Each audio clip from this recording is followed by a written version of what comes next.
Greetings and welcome once again to Roman of the Empire. I am your host, Roman.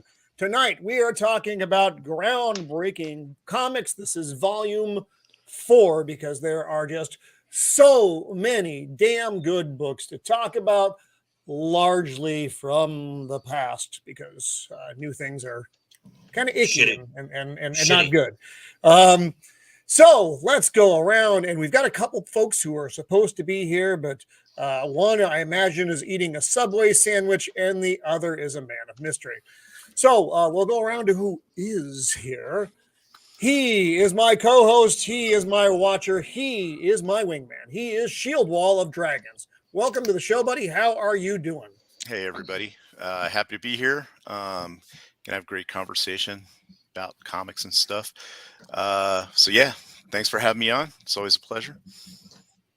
Right on, right on. He is the man who knows all the things about all the things. He is the unbearable 73 that shouldn't be the unbearable pride last cub of Krypton. How are you doing, Matt? I'm doing good. I thought of you for this, Roman. I said, let me do one Roman can pronounce easily this time. I was so grateful when I read it. I was like, finally, I've got one. Yeah. Good evening, everyone. So welcome. He is my neighbor to the north, the devil in the city of angels. He is StephenRansom. Welcome to the show, my friend. How are you, sir? Gentlemen, this should be fun. Is that bourbon you're drinking there, or sangria? No, it is whiskey this evening. Tullamore Dew. I bought for St. Patrick's Day, and I had some left over. Incidentally, I'm going to put in a plug for Bevmo right now because they've got their 5-cent sale going on. I got a bottle of. Here's Josh. I got a. I think Shieldwall, you and I cancel each other out here. I'm going to add him. There he is.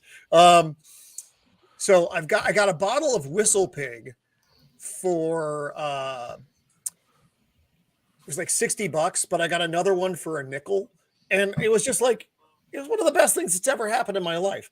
But to be fair, my bar is kind of low, so it is what it is. So. He is the artistic giant in a foreign land. He is both ninja and Jinja. He is James the Jinja Ninja. Welcome to the show. Hey, thanks for having me. Good to see you guys here and having me on the show. I'm a bit nervous being around such giants. I'm just happy to be here and really looking forward to these guys talking comics, man. These guys, yeah, and everybody out there as well.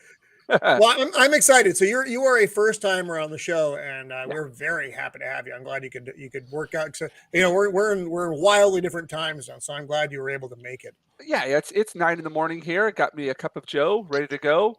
I don't like that cup. Oh, goodness. So we have another first timer here tonight. He is the mystery man of YouTube.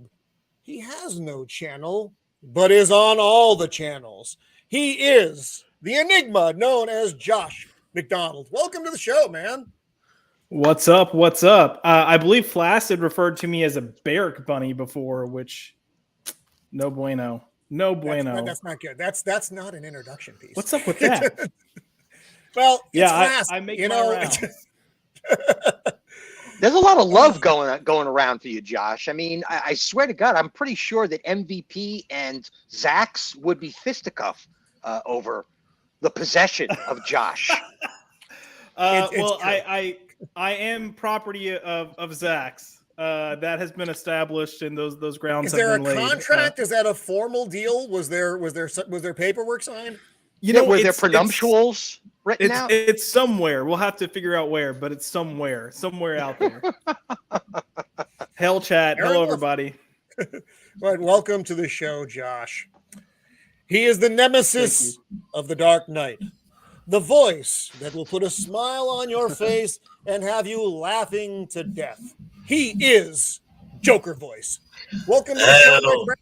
Hello, welcome again for having me on. And I just want to say it's going to be a lovely time talking with these gents, isn't it, dude? Isn't it? It's a one. That's so strange. So welcome to the panel. He's got to be eating the footlong. That's where that's usually what he's doing before a show. I don't have any messages from him. So are we talking about the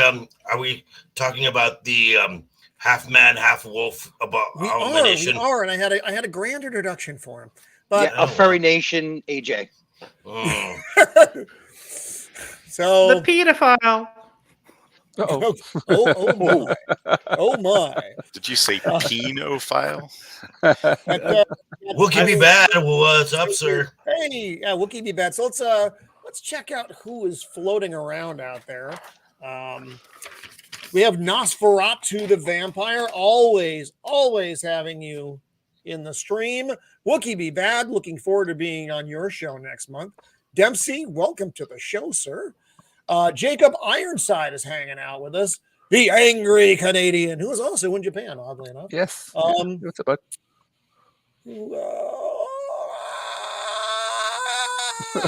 Jacob Ironside, and I think that's everybody who is in the chat. But welcome one and all. So I'm really looking forward to this. It's always a lot of fun because otherwise we have to talk about things like this, which I'm not digging. Not digging. I have certain issues with it. The primary one, and I'm not going to go on a big tangent because I'm only a little crazy, not a lot crazy. I don't like musicals. I like two musicals. Two. In all of the musicals of the world, I like two musicals. I like The Blues Brothers, which is still a musical. Mm-hmm. And I like Jesus Christ Superstar, not so much the film, but the stage adaptation. The Wizard of Oz? That's kind of it. No. Oh. And you want to know why? Do you want to know why, boys? Because fuck those flying monkeys. That's why. What about Grease? Flying monkeys Grease? are nightmare material, and Listen, I don't accept them. We got to pause before we get to Grease. As the single gay man on this panel, I have to say, how dare you? Okay, that's it. Carry on. Right. I apologize to my panel member for my lack of cultural diversity. There. Dorothy is an icon. Very cool. I just can't stand it. I can't stand Dorothy either. So. I'm also not a big fan of Lady Gaga. Lady Gaga, I find largely again, as the game man here. Okay, they might just say, "How dare you?" Roman, I will say, I have some facts for you on Lady Gaga that you should have respect for this. Okay, this is a true event. About 5 years ago, she was supposed to do a duet with Metallica on the award show on CBS, one of the music award shows, right? And they did it, right? And CBS, someone behind the scenes at CBS sabotaged Metallica's part of the performance by cutting James Hetfield's mic. Okay. Ooh. In the middle of that, Lady Gaga recovered and changed to do it on the fly and brought the microphone over to Hetfield so he could sing his parts. She was really supposed to be on another part of the stage, and she was very professional. Right, I should get. She was more pissed at them for doing that than Hetfield was. And Hetfield saw. We'll think about shooting people. Gaga had to be held back from going after the people behind the scenes for it. So she's regardless of what you think of her music, she is a serious musician, and I respect her for professionalism. All right, I still don't want to see the Joker 2 because, again, no offense to my panel. Well, I don't want to see it either, but that's a different issue. And I mean, quite honestly, you could have almost anybody in it, and I still wouldn't want to go see it. You get a Margot Robbie buck ass naked singing songs, and I wouldn't want to see the film because I don't like musicals, and I don't. It's fine. At least not with the sound on.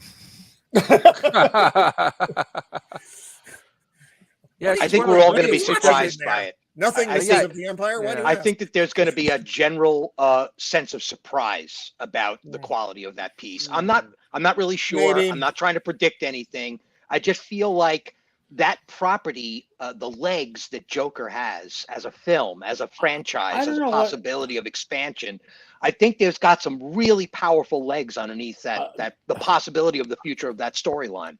I don't found the know. first one Anything can boring as hell. happen. I see it going the way of Sweeney Todd. At the same time, it's slipping back and forth into storytelling, and that the storytelling between the two of them becomes where the songs happen. I mean, there's a lot of meat on that bone that can be explored. It's certainly an interesting way to take the franchise. Sorry, that was an unfortunate euphemism. And also, no one expected a $55 million price tag film to do $1 billion at the box office either. This film is going to have a lot of goodwill going into it. Oh, it was a good movie and deserves its credit. I just personally found it very boring. It's a good thing this isn't an ejection stream because I've never seen it. Oh. That's my line, pal. Yeah, I know. Wait. Shieldwall, have you seen The Road Flassett's Warrior? finger is itching right now for the ejection button. Shieldwall, we got to check He's now. like, I can't get rid of him. I can't get rid of him. And I got one Yes. more thing just before we Okay, dive of into course. what I Oh, want to gosh. talk about. How are you guys feeling about this? Yeah, It I'm more just, excited to about me- Lady Gaga. Yeah, to me, it looked like every single superhero film that we've enjoyed. They tried to take little bits and pieces from it, like Iron Man, Spider-Man, this and that, and they just threw it all in. But again, I put up my tweet. Like somebody had tweeted about it. Like, Need an Infinity. Need Infinity. It's like, honestly, I've heard a lot of criticism about stuff. What is your take on it? And I was like, you know what you're doing. I don't care if you know who the character is or not. And a lot of normies out there won't know it, but when you end I would the totally trailer with that line at the end, it's going to trigger people, and it's done on purpose. It's nefarious, and so that kills a lot of people's drive to go see the movie, including mine. Right, So, and it had zero context. Batman, Zero. But I've been Yeah. on the receiving end of Batman's justice. Trust me, this statement is kind of true.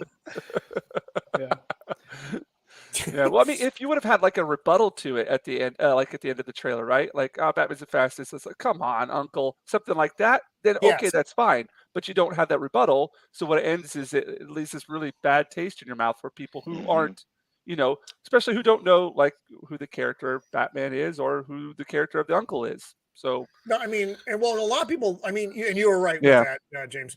Blue Beetle is not a mainline character. No, He's no, not at all. He's like a D-lister, maybe. Yeah. And to me, this had all the look of Green Lantern and Shazam and all that crap. Yeah, just kind of Well, the thing is, squeezed into one not very interesting looking film for me. Well, and just keep this in mind. This movie's just being thrown out to try and recoup something. Because because it doesn't matter. Right. This film is a creative dead end. It's not going anywhere. Yeah, that's important for people to remember as well. A B-list or C-list, like Ant-Man. The first Ant-Man movie was okay. It was a low budget, a little okay movie. If you're going for that with these B-lister characters, they should be doing more of those, like $50, $100 million movies with the B-listers. Make a little profit, a little. Yeah. Instead, they keep throwing these giant mega budget films out there, right? Filled in with woke nonsense, which is secondary issue and bad writing. But how are you supposed to make a profit on every one of these films? There's only so much money to be spent, right? Which, by the way, the third Ant-Man film is going to end. It's going to end its box office run with a lower total box office than Ant-Man and the Wasp from 2018 and Ant-Man from 2015. Wow. This film is not going to hit $500 million. Actually, so Dempsey, so to respond to you, I didn't know who the fuck the Guardians of the Galaxy were either. But you know what they made? They made an interesting looking movie that made me want to go see it. The Blue Beetle trailer does not do that.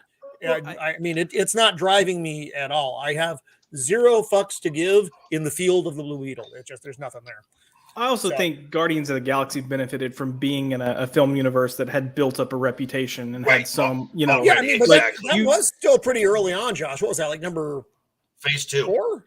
It was phase No, two, but but you had still built which, up enough which film goodwill. in the series of films was it? How far It's into it? well, It was like number it's 8. phase 2. It's going to be It like was 8th or 9th. number 8. It was like number 8, somewhere around there. Was it that far in? Because you got Hulk, Iron Man, Thor, Captain America, Avengers, Iron Man 2, Iron Man 2, Iron Man 2, fucker. Cap, Thor: The Dark World, Winter Soldier. Winter Soldier. Yeah. But did all that come before the Guardians? It did. I'm pretty sure. Really? Yeah. Wow. All Yeah, right. Guardians because is after Avengers. That's for sure. It's after Avengers. And Iron Man there 3, wasn't yeah. a moment when none of the audience members going in to go see Guardians of the Galaxy had been told that they were toxic fandom. Not once at that point. Okay. No, you're right. You're right. You know, we went in with good faith, and they provided us with faith in return.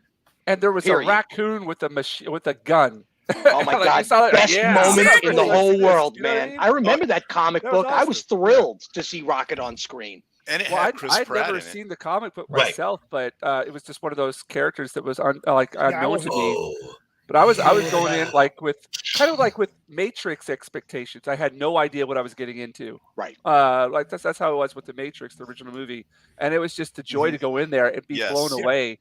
Because another they hadn't thing that given really it away in the trailer like they do now. Pops! The whole story, you know. Pops. Hey, what's up, Lurking Pops? from the road. Watch out for those raccoons, buddy.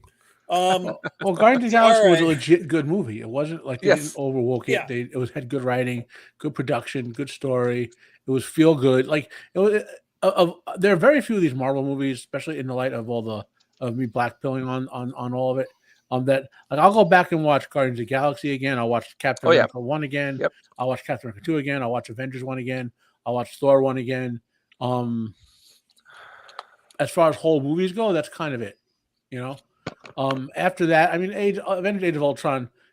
It's not bad. It's not bad like the later movies, but it's not. It's not bad, well but done. it's bad, but different, man. It's bad for different reasons. It's bad for good production reasons, not woke reasons. You know what I mean? Mhm. Like it could have just been a lot better. And there's some nice moments in there, you know, which you could, you know, but it's like it's really the phase 3 stuff, like when they really the wokeism crept in, right. And then you know, like, and also here's another thing to remember. I despise the comic book storyline of Civil War. I think it's legitimately one of the 3 worst comic storylines ever to have been produced by a comic book. And so from there on out, that became the dominant theme of Captain America 3, dominant theme of that whole era arc. And I was starting to check out mentally as soon as that happened. You know, I mean, Civil War is as stupid as I'm struggling to think of a more stupid storyline than Civil War. You know, like in comic history, I'm just like Peter Parker's clone. But that was fun, Matt. I granted the storyline itself was kind of, but having all those characters on screen at the same time was fun, and that's why it got draw. Like for instance, Ant-Man 1, I gave 2 fucks about Ant-Man, which is the same amount of fucks I gave to Ant-Man 2. I just don't care about him. I like him in the ensemble, which I think is fine, but it's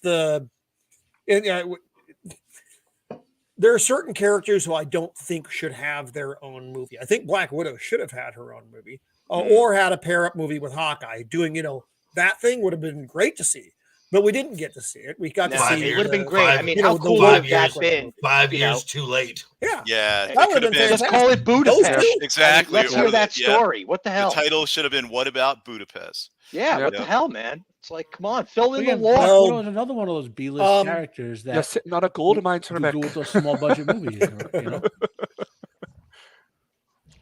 So we're here to talk AJ about the pulp is variety, joining us. aren't we? He does have a foot long in his mouth right now, but he will be coming on. We're talking about boy. sandwiches, right? Clip.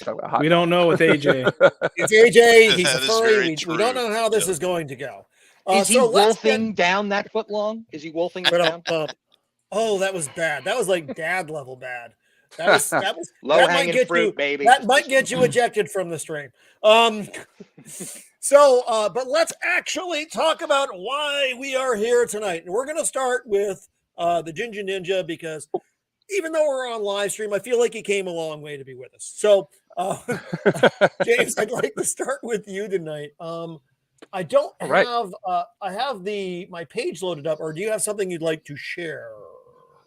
I just got a whole bunch of comic books around me that I was just gonna hold up and stuff. I don't know how this goes. If that's cool. I'm kind of like, I know you guys have probably talked about, a ton of comic books. To be honest, like I stopped reading comic books like right around 2000. I stopped buying stuff. The main reason for me is I'm a visual guy, and when I started seeing like colors go digital, it didn't have that same. It felt like something was I was losing something with the comics that I was finding on the spinner rack, because where I grew up, the only comics I had access to were ones that were on the spinner rack at the local grocery store. That was it. I had to get my own allowance by working. I've been working since I was in the 3rd grade, and I would take that little money that I got from like being the paper boy, and I would go out there and I'd buy my comics and GI Joe figures and Def Leppard tapes, and you know what I mean. But so you said tapes. Wow. Yeah, tapes. But I don't know. Like one of the comics that I recently got back into about 3 years ago. What the fuck, Flaccid? Oh, what the hell? How dare you? Well, at that point in time, I mean, fuck.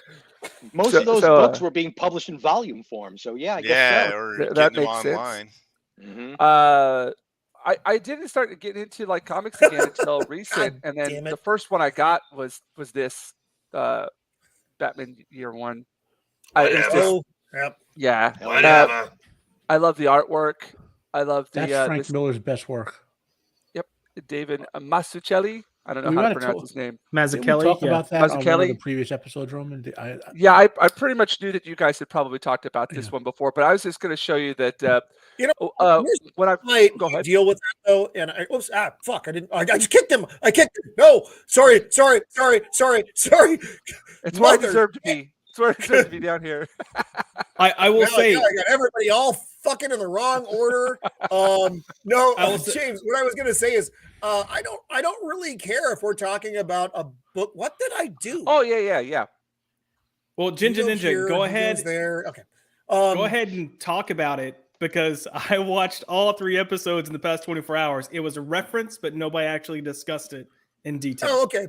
Oh, yeah. So the thing is, like I said, I don't even care if we talk about things again, because if someone else is talking about it, someone else is talking about it from a different perspective, and that gives us different things to go at the comic book from. Yeah. So, what I was kind of like going in reference for me is kind of like in a reverse chronological order, my journey through comic books. So my recent, because whenever I went into college back in 1996, you go into college. I went to art college, and they just kind of sucks it out of you. You're surrounded by people who are like doing fine art and this and that, and nobody's talking comics anymore. It's almost looked at as like, oh, it's something that's not real art. You know what I mean?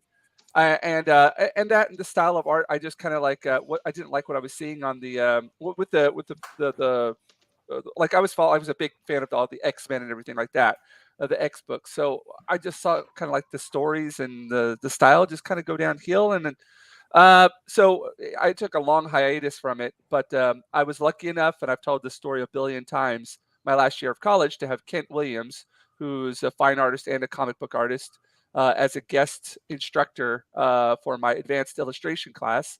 And it was like, it blew me away, because on his presentation, he showed some of his comic work, and I noticed one of my favorite pictures from the Fleer Ultra X-Men comic book cards, like one of his with Lady Deathstrike and Wolverine, that popped up on the screen. And I was like, okay, it is, it's not just me here who loves comics and, fine art and stuff as well. And it was cool to see those two kind of genres mixed, but that's kind of off the topic.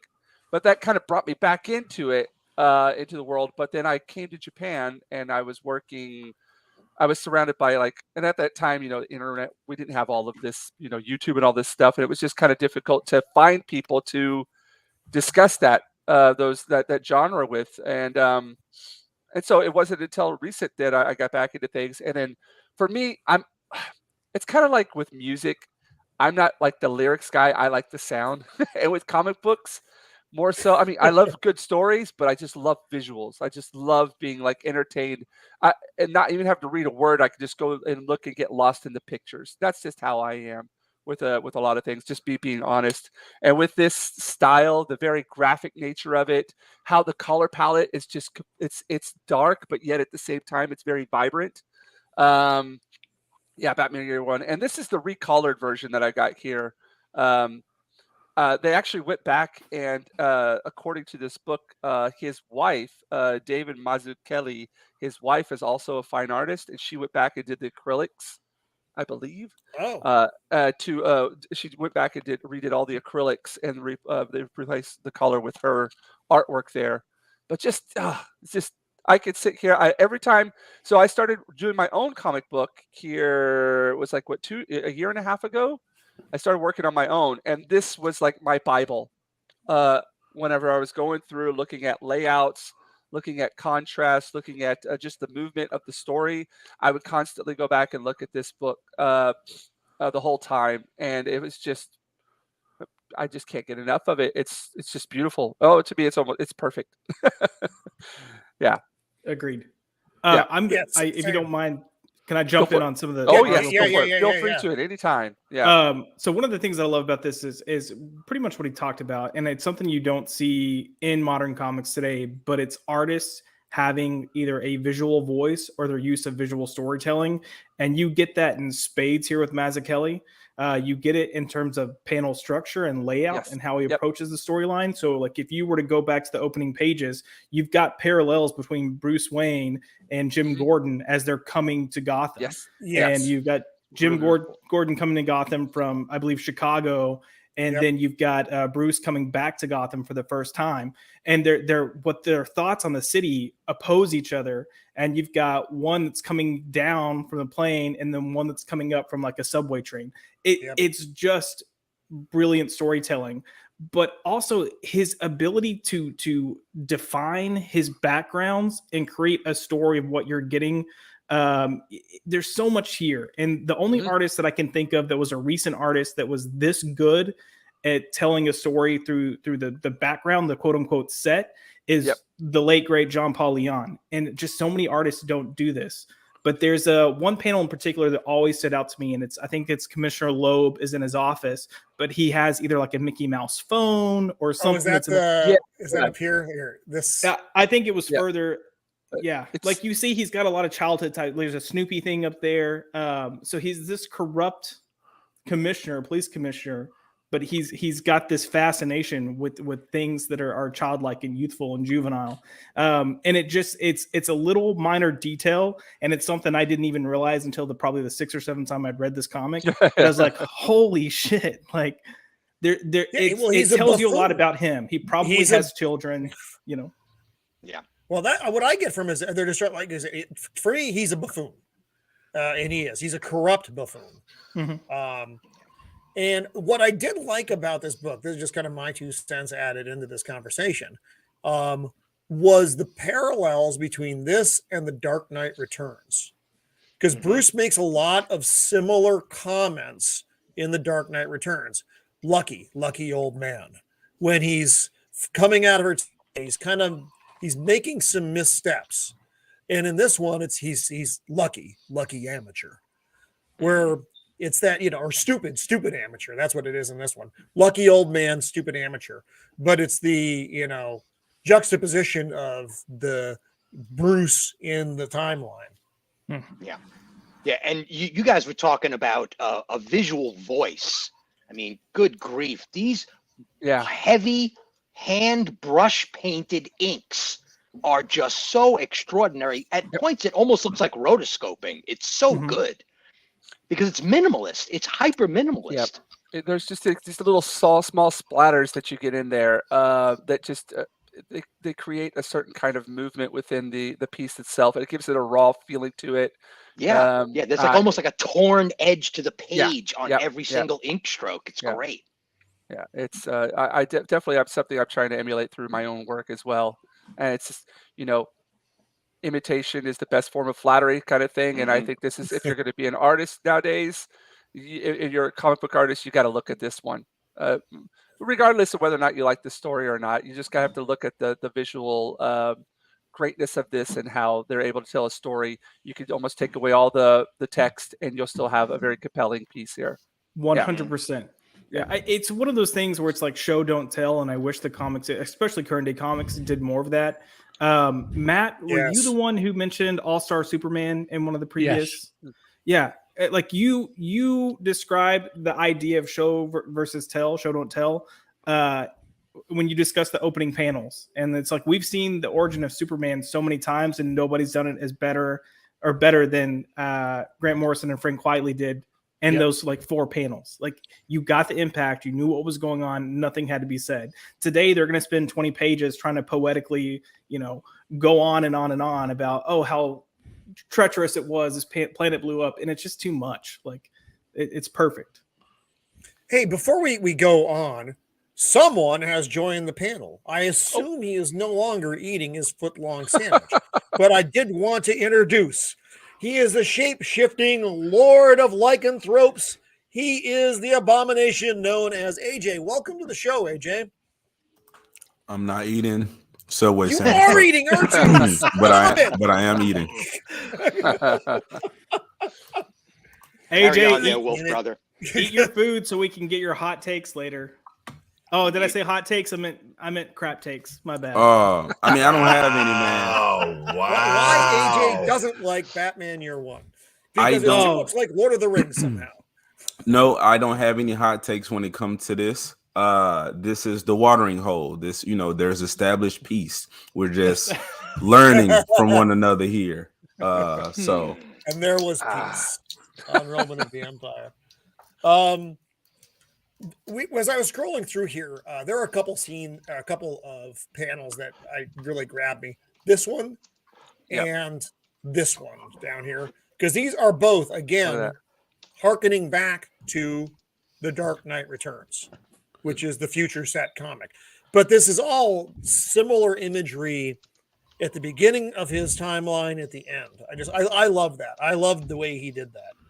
Well, interestingly enough, if you go up one panel, go back, right? The interesting use of backlight between colorized and black and white. Oh, you have for memories. Yep, to highlight certain scenes. And certain emphasis.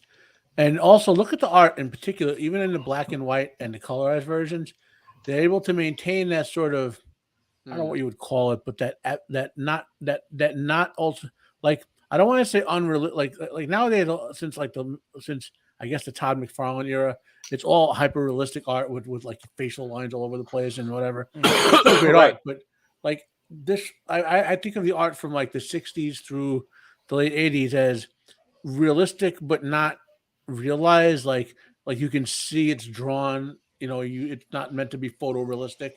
And they're able to maintain that through the black and white and the color, and see it still looks visually the same tone, just without the color. So the underlying art itself, because colorization is an art in its own, if you think about it.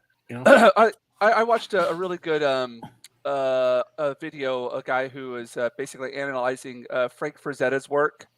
And one thing that he talked about with Frank Frazetta, which I think you could see with a lot of the black shadows here, and if you could take away all the color and all you're left with is the shadows, those create an abstract form that just brings you throughout the composition, and there's a lot of emphasis on that, which I think that really is a strong point with especially like the extreme use of. It's almost like when you're looking at Hellboy, a Hellboy comic as well. Yeah, it definitely has a lot of that same Mignola feel. Yeah. But I think toned down in here, allowing the color to the Mignola feel is like really, really extreme. Whereas this is somewhere it's less extreme, but it still has those elements to it where you could just take away all the color and all you have left is these shadows, and that's compelling. Also, I don't know if he did it on purpose, but scroll back up a little, Roman, to where Batman's in costume. Right there. That's like the 1960s Batman costume, basically. Mm-hmm. Or if you go back even further, maybe a variant on the costume from the Batman serials. If anyone ever watched those, which is nice because it's I mean, I like some of the modern Batman movies, but I also liked when Batman like costume was more. I mean, for those who don't know this, one of the original artistic conceptions of Superman and Batman costumes were basically like, you know, when little kids put on like a blanket for a cape and loose underwear and all, and pretending superheroes. One of the original artistic concepts for those costumes was something a little kid might put together to pretend to be a superhero, for actualized as a costume, right? So the costumes prior to the modern era, the McFarlane era, I guess you would say, were still in that style in a lot of ways. They were a little loose, you know, they looked thrown together more than you know, professionally done by a costume designer, and I like that in art, you know. I want to toss in a hot take while we're on the Batman subject here, you know, just so that it can diminish before we end the subject. But I'm not a big fan of the armored Batman, of the revealed armored Batman. I agree. I want gray tights. He can have anything he wants underneath those gray tights, all the ballistic armor he wants. But the illusion of Batman is that he appears to be invulnerable. Yeah. And having him just in regular gray tights emphasizes that. Like, why can't we stop this guy? I've shot him. Trust me, he's not. Hey, what's up there, Hope Flat? Thank you for showing up here. Two things real quick. One, this is probably go back up just a little bit, Roman. This is probably one of my favorite yet. The whole scene. Go back down. Go back down. Go back down. I know what you're talking about. This right here. Page, basically. Not only is this one of the best panels of Batman, because I mean it defines so much of who he is. It's the darkness, he works in the shadows is here. But this line is one of my favorite lines, because he's like breaking into the dinner of all these corrupt people. And ladies and gentlemen, you have eaten well. And it's very much his way of saying your time is done. I'm in this city now, and it's my city now. Yep. And he puts the light out. Yeah, that's awesome. So have you guys seen the animated version of this? It's I actually thought the animated version of this was very well done. It's been around a while. It's an older one, right? So didn't Ben McKenzie does hits and misses with their animated feature, but largely they do a good job with them. All-Star Superman being one of the few that was just an absolute piece of garbage. But Batman Year One, kind of panel for panel, they did a really nice job with. So if you haven't seen it, take a look at it. I have to go. That's one of the few I haven't seen. I haven't seen that. Yeah, check it out. It's if you have HBO Max, it's available for free in the DC section. So anyway. But yeah, this book was just so good. Oh dear. The Roman. Not this Roman. In case you're curious. Roman. That wasn't, but I did take some inspiration from that with Mr. Gordon later on. Well, like father, like daughter, right? Well, I prefer using the reference to Babsy as a paperback book. She has no spine. Which is true. Also, so the black and the gray suit, the gray tights. There's an internet thing, and most of you guys, I think, have seen this. Was Batman Dead End? It was Batman and Alien and Predator. Yeah. Oh my God, that Batman is freaking awesome. It's the classic looking Batman suit, except the actor Terry something. If my name isn't Terry Collette. Just a really big dude who has some moves in the suit, and it is spectacular to watch. It's only like 4 or 5 minutes, but give that one a look. That one's pretty brilliant. So, are we done with the Batman Year One topic? Sure. I've been done with the. I've been done with them for a long time. The only other thing I would say on this while we're here, just because we're talking about groundbreaking comics, I think the art stands out for a lot of reasons. And I think a lot of people would argue that this is one of Frank Miller's best works. I think it kind of goes between this, The Dark Knight Returns, and Daredevil Born Again. That's what Pop said. Yeah. Yeah. But there's something just about this time period, because I believe this came out in 1986 or around that time, and this was coming out of the Crisis on Infinite Earths. They were kind of restarting everything, going into the whole modern age of comics, and the fact that they went so much into grittiness with this book and the stuff that they touched on, and you had heroes that were flawed, because Jim Gordon's here and he's very much a hero, but we get to see him not be a good husband. Yeah, he has an affair with Sarah Essen. You've got Selena Kyle, who is a villain, but she's also a prostitute. They took it there for all intents and purposes. Yeah. Mm-hmm. And it just made it feel so different. But this right here has defined how we view Batman since then, Yeah, and I think Frank Miller is wholly responsible for the reemergence of the 1940s Batman. Agreed. Yeah. It kind of you got your first. You got your first steps in the late 70s. They tried to dabble in it, but they actually took the full leap here. Mm-hmm.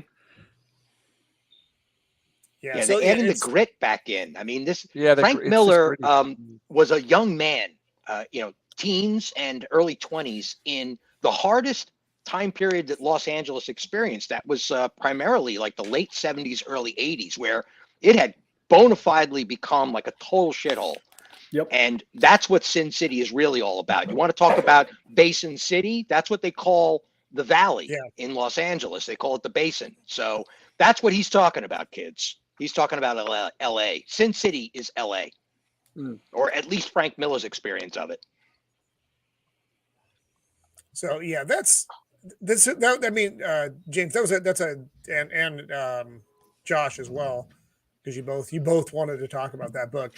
That one was, because that was his follow up to The Dark Knight Returns. That was they're very different looking, but with similar aspects.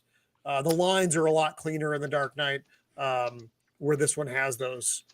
It's funny because it's very realistic but very muddied art. Yeah. Yeah. But you can take those frames and you could blend that into a real life picture almost immediately, because you can see those images. Comics and Cosmetics. By the way, I'm sad you're not here. I loved you on the previous streams. But she's got a comment that says Batman Year One is the closest to how Batman was originally perceived by Bill Finger. Changed my mind. Completely agree. And if you're wondering why she didn't include Bob Kane, if you've never looked up what Bob Kane's original image and idea was for Batman, it is hilarious. He's in a red suit with black underwear. He's blonde hair. He's got like a little domino mask.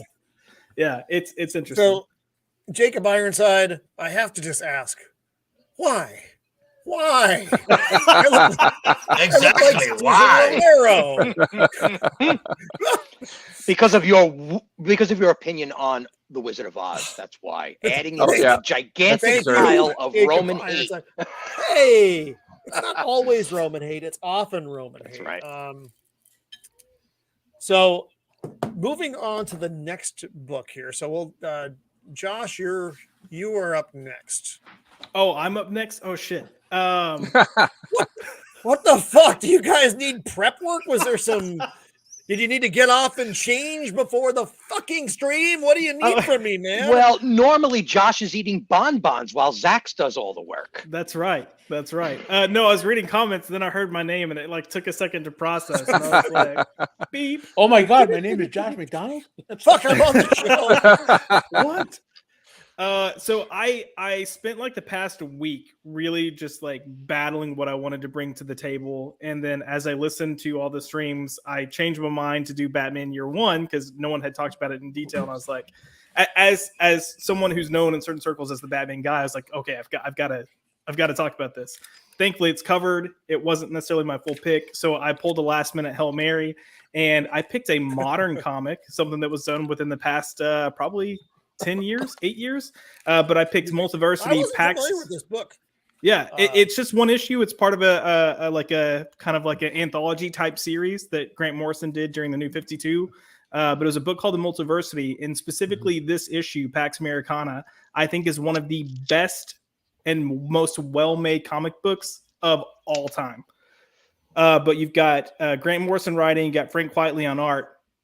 And it's a play. So I guess some backstory on the overarching title, the book itself, was each issue focused on a different Earth within DC's multiverse, and they were trying to reestablish what each planet was within the DC multiverse for the New 52.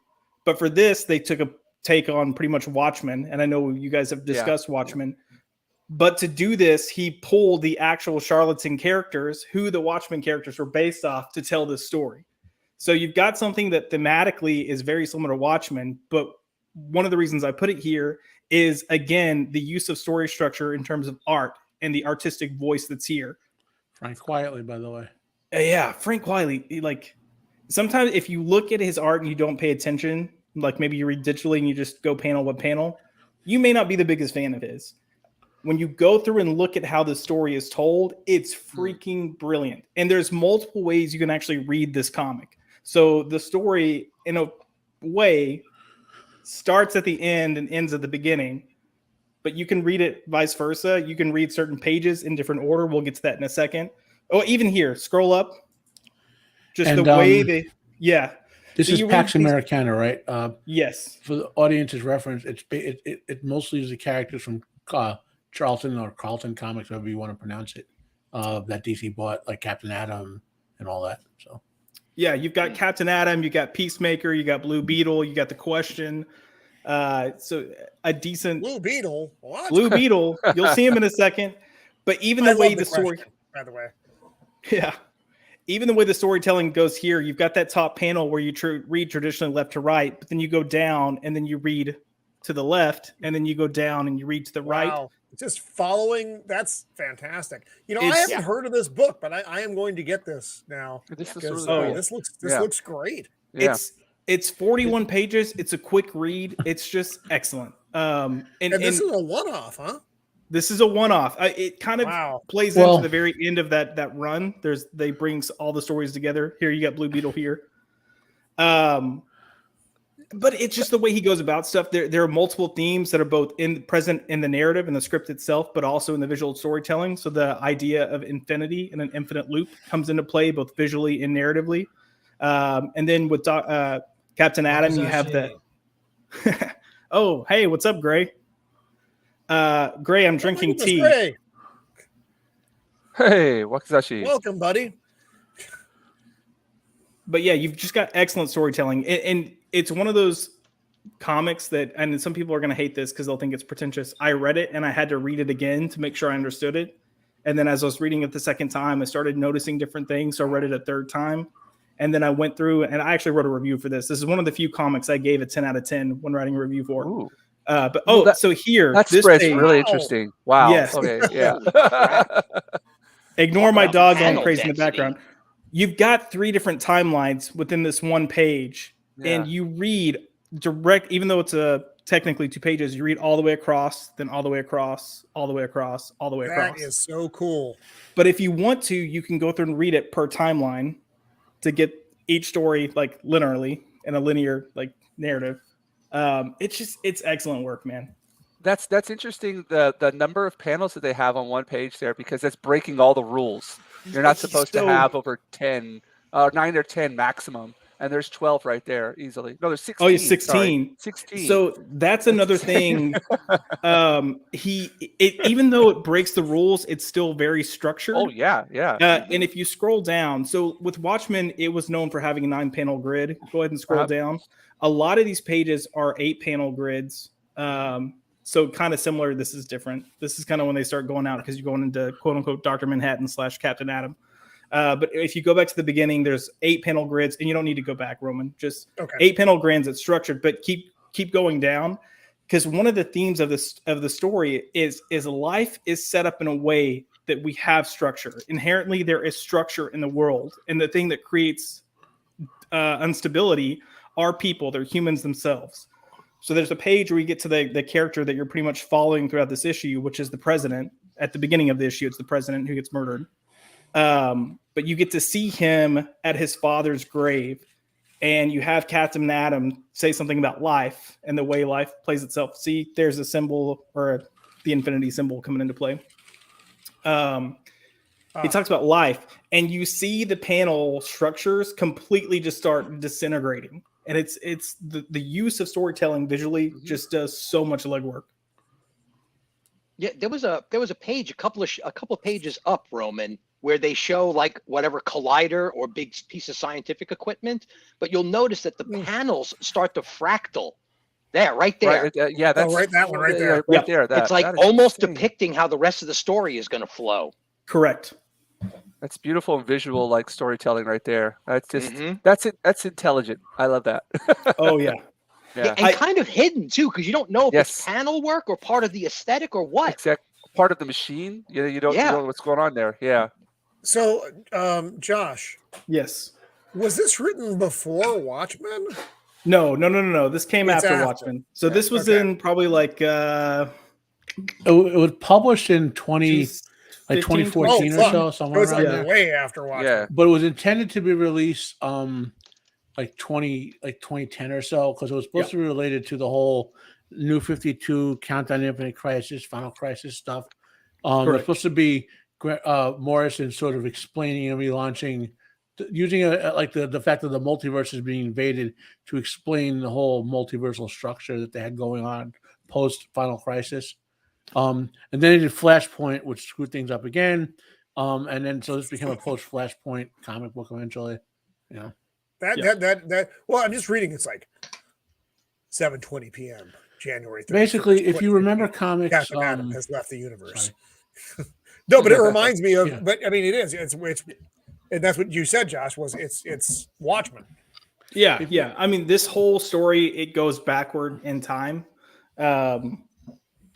And then you can kind of create different narratives and themes even with that. Like at the beginning, it's Peacemaker that's shooting and killing the president, but because it happens in reverse, it is literally Peacemaker saving the president, even though it's not what really happens. It's just a fun play on time and space and how we, I guess, perceive things. But can I make a quick comment here about Blue Beetle? Yes.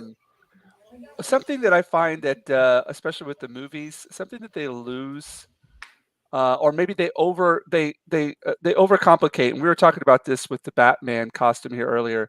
If you watch the Blue Beetle trailer, the costume is just insane, right? It's got so much happening with it, all this mechanics. You go within his eyes, you see all like this. You don't need all of that. You know what I mean? I think leaving that to mystery is something that is something that's lost within the movies. You know. How do these superheroes see things? Well, you don't really have to show it all, and sometimes you kind of like keeping it to our imagination is the better way to go. So when I saw the Blue Beetle costume, because I don't know the Blue Beetle character very much, but when I saw it here in this comic, I think that's just so much more compelling and interesting and visually appealing than what they try to do with all these comic book movies. Just a little thought. There's something about contemporary costume detail that's kind of driving me a little crazy. It's like, can we just have clean lines that look like they're powerful? I mean, why shouldn't there be some transformation? Why do all the parts need to be glowing? Why? So that they could shoot everything without lighting and then just ADR the lighting in later or something? What? I don't get why. I'm a big follower of robot design. And robot design has been a total mess since Transformers, since Michael Bay's Transformers. It's like, all that detail is impossible. It would get continuously snagged on everything. Why are you putting all these snaggable items on everything now? It's like, just stop it already. We don't need to see glowing lines to tell us it's magic. That's the same thing, Stephen, that I was mentioning before with the hyper-realistic art of the modern era. Yeah. Like the Transformers were basically anime art style where the robots and power suits look smooth and clean, like you're saying, but Bay's crappy Transformer movies, they all look mechanical. Like, you ever see the real life robot wars they do now, where they build robots and have them fight? You ever watch that? Yeah. Oh yeah, Those robots have like gears and parts and all that, and so the Transformers look like that. That's the visual aesthetic they went for with those movies. Whatever. Roman, if you'll scroll back up for a second. So this page right here is what I was talking about. That's insane. So this is this is the first page where you just see structure just completely just lose its way. And you can see it even in how the panels themselves, some are off-centered and off-kiltered. Where they focus, it doesn't really align. Out of these 4 middle panels, you've got that one that's the sky and the tree branches. Like, it doesn't fit there. But as you scroll down, you see humanity. And it's just like, you see, this is the thing that disrupts order. It's like, it's people, it's individuals. And it gets so minute. And then you start seeing things that are the structure and building blocks of who we are. You've got water, you've got earth. There's a one that's like a hard drive, like a computer hard drive. It's just, and then things kind of come back together. I like the use of bricks that they focus in on that brick wall to kind of set up the aesthetic of things are made of parts, and those things are made of parts, and even these tree branches that look like negative space lightning bolts as well. They also look like cracks in the mortar. Yeah, it's really great. Just a lot of layers of aesthetic. It's great. So interesting. So good. Yeah, I really want to get a hold of this comic book. Another one. I never even heard of this, man. Now it's like I got homework to do. Josh gave me homework. Great. Anybody who hasn't heard of Understanding Comic Books by the world famous book called Understanding Comic Books, he gets into why all of these mechanics can only exist on paper. I mean, all of this time travel where we're following a character through multiple panels and we logically follow the character down the steps, even though it goes against reading rules. It's like, it's irrelevant. You're following a visual aesthetic the whole time. Comic book art is a whole unique animal all by itself. It's totally different than anything else. Scroll back a bit, Roman, to where the little kid's on the panel with superhero at the same time. A little more. Beautiful. Look. Right there. So go up one more. Forward one more. No, not backward. Forward. The other way. The other way, Roman. Okay. One more. There we go. Yeah. So I mentioned this before, but look, he draws the kid's pajamas similar style to how he draws the costume for the hero.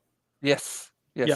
So it's almost like reversed. They're opposites of each other. Yeah. Yeah. But I'm saying he does, like, they're the same on clean, like, they're not ultra, like the hero, they're both sort of look thrown together-ish, not it's that look of how the costumes were originally intended to look by the artist, you know.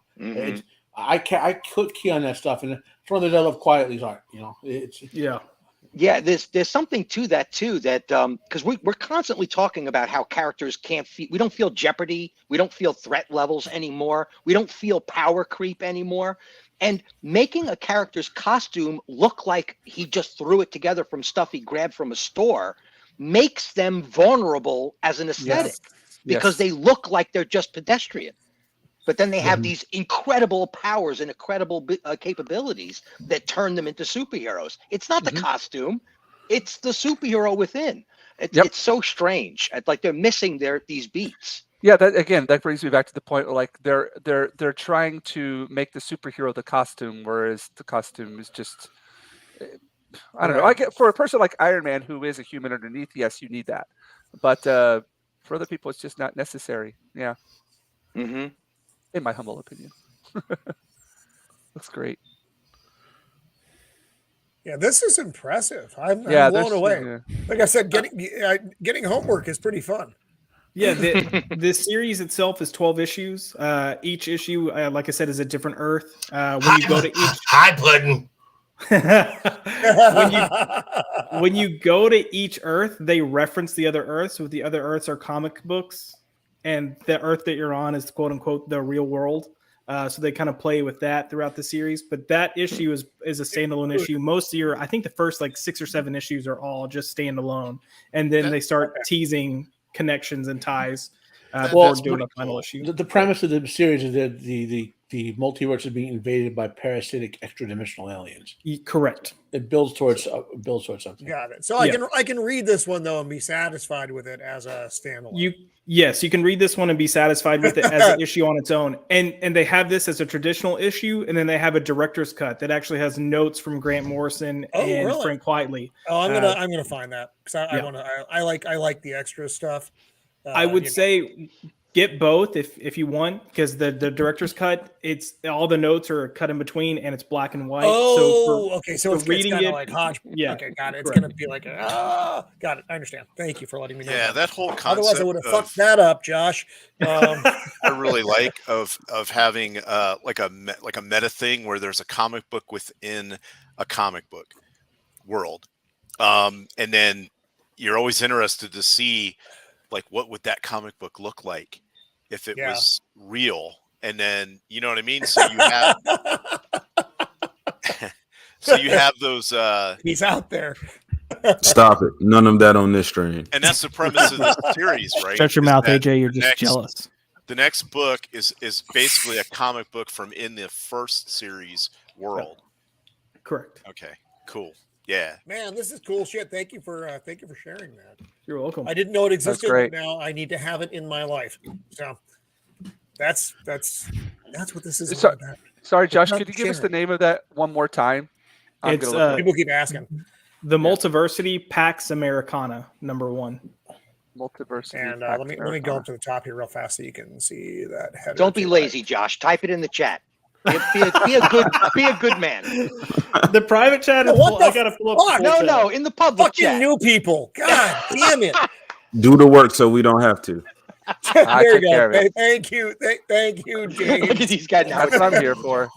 Fantastic. See, the other new guy, he just took care of it. That's fine, whatever.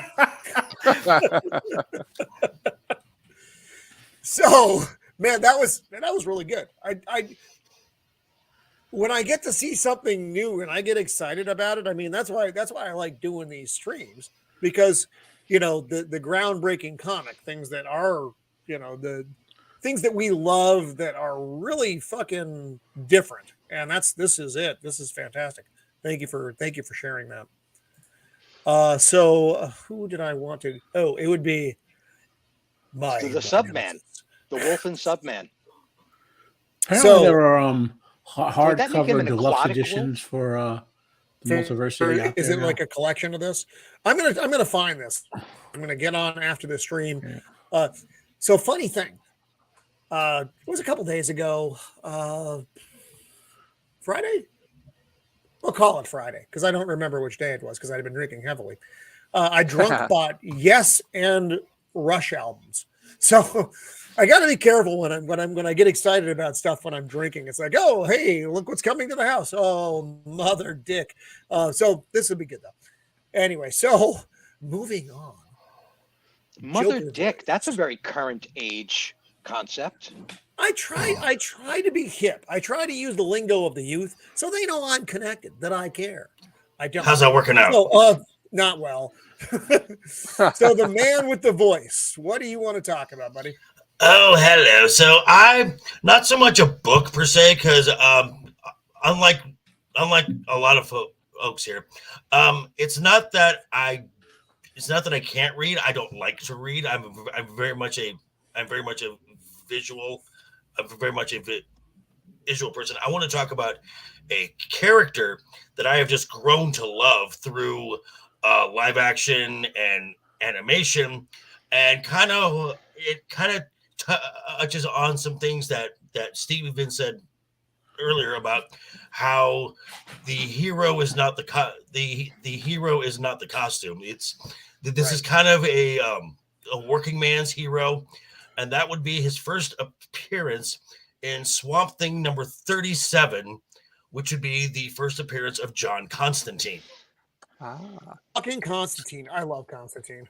Right? And Stephen and I will... Stephen and I will... You said? 37. Swamp Thing 37. Stephen and I will disagree. He thinks that Keanu Reeves was a good Constantine. That's okay. He's allowed to... Don't be wrong. Yeah, coming to the property, like most normies coming to that property, didn't even know that Constantine was a DC character, except for the logo in the preamble of the film. Assholes. Sorry, not talking to us. He's talking to his computer. Talking to the computer. Yeah. I apologize. Just get used to it, gentlemen. This happens all the time. We're all callous now. But we're talking about a character who really doesn't want to be a hero. He just does what he does because it's the right thing to do. He's a humanist at his core. And again, you would not look at this guy and see superhero. It's not a fancy costume. He wears a tan trench coat. He drinks heavily. He's a chain smoker. Yeah, baby. He is a rock star, basically is what he is. He was modeled after, I believe he was modeled after David. Sting. He was after. Yeah. So, and you've got a on again, off again. You've got an on again, off again relationship with Miss Tara. Zantana. I love that lady. Amidst his other philandering, again, guy, gal, doesn't matter to John really. And this is okay. So this is Swamp Thing 37. There he is. Oh, Mr. John. And coming into the man, he does look like Sting in this issue too. He looks like just like Sting. It's not like a little bit like Sting. That's Sting. Oh yeah, like copyright infringement Sting. Yeah, kind of, right, exactly. And then you had that short-lived series, I believe it was on NBC. You had Constantine, where Matt Ryan stepped into the role and just owns it, and he did the way he did the character impressed the Warner Brothers so much that they had him being the voice in their animated. Yes, and by the way, the animated. So you have 3 different ones that have John Constantine in it. You have Justice League Dark. Yes. John Constantine, House of Demons, something like that. And then Justice League Dark. Apocalypse War. You also had. War. I love Apocalypse War. You also had John Constantine, House of the Mystery. You had John Constantine, City of Angels. So for me, Matt Ryan is Constantine. Keanu Reeves just had a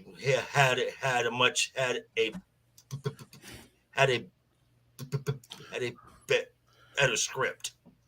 In my the Keanu Reeves movie is divorced entirely from any of the underlying for example, John Constantine has not ever actually met the real Lucifer. For example, okay, correct. And I went off on this before, I think, in one of Roman's streams, so I'm not going to do it again. But cannolis. I mean, I'm not going to say that the Constantine movie with Reeves is bad. It was entertaining. It kind of, if it wasn't the character of John Constantine, if it was Bill Smith, the supernatural detective or whatever, it might have been a better movie. Agreed. But when you know the original lore, it's just like, I know that a lot of people, for example, enjoyed that Lucifer TV show. I read the original comics. I couldn't. That was too much of a deviance from the character I love to be Lucifer. And or the same people like what's that? There's something I even slammed it in this show because I read the books and just can't. Example. Everyone likes this Game of Thrones. My brain. Dance with Dragons.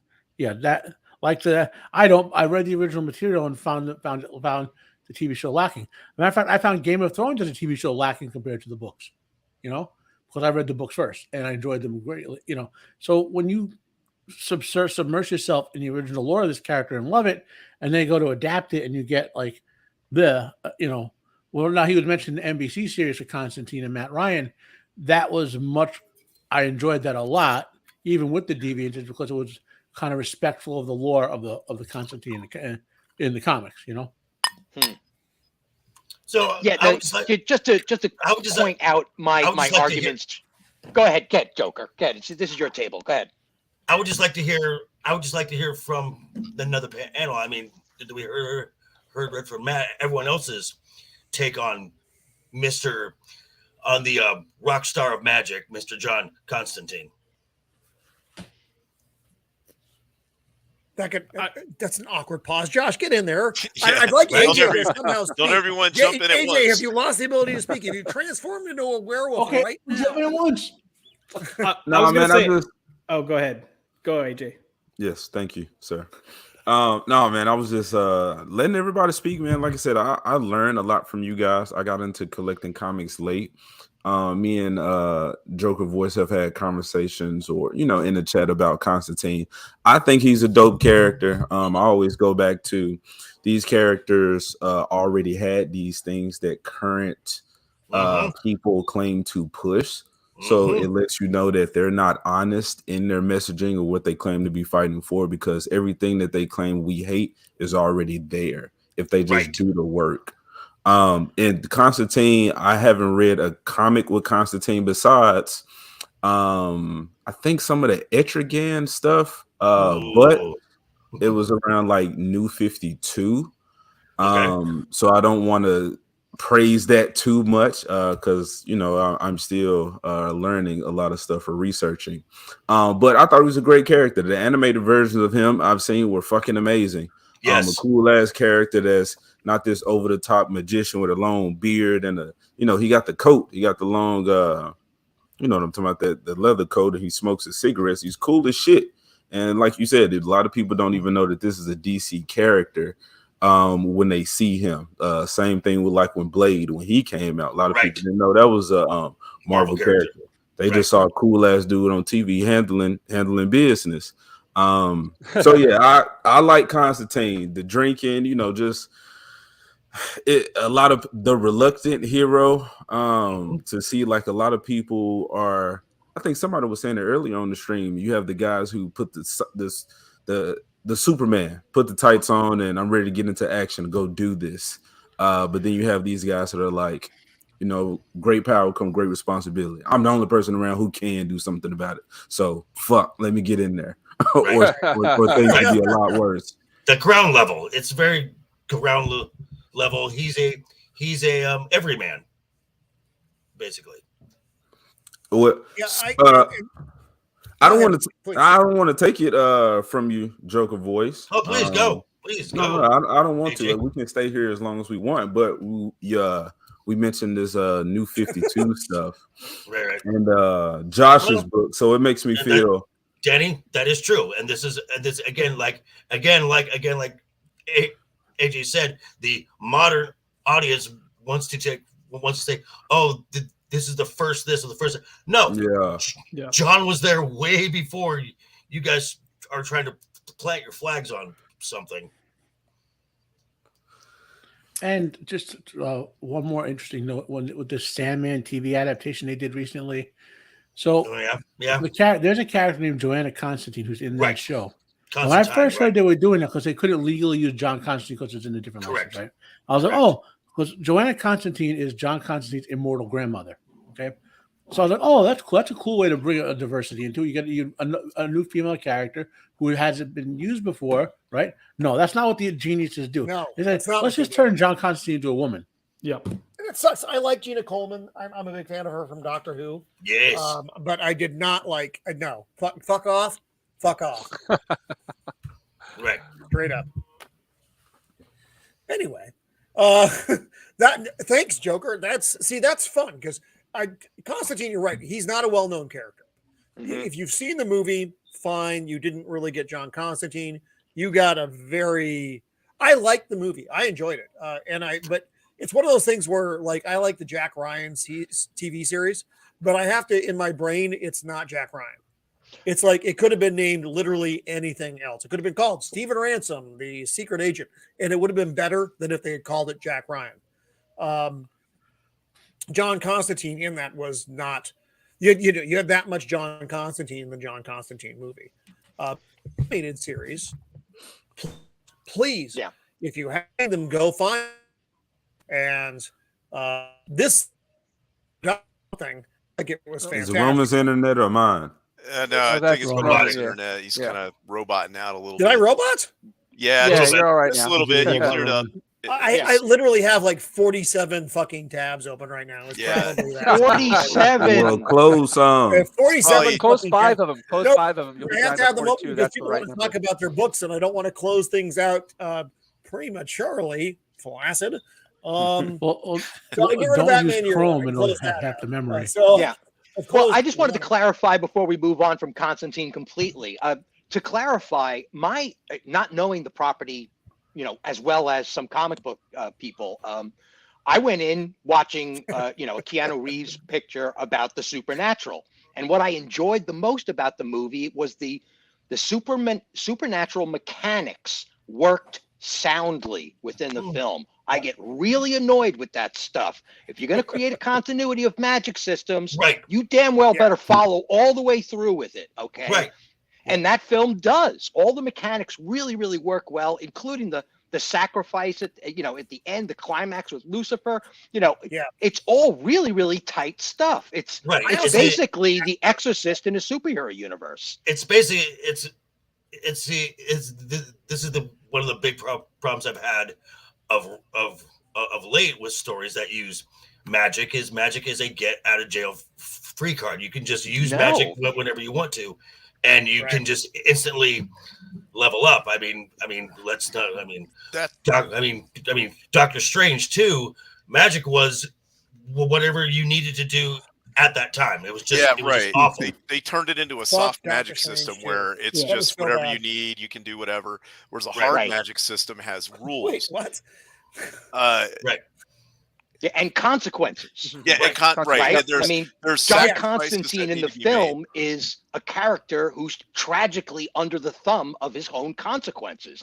That's his character in the film. Yeah. Right. He did himself in, and that's it. God says you're done for. No question. No adjournment. No second trial. That's it. You broke the rules. This is your fate.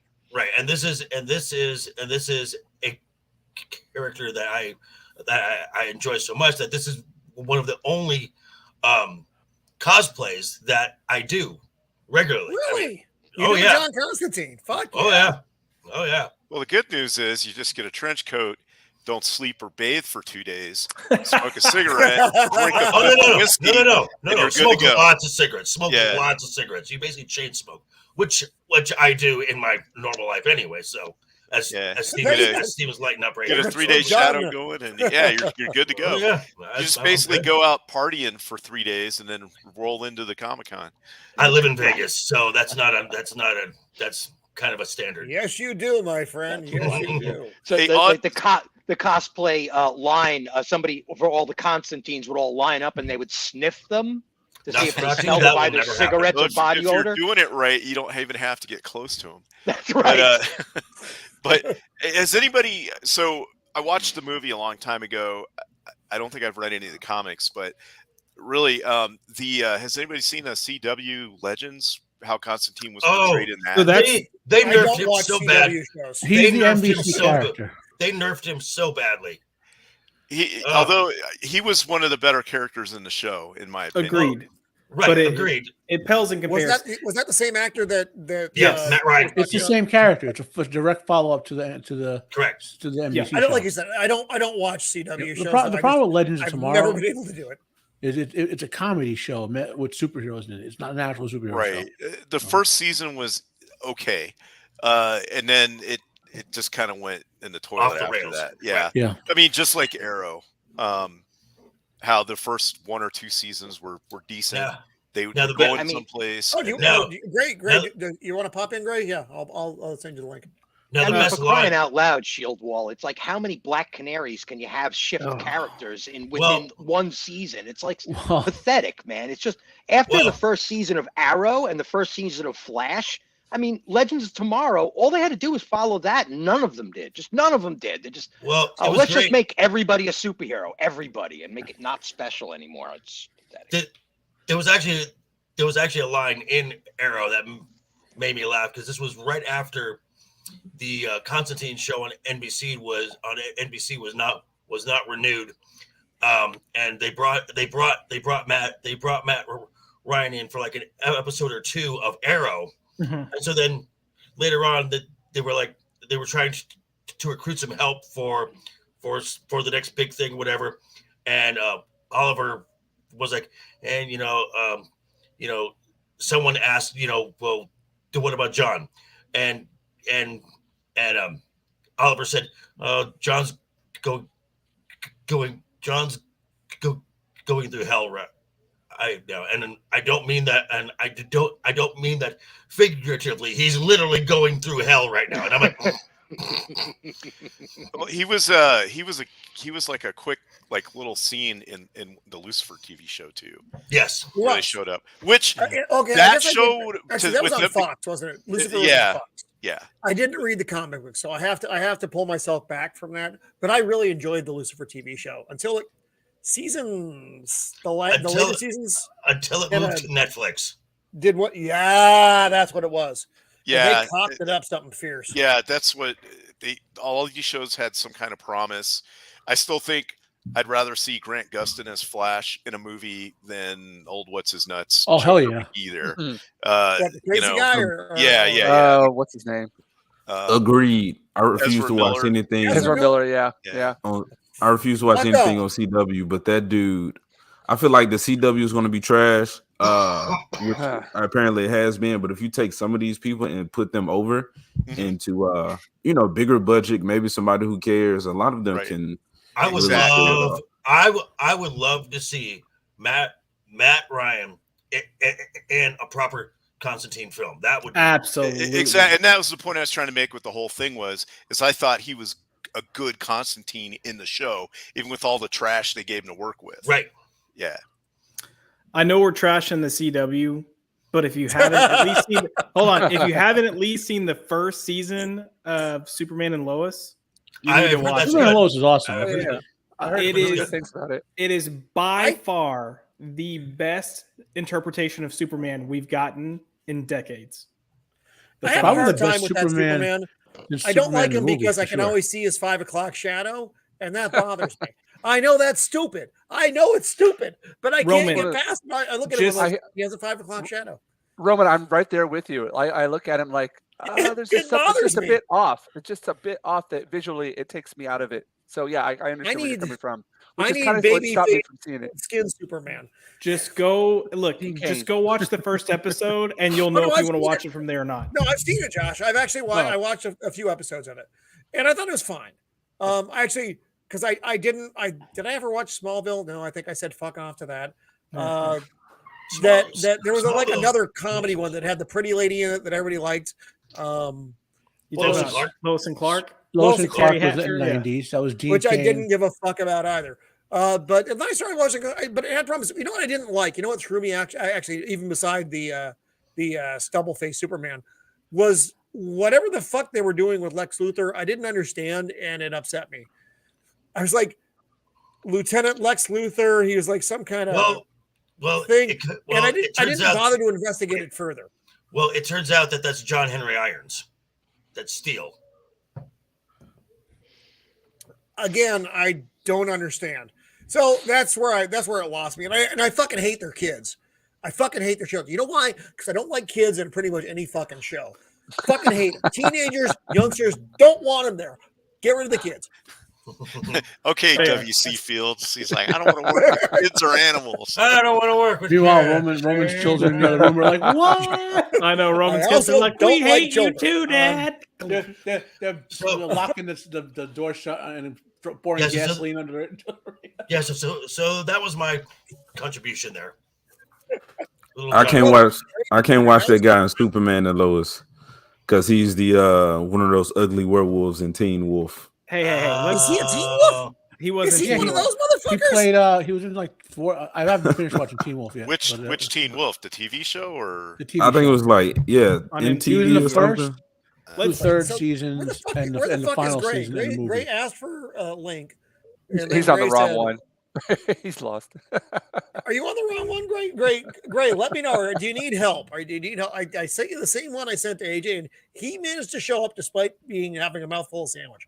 So, no, that was good pork chop, mashed potatoes. Grace throwing on some clothes right now. I guarantee it. It's one of the great delights God has given us. So 3 more drinks. Sorry. I'm sorry. Here he is. He's in. I'm making Danny drink every time. Oh, is he here? There he is. I see a Gray. Hey. How's it going? All this talk of John Constantine, it just summoned me up. You know, I'm a nasty piece of work. Ask anyone. Oh, yeah, sure. Your Cockney has improved greatly, Gray. That's supposed to be Scouse, Stephen. You know, Liverpool. I'm from Liverpool, mate. Well, not. I'm from Manchester, so I can't do it properly. Is that where he's supposed to be from? Yeah, he's a Scouser. He's a Liverpudlian. Okay. All right. How's everyone doing? Thanks, Roman. I can't believe I got a chance to come on this comic book panel. I've been going crazy. Been wanting to come on for weeks. It is like we have the trifecta here. This is pretty exciting. So, Constantine, we can go back to Constantine. We can no, it's okay. I know I missed my chance, mate. I'm below Josh, by the way. Hi, Josh. I'm feeling excited. I don't really give a fuck. So we can talk about whatever we want to. That's the beauty of my streams. So what? This brought you here. I don't have an introduction. Oh, so well, I don't have a great introduction, and I feel kind of bad about it because I didn't know you were coming, so I didn't get my clever patter down. Josh got a great introduction, and Josh is on like everybody's channel, but he's like behind the scenes all the time. He's like lurking. That's usually me. But anyway, so I want to welcome Wakazashi's Tea House, the man who I learn a lot about comics from every week because Gray is subscribed apparently to every comic book in production. So please welcome Gray to the show. Thank you for being here. I saw you. I got two guys from across the pond. That's very exciting. I'm coming after Jinja. I'm after Jinja, really. I just couldn't be on here by myself. I had to have my backup man here. The real man. What was there like typing? Gray, you have to get in here. Come on, get on here. Help me out. Well, he told me he's wearing a skirt, Roman, so I came to see that. You should put him under me, upskirt. That got so awkward so fast. Awkward. Well, that is very Japanese. Shieldwall. Good to see you, man. We got bars for that. Like working one. So I nice haircut. Funny thing is, I never read Hellblazer, and I know that's terrible. I feel like I know it's like I'm a sham. I'm a fraud. My exposure to John Constantine has been limited, but I do like the character. In fact, I mean, the one that we did, the Sting version we just looked at was fucking cool. So good. The Swamp Thing comic. Yeah. That was insane. I never seen it. It's like, well, he's designed after Sting. No, you actually drew him as fucking Sting. So, what time period is that from? Because that reminds me of like characters like Dazzler and Cloak and Dagger. There's that same kind of color spectrum of that early 1987, 88. Yeah, late 80s. Where they're coloring lines without any black ink to back them up, and it's like a whole new look. This is also very similar to the coloring in where's my fucking share thing? Did I get rid of my share screen? No, I'm a fucking idiot. That's the problem. It's also very similar to the coloring in Watchmen. Yes. Those kind of, it's very the bold look stuff. So that's I don't know when it happened. Somebody could probably back me up on the exact timeline of it, but I remember a distinct period where all of a sudden colors that had never been published before were suddenly available to these comic book artists, like these pale lavenders, these greens, these different browns and grays. That's all new stuff. It used to be that they would have to lay in a screening of some kind to kind of get that quality, but now they can go full saturation on these. Was colors. it a technology or a cost thing that? I think it might have been some Photoshop technology was kind of evolving, but I think it was really just the way they were manufacturing comic books. They weren't doing it in the older way; they were doing it in a newer way. Photography, perhaps of some sort, new photography. It's fucking beautiful though. I like the brightness, but in that same way though, when we talk about a book like The Dark Knight or Batman Year One, that was a very subdued book, but that worked very, very well. So that's the nice thing about this stuff. I mean, you have all kinds of different styles that either work or sometimes really don't work. But when we're talking about books like this, we're looking at all those, the unique, they're contradictory styles. So you have the one that's over here, the one that's over here. They're complete opposites, Bizarro and Superman. But they're unique and they are interesting. I just want to bring attention to that hand behind the smoke there and how genius that is. Oh, I love Beautiful. it. I was thinking about that. I was looking at it. I'm like, oh God, that's fucking brilliant. They're just starting to get into that cinematic quality that gave birth to the Defenders universe, right? This is coming hot off the heels of multiple successes of adapting comic books to live action, right? This is right around that same time period of Dick Tracy, Batman, the first Michael Keaton run, right? It's like they're trying to turn it into a Hollywood property by doing these visuals, like the smoke and just colorizing the hand so that there's a layer in the image that's I've not also illustrated. mentioned I don't like Batman 1989. Whatever, That's also added to my the list pile. of things I don't like. Though, I as much as I fucking hate Ezra Miller, I am going to see the Flash.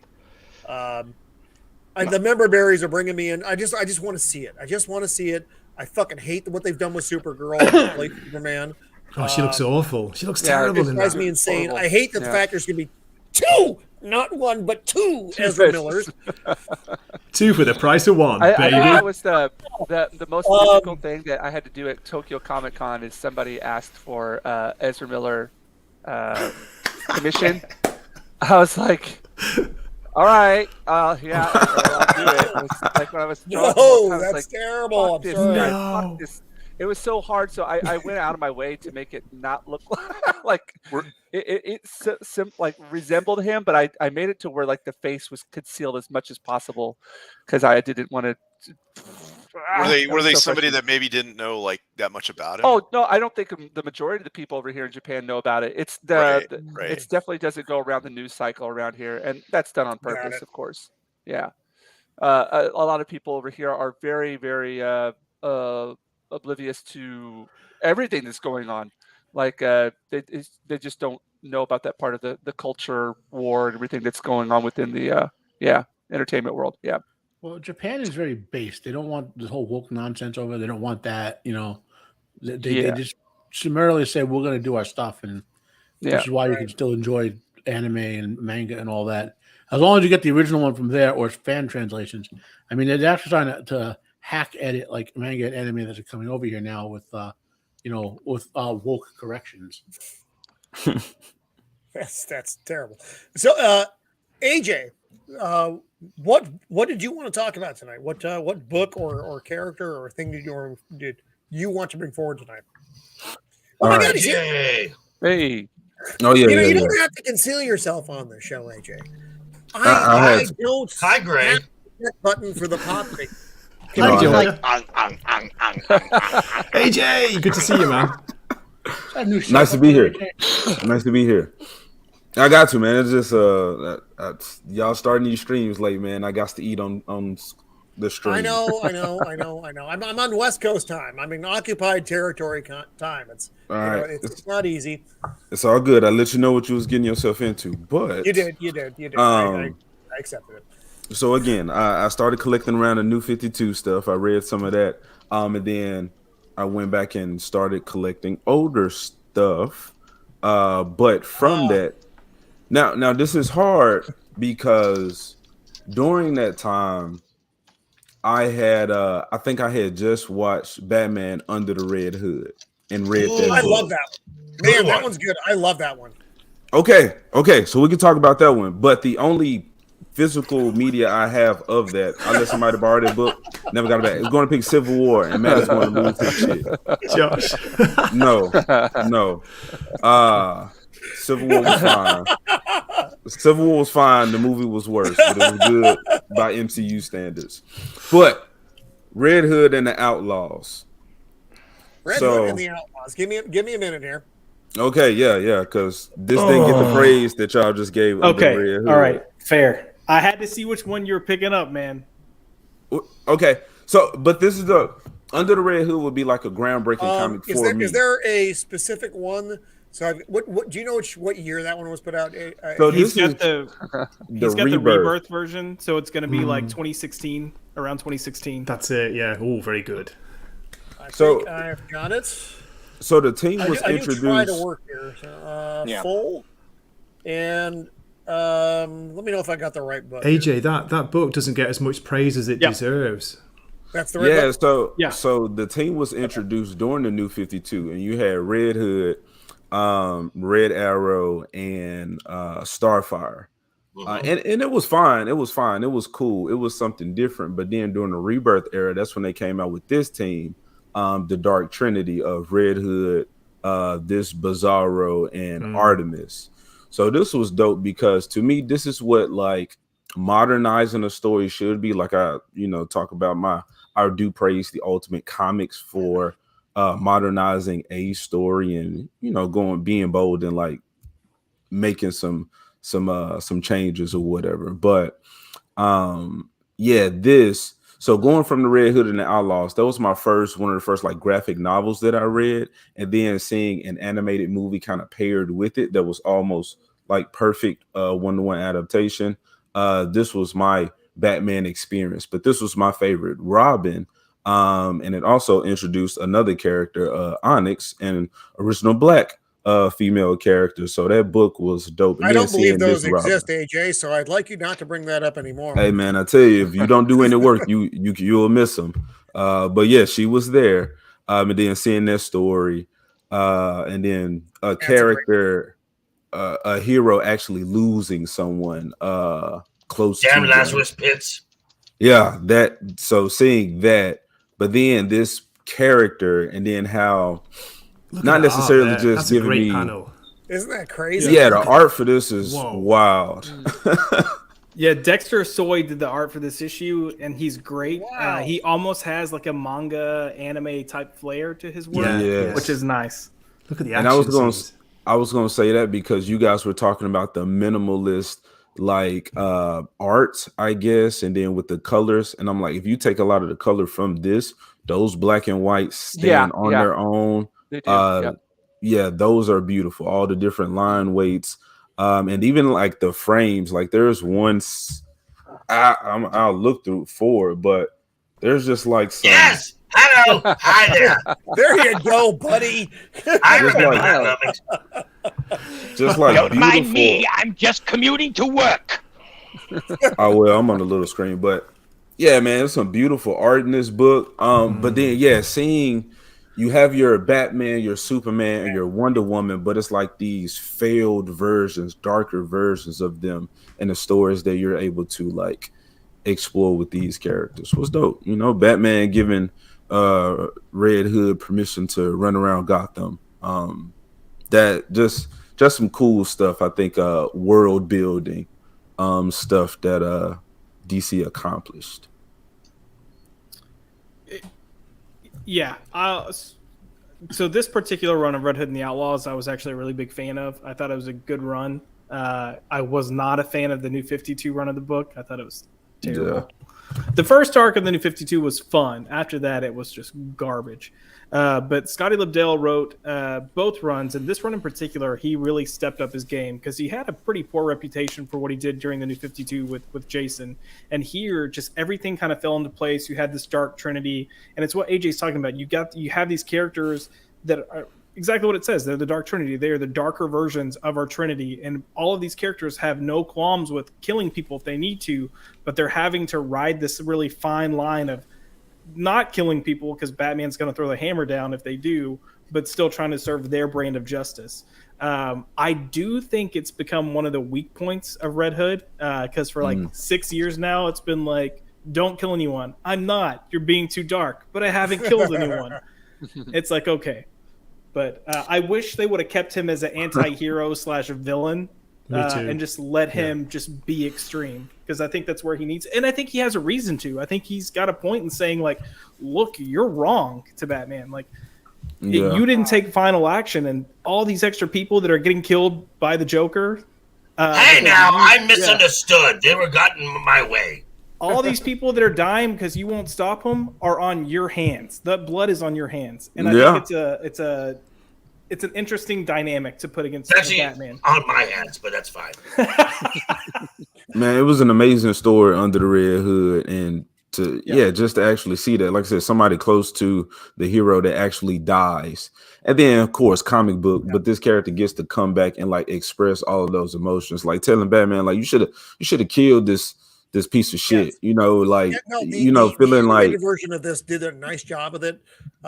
Jason Ackles from Jensen Ackles, Supernatural, right, did the voice for Jason Todd in that one, and it was really good. It was a very, cohesive piece of storytelling, and the emotions really actually came through in that animated feature, I think, very well. Yeah. And Mr. Ackles has also dipped in the animated field. He has been the Batman voice in the Long Halloween. Yeah, the Long Halloween. I like the Long Halloween as well. I didn't like it as much as I enjoyed this one. Agreed. I would say, as far as animated films, Red Hood is probably right up there with Batman: Mask of the Phantasm in terms of quality. I think they kind of par. I will disagree. I did not like. I'm not a fan of John DiMaggio as the Joker. That's just fair.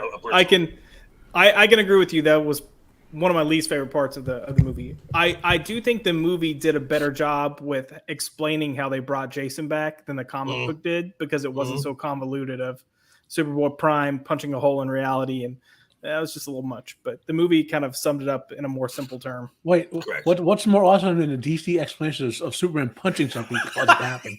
That's literally the definition of something. Okay, fair. I would say for us nerds, we're like, yeah, that's fucking awesome. For general audiences, they're like, what? And then what makes it even funnier is that was Superboy Prime's sexual frustration causing those punches, because he didn't have a Lois too. Like Kal-El's Lois was there for him to get it on with, but he basically only had Alex Luthor, and he didn't swing that way. Frustration punching reality to cause all changes. Well.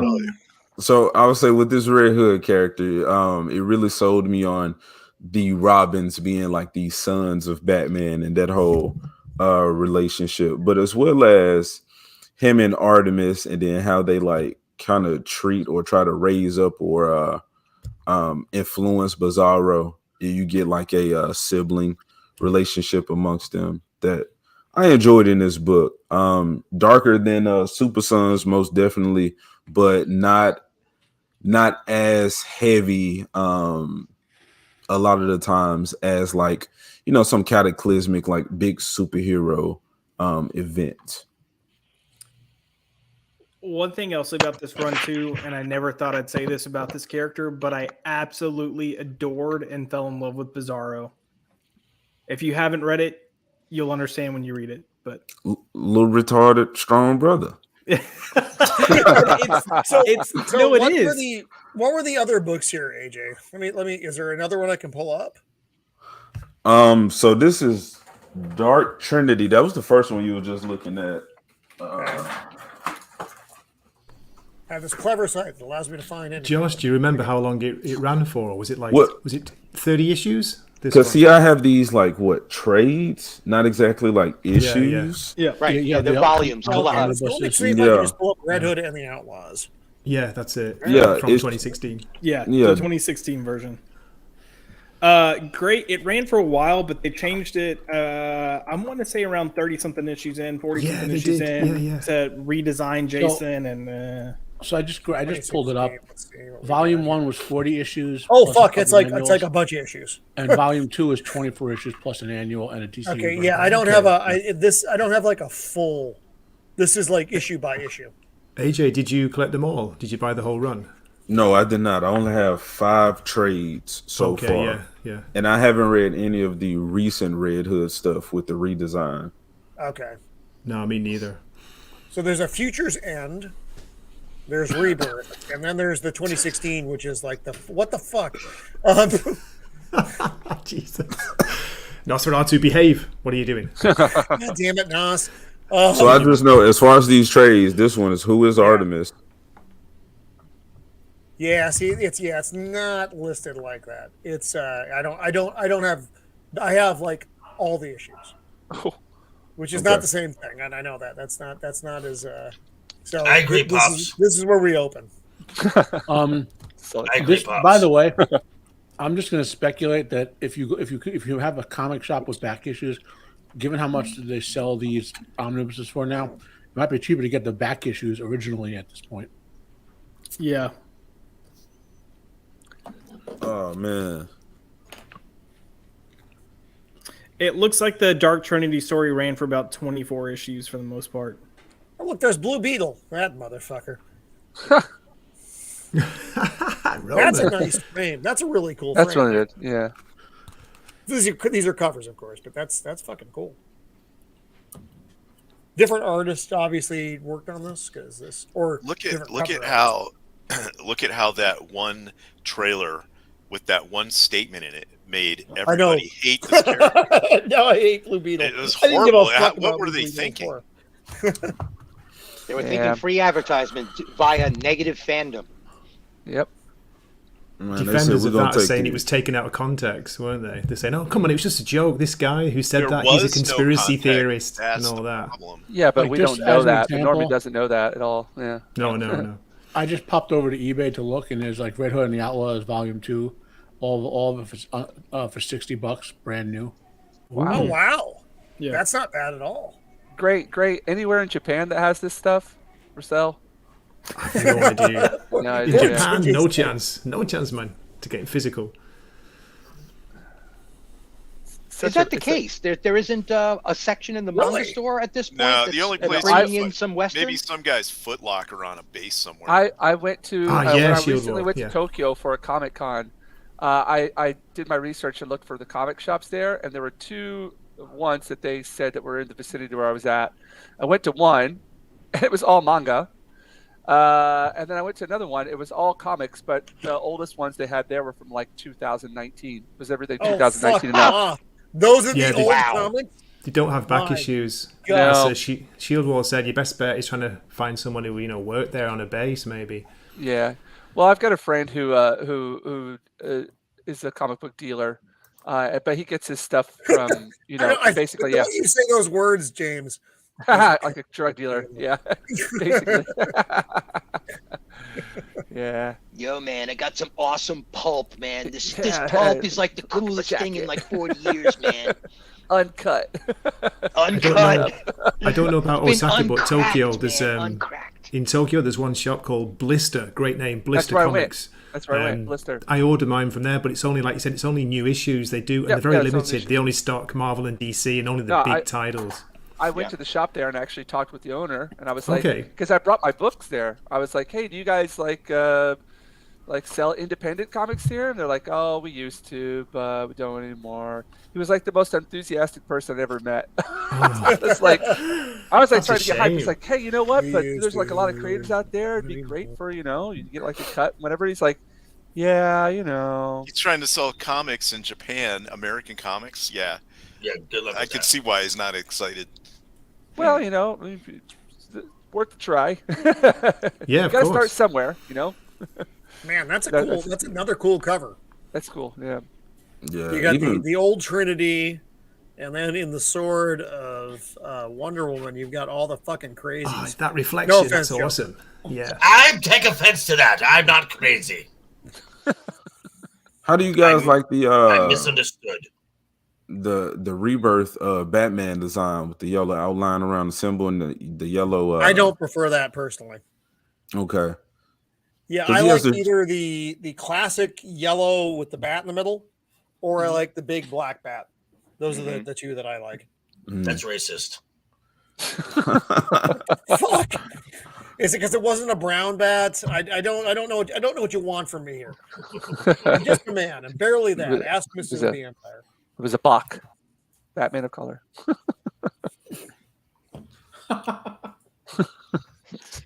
Like this one, man. They like I said, with the rebirth version, they went with more of a sibling dynamic between the characters as opposed to the New 52, where it was just Red Arrow and Starfire having a lot of sex. Yeah, I'm sorry, Roman. Can you scroll up to that ad? Are those the women of the Wehrmacht? What is that? 999. I thought they had bat symbols on. I don't even know what the fuck's going on with this site. What sites have you been checking out, Roman, in your spare time? It's literally the comic book. We've been saying the word Batman too many times, and so now direct association right there. Yep, yeah. Roman, only comics, right? Only comics. So this was a great choice. Another that fucking thing keeps popping up. Wow. Just hold your hand at the bottom of every page. No There again. These frames are fucking fantastic, though. I like the art in this book a lot. Boy.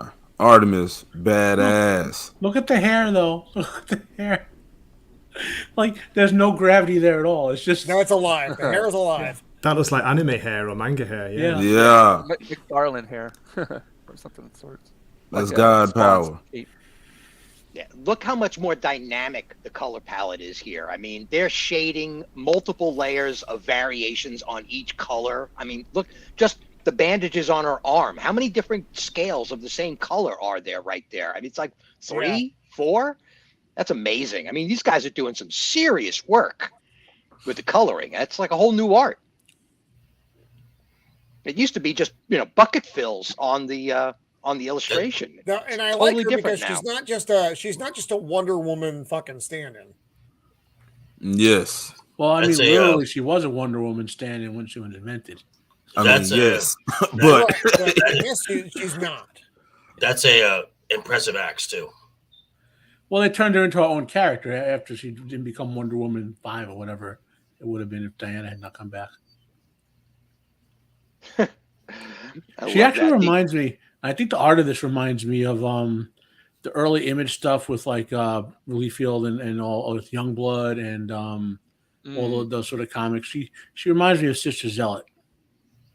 So this is when they find Bizarro. And it's like I don't know the story behind Bizarro. Like I thought he was already out doing this thing, but in here it's like he's a new Bizarro, and like they rescue him, so now they're able to kind of like with the what happened in Young Justice when the kids found Superboy. It's like now they get to kind of mold this character up and raise him up. And that's why he seems like a little brother, but I like this version of Bizarro. Yeah, Bizarro has multiple origins, and some like there's the Bizarro universe, others there's Bizarro Rays, then there's Science Experiment Bizarro. Then there's Bizarro, like in also Superman there's Zibaro, who's the Bizarro Superman of the Bizarro world. So he speaks normal ways and has normal powers, but he's an outcast on Bizarro world because he's normal. Yeah. Bizarro Superman is thick, man. Yeah. and this one, he gets like he keeps going through if they give you all the pages. I mean, he looks a lot more like, in these frames, a lot more like Superman than Bizarro does. Especially in a lot of the media. I mean, he's very deformed and almost like a zombie looking version of Superman. Yeah, there's so many different versions of the character, Yeah, there are. So this one does become that, and that's what's like I said, I don't want to spoil it unless the page comes up. But I was wondering. He starts off as a Superman clone. Yes. Like literally as a Superman clone. But then things go terribly wrong, apparently. Oh wow, this is fascinating. Oh, poor buddy. Well, that's got some Mojo vibes. That's creepy as fuck. Yeah. No, yeah, I haven't seen this stuff. Yeah, so he's like a young innocent mind in that just whacked out body, and so like whereas Superman like knows to restrain, this dude is just doesn't know his own strength, and they have to. Oh, sorry. Well, they have to keep him from killing. Yeah. Yes, that's what I'm reminded of as well. Very limited intellect within a very powerful body, which is sad. Really, it is. Well, it depends. I like how they do Black Mask in this. Some Bizarros, their brain just work differently, so they can't learn the regular way. But if they learn a Bizarro way, they're just as smart as regular Superman. just in a bizarro way. It's a weird concept. Matt, I hadn't realized how old the character was. Bizarro, when he first came out, was it the 50s or 60s? I can't remember. Isn't it even older than that? The original Bizarro was so cool. It was a great concept. Yeah, well, that was Science Experiment Bizarro, the original one, right? Somebody had pulled DNA from Superman or something like that, and they were trying to clone him. Lex Luthor. Oh, it's okay. Lex. Yeah, it's like he's the lore behind that character is like just wonky. No way! I didn't even know that. The Lex connection. Wow. Me am not monster. Me am not Superman. Look at that. That almost looks like a Christopher Reeves. It does. Distorted drawing. That's awesome. I love that frame. Well, he's obviously used to this reference, hasn't he? Yeah. Especially that picture. That's fucking. Oh, look at that. Look at that. Whoa. That's neat. Looks like That's Zax. cool stuff. I love the line work here. Me Bizarro Superman. You guys are built.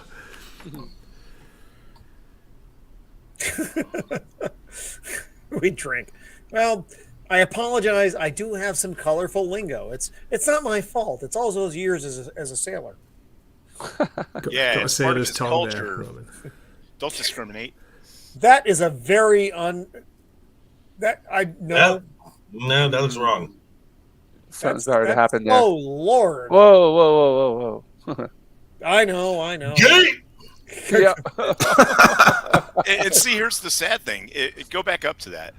Oops. Oh, hang on. That's all right. But a few years ago, we would have just been like, okay, they're doing a face-off. But now everyone has been conditioned. Now I look at it and I go, they're going to fucking make out. Right, do something. And then you see it down to where there's kids there. Got it. Nas is like, what the fuck? Well, I have been conditioned to no such thing. And then you scroll down, and there's kids. You scroll down, and it becomes Rule 34. It actually gets and then worse. You're just like, what the? This is where we're going. But how old is this Gray, cover? the price of the comic was only $2.99 back then, so it was a lot better. 2016. Yeah, this is before it all went crazy. None of that. What is it? It's like $4.99 now, $5.99. What is it? The latest issue of Superman is $4.99. There's no backup story. That's just for a single issue story. That's a lot for a fucking piece. They used to be 75 cents when I was a kid. They were even. I'm that old. I'm quarter old comics old. Well, they only sell like 10 issues, so they got to come up with. So they need the resources to make more. Well, you're right, because they destroyed themselves with this stuff. Guys, can I ask the panel, how many people here actually buy new physical copies of comics these days? I bought my first Marvel or DC. I bought first comic a physical copy of in Tokyo because I felt like I needed to. I bought the Silvestri. Oh, it's fantastic! Deadly Duo. Hold Joker. Let me blow that up. They have this. This is the only comic I bought there. The only thing I found worth buying. Yeah. So that's such a good. It's going to be a miniseries, but it's so good, man. The art and the writing is so good. I got book 1 and book 2 there. Book 2. I like the book 1 cover better. The book 2 cover. Book 2 cover. I'm not as. Oh, sorry, Joker. Oh, hang on. It's Kelly Jones. It's pretty good. I like it. Yeah, I got that one. It's all right, but I prefer the first one. Yeah, the Silvestri is awesome. There's some aspects about it I like, but the first one's just. And these little black and white on the back are really cool. Oh, that's nice. I like that a lot. This is really, really nice. Oh, it's Joker, there you are again. Yeah. I know. I'm everywhere. So that's I would like to buy more physical copies of comic books if I knew that what I was going to get was quality. Get them. Most of the books that I have were all gifts to me. Like I said, okay. Now I just got 10 Joker covers from Pops, which was just awesome. Wow. Pops. AJ, how about you, man? AJ, as far as what buying recent? Recent stuff. Nah, man. So I keep saying this. I feel like I got to make this disclaimer. I really didn't get to grow up with comics. So it was 2011 when I graduated high school. Then I started collecting. Okay. And as I collected, that was during the new 52 and all different Marvels. So all of the race swaps and message pushing. Oh Lord, poor AJ. He got into it at like the worst time. Yeah, so I went back and I've been buying like older stuff. I read something online and I said, I like this story. Let me go buy it. And I'm not so much into manga, but I'm starting to entertain manga because just because of the storytelling. I feel like that's going to contribute or give me a lot to help with my own stories. But we was talking about Constantine earlier, and as much as I hate Keanu Reeves, I bought this today. Berserker. I've heard nothing but good things about it, and I figure, this man's acting is terrible, but maybe his direction on the book could. I can't even argue with AJ on this one. That's that's not a hot take. That is a take. He was excellent in Bram Stoker's Dracula. What are you talking about? Jinja, same thought. Are you joking? Are you kidding me? His British accent was fantastic, Governor. It was really good. Dracula! Fuck Dracula! I like to call him. That was one of the worst casting decisions in fucking. Keanu does what Schwarzenegger does. They play the role they're given, and if the role sucks, they suck. That's the way. No way. I think Keanu Reeves is best when he speaks less. Keanu Reeves comes across as he's That's basically what I just said. As he is just reading lines. He's not an actor. Yeah. He's a movie star. That's what he is. I would rather see somebody else in all of Keanu Reeves' roles, and I think I would probably love his movies that much more. Shots fired. But I just picked this up just to. That was a great choice, AJ. That was fantastic. Because I leave the older characters for y'all. I like the sidekicks, the young guns. Well, funny. I have. I like them too. All the characters you mentioned behind me in the ensemble here. The Red Hood. That was a little bit of a grip because I was forced to get the fucking Nightwing figure with it, and I don't care about the Nightwing figure. I wanted Red Hood. I don't either. I had to get Nightwing with. What's that, Joker? I don't care about Nightwing either. No, I don't care. He's fine, but I just don't. On the large scale things, my give a fuck about Nightwing is very low. What is wrong with you? He's a whore. What? Sounds like Nightwing for different reasons. What? Not Josh. Come on, Josh. Tom Taylor writing it. That's a problem. Nightwing is Batman if Batman were well adjusted. And unfortunately, you've got chumps like Tom Taylor that are writing Nightwing now coming in being like, he's the best hero because. Stop saying it. Just let him be who he is. That's why he was the best hero. Is it because he's a lesser Batman? Oh my God. Wow. 2 actors I can't stand. Yes. Make that happen. Whoa. Wow. That's right. I said I'm going to take care of you. I like Nick Cage. Fuck Nick Cage. He said fuck Nick Cage. Whoa. That's I think Danny might agree with you on that one, Joker. He lives out of here. He's a fucking tool. Can't stand the guy. He lives there. He lives where you live. In Vegas, yeah. He lives in Vegas. Are we going to get to meet him when I'm out there? No. Come on. I thought he was leaving Las Vegas. You don't want to meet him. You don't want to meet him. The only reason he lives out here is to escape all the taxes he owes back in you guys' estate. Well, yeah, in the occupied lands of California. So, Gray. Yes. Is there you're here, you jumped in like some kind of wildcat on a fucking dog on a hike. Is there something you'd like to fuck you, Josh? Fuck off with that thing. Oh my God. Yeah, so when I was saying it's a lesser Batman, I wasn't talking to you, Josh. I love Nightwing as well. I'm asking Roman. I don't love Nightwing. I don't care about him. I just don't care about him as a character.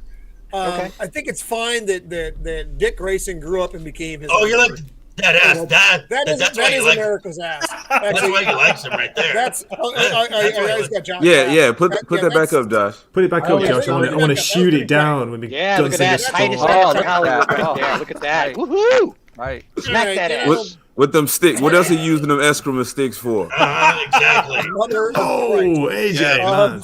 You went there. Did they model those delts and lats off? Roman, get yours out as well. Do you have it handy? Ladies. What are we talking about, Lucky? Gunslinger Spawn, of course. What are you talking about? Yeah, what are you talking about? Yeah, baby. Let's shoot Josh's Nightwing figure. Can we shoot him from here? Block them bullets.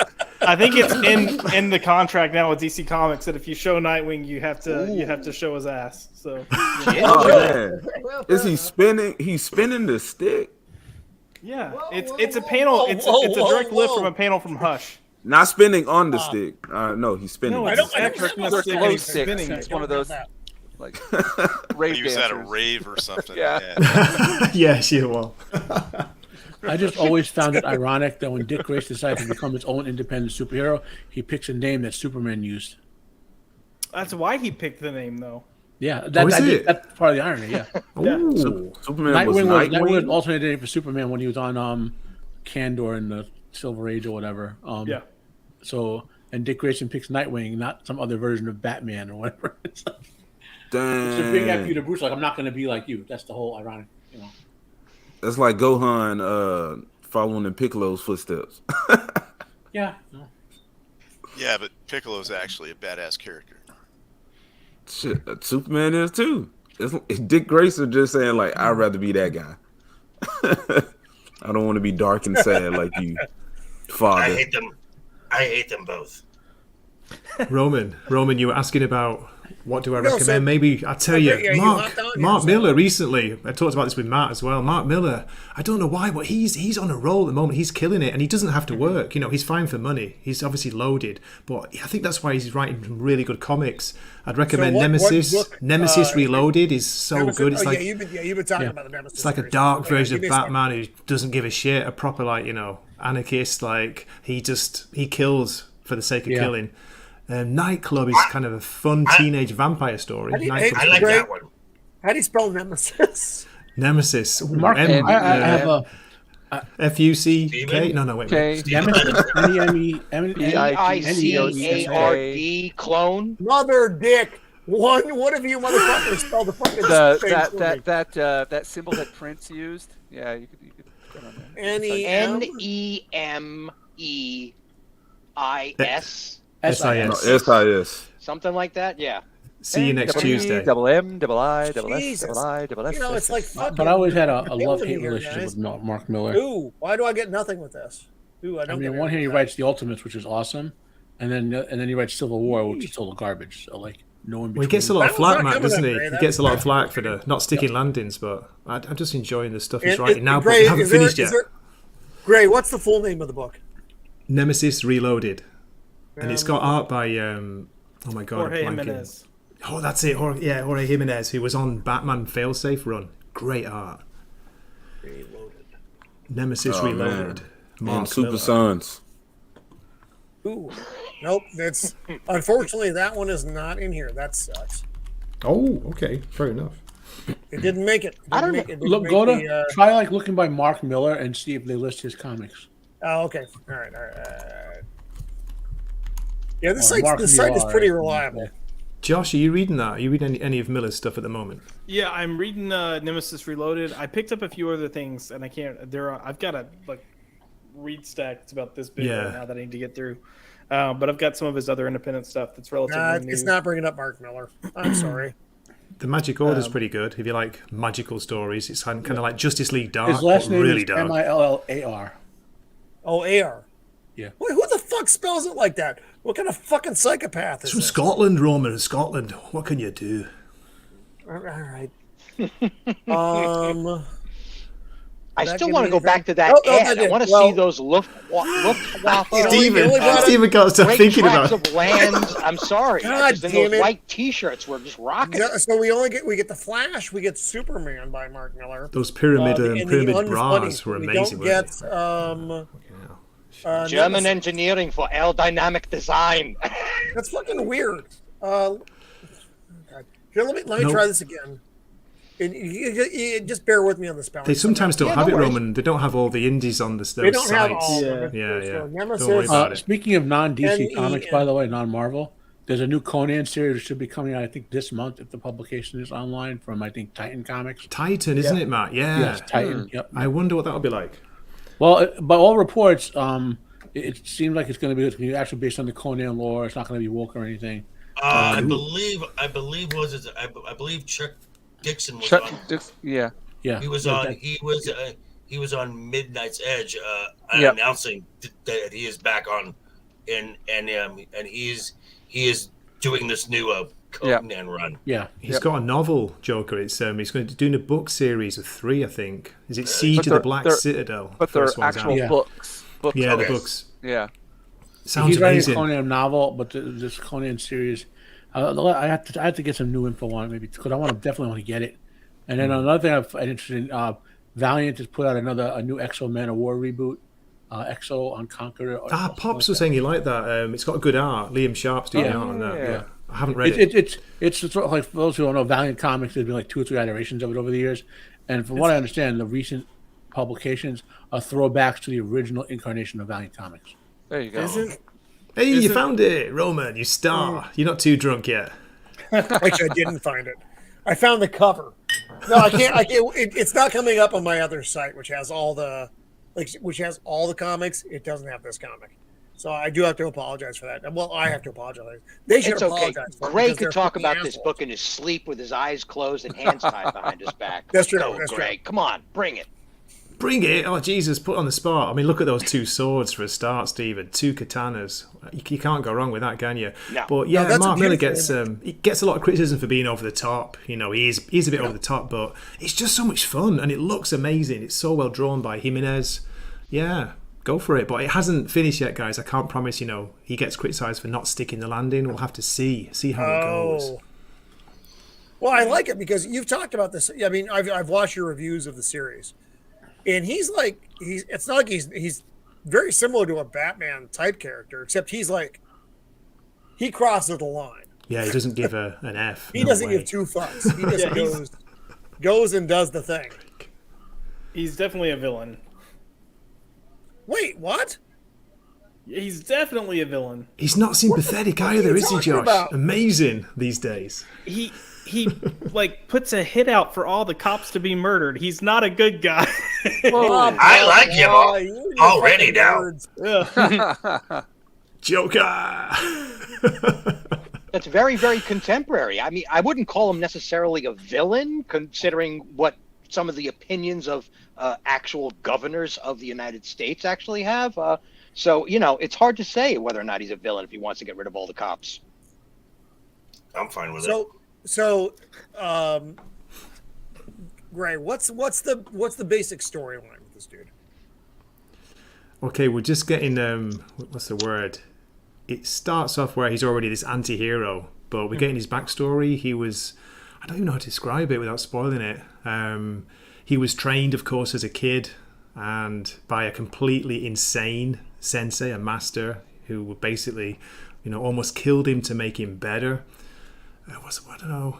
Yeah, I tell you, I'm getting stream brain, but he's just an anti-hero. He's a villain. He doesn't give a crap. As you said, the whole thing with putting like a contract out on every cop, he's going to pay money for every cop who's killed. It's like, Jesus, Mark, you're pushing it there, mate, but he doesn't care. He's pushing the limits. In one issue, he's using a commercial airliner as a weapon. Fucking hell, I was like, wow. Oh my God. So it's a little bit we have never seen that before. No, we haven't, have we? In the real world. Real world. But he's not afraid to take risks, you know what I mean? Yeah, he does get criticism for being over the top, and you can say that, but yeah, he's pushing it, man. He's pushing it. Not playing it safe, and I like that. It's my understanding he's the same guy that gave us Kick-Ass, right? I mean, this is the same. Oh, same. Okay, that's yeah. What he did Wanted, Kick-Ass. Wanted. That's right, Matt. Yeah, that was Wanted as well. Good. Which the movie, oof, good grief! Talk about a deviation. As I mentioned before, he did the Ultimates, which was an awesome take on the Avengers. Oh, was he behind the Ultimates? I love the Ultimates. Yeah. He wrote Ultimates 1 and 2. The Ultimates like volumes 1 and 2. Yeah, Ultimates Ultimates 3, very good. I mean, forget about it. Just forget about it. Anything Jeff Loeb wrote after his son died, just forget about it. It's the best way to put it. Yeah, he was also, what was it, Jupiter's Legacy? Old Man Jupiter's Logan. Legacy. Yeah. Old Man Logan. He did the Kingsman. That's Old Man Logan. I actually have that. Wow. As well. That's a fucking book. Yeah. Kingsman is a big bonus. Yep. Good grief. Yeah. Hey, real quick, AJ is going to have to bounce out of here pretty soon. What? Dude. Yeah, that's what he said. So, AJ? I mean, what? Why you putting that pressure on me? Why y'all making a wild face? Well, we would see if you had any thoughts on this before you take off, or you want to plug something coming up or whatever. Thoughts on Nemesis? I mean, I haven't heard of it. That it looks amazing. The list of things that y'all are spouting about what Mark Miller has wrote have been great. Jorge Jimenez is so I look at I like to collect physical comics because I do look to them as like my art books. I buy my art books, but I'm also like studying a lot of this art, so I'm learning about a lot of these artists. And Jorge Jimenez was one of the first that really made me. I think he does. As I'm looking at his style, especially in Super Sons, I'm like, man, this looks like the West and the East, like art perfectly blended together. This is what I want to create. And when I hear him talking like an interview or something, he said that is exactly what he did. So the artist and the writer being amazing, coming together on this project, I'm only expecting good things. I'm excited. I'm gonna check this out. If you're ever at a con and you get to see Jorge Jimenez draw, dude, the guy is so freaking fast. And it blows my mind at how fast he is. Because when he first came onto the scene with DC, I think it was around 2016, around the Rebirth area, and he was doing some Earth 2 titles, and he was doing Super Sons for a little bit. But he doesn't speak English very well, so he had to have a translator.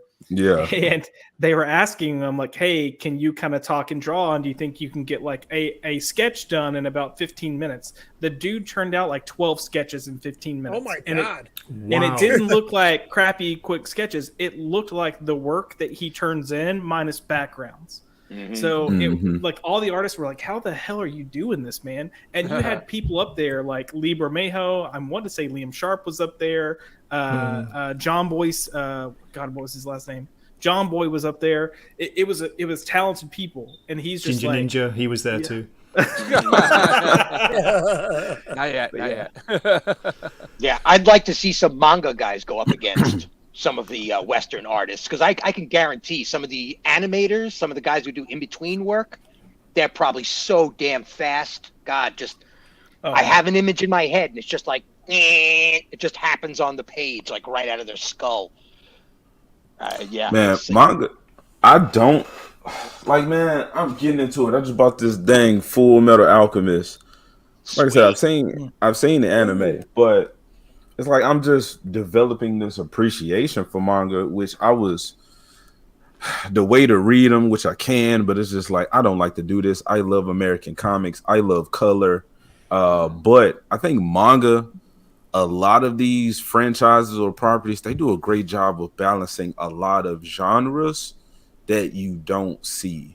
Like comedy throughout the at different moments. What the MCU tries to do while still being in like serious moments and not taking you out of the story. A lot of anime and manga does that very well, and that's I want my project to be a perfect blend of those, and I see a lot of Alchemist, all by itself, does this incredible balance. I mean, you'll be in an episode that it's just been heart-wrenching and tears. You're wiping the tears off your face. This episode's been so heart-wrenching, and then somebody says something and somebody reacts to it, and it's done for tongue-in-cheek, and it's just the right amount of levity to get us into the next sequence, because that last part of the episode was so heavy. We need a little bit of levity, and they do it just right. It's so good. It's so good. They even alter the image. It's like when they're not serious, they don't look the same on paper. Exactly. Full Metal Alchemist is one of those that just did it perfectly. And I was just like, okay, this is one of those that I need to like reference a lot of elements, and not necessarily like we get woke messaging, but this tells you a story of corrupt government and how we are all just basically like tools and stuff like that. But it's all in the story. It's not beating you over the head with somebody's politics, and it just makes you think. It just makes you just step back and think like, oh, are we doing something like that? Do I live in a society, or do I know people who move like this? So yeah, not talking about that was going to be my other pick, Full Metal Alchemist, but I gotta go. That's right. Second helpings. Your second 12-inch of the evening. He's got to eat his chips and cookie. Second helping of something to eat. It's a woman in there though. Ooh. Oh. Chang chang. Oh my. All right. So you switch over to Roman's OnlyFans page. So Saturday, Heroes No Capes. Yes. Heroes No Capes, people. Go check that out. We will be talking a lot about Mario. I saw Which it is killing yesterday. it right now. Which is killing it right now. Yeah. Mario is killing it. Ego saw it today, so we're gonna do a lot of talk about that because I was super hype about this movie. So let's just see what happened, how we feel about it. Were you sad that John Leguizamo was not in the movie? John Leguizamo didn't cross my mind. AJ, do you know who John Leguizamo is? Yes, I definitely know. Oh, AJ, you haven't put up that stream. You haven't put up that live stream yet for Heroes No Capes. You haven't put that up yet, have you? Yes, they're live. What do you mean? I mean, you haven't scheduled. Put it up on YouTube. Oh no, I have not. Okay, so I'm just gonna, and it's gonna be on your channel, of course. Yes, okay. Of course. I will. Just I will putting it in have the chat. That's all. I would definitely have it by tomorrow.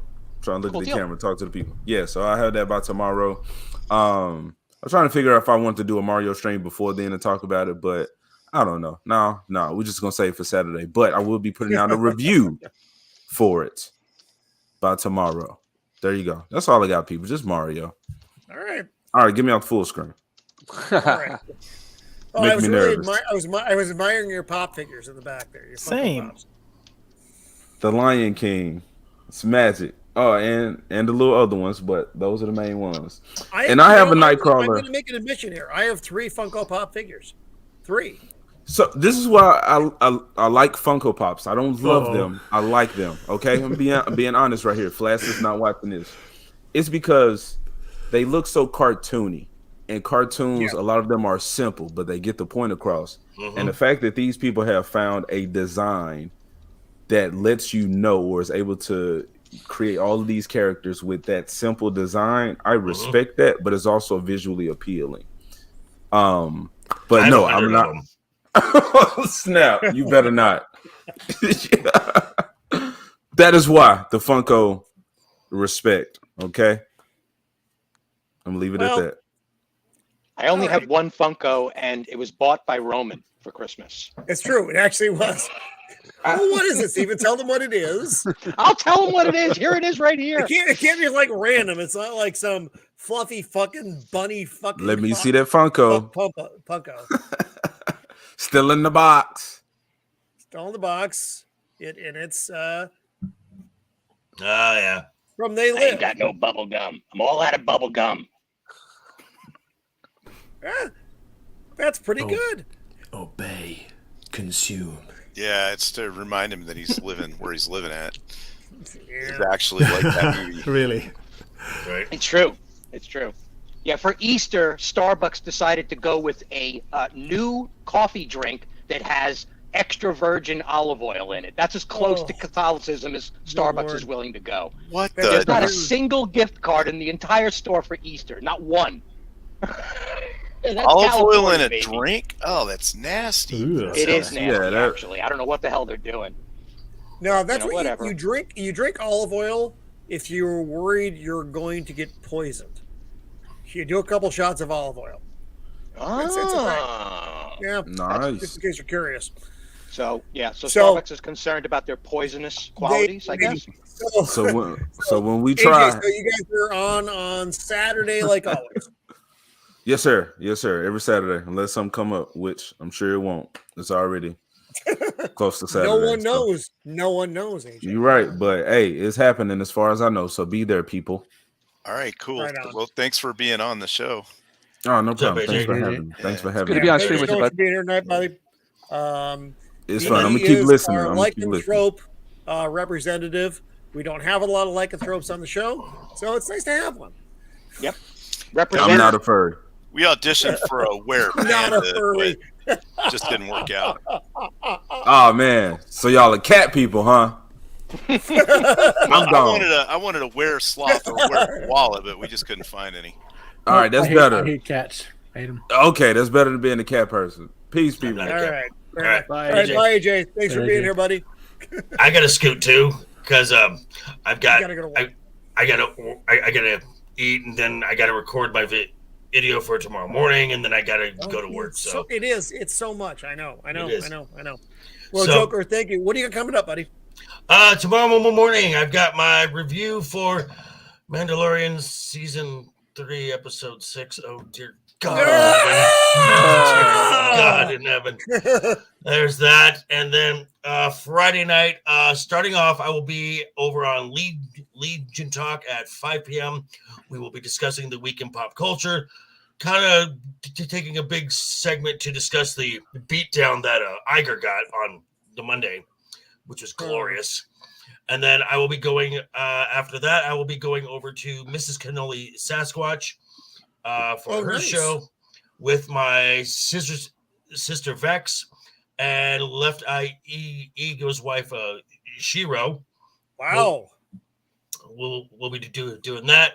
And then Sunday I will be on with Static 2020 over with Wookie Be Bad. Fuck yeah, man! That's a lineup, dude. I know. This is a week. I'm just kidding. Very cool, dude. That's quite a bit. All right, well, check out Joker on like every fucking channel on YouTube. Keep on trucking, brother. All right, and thank you guys again, Roman again. Thank you, Shieldwall. Pleasure, man. Have Matt. It's great having you, dude.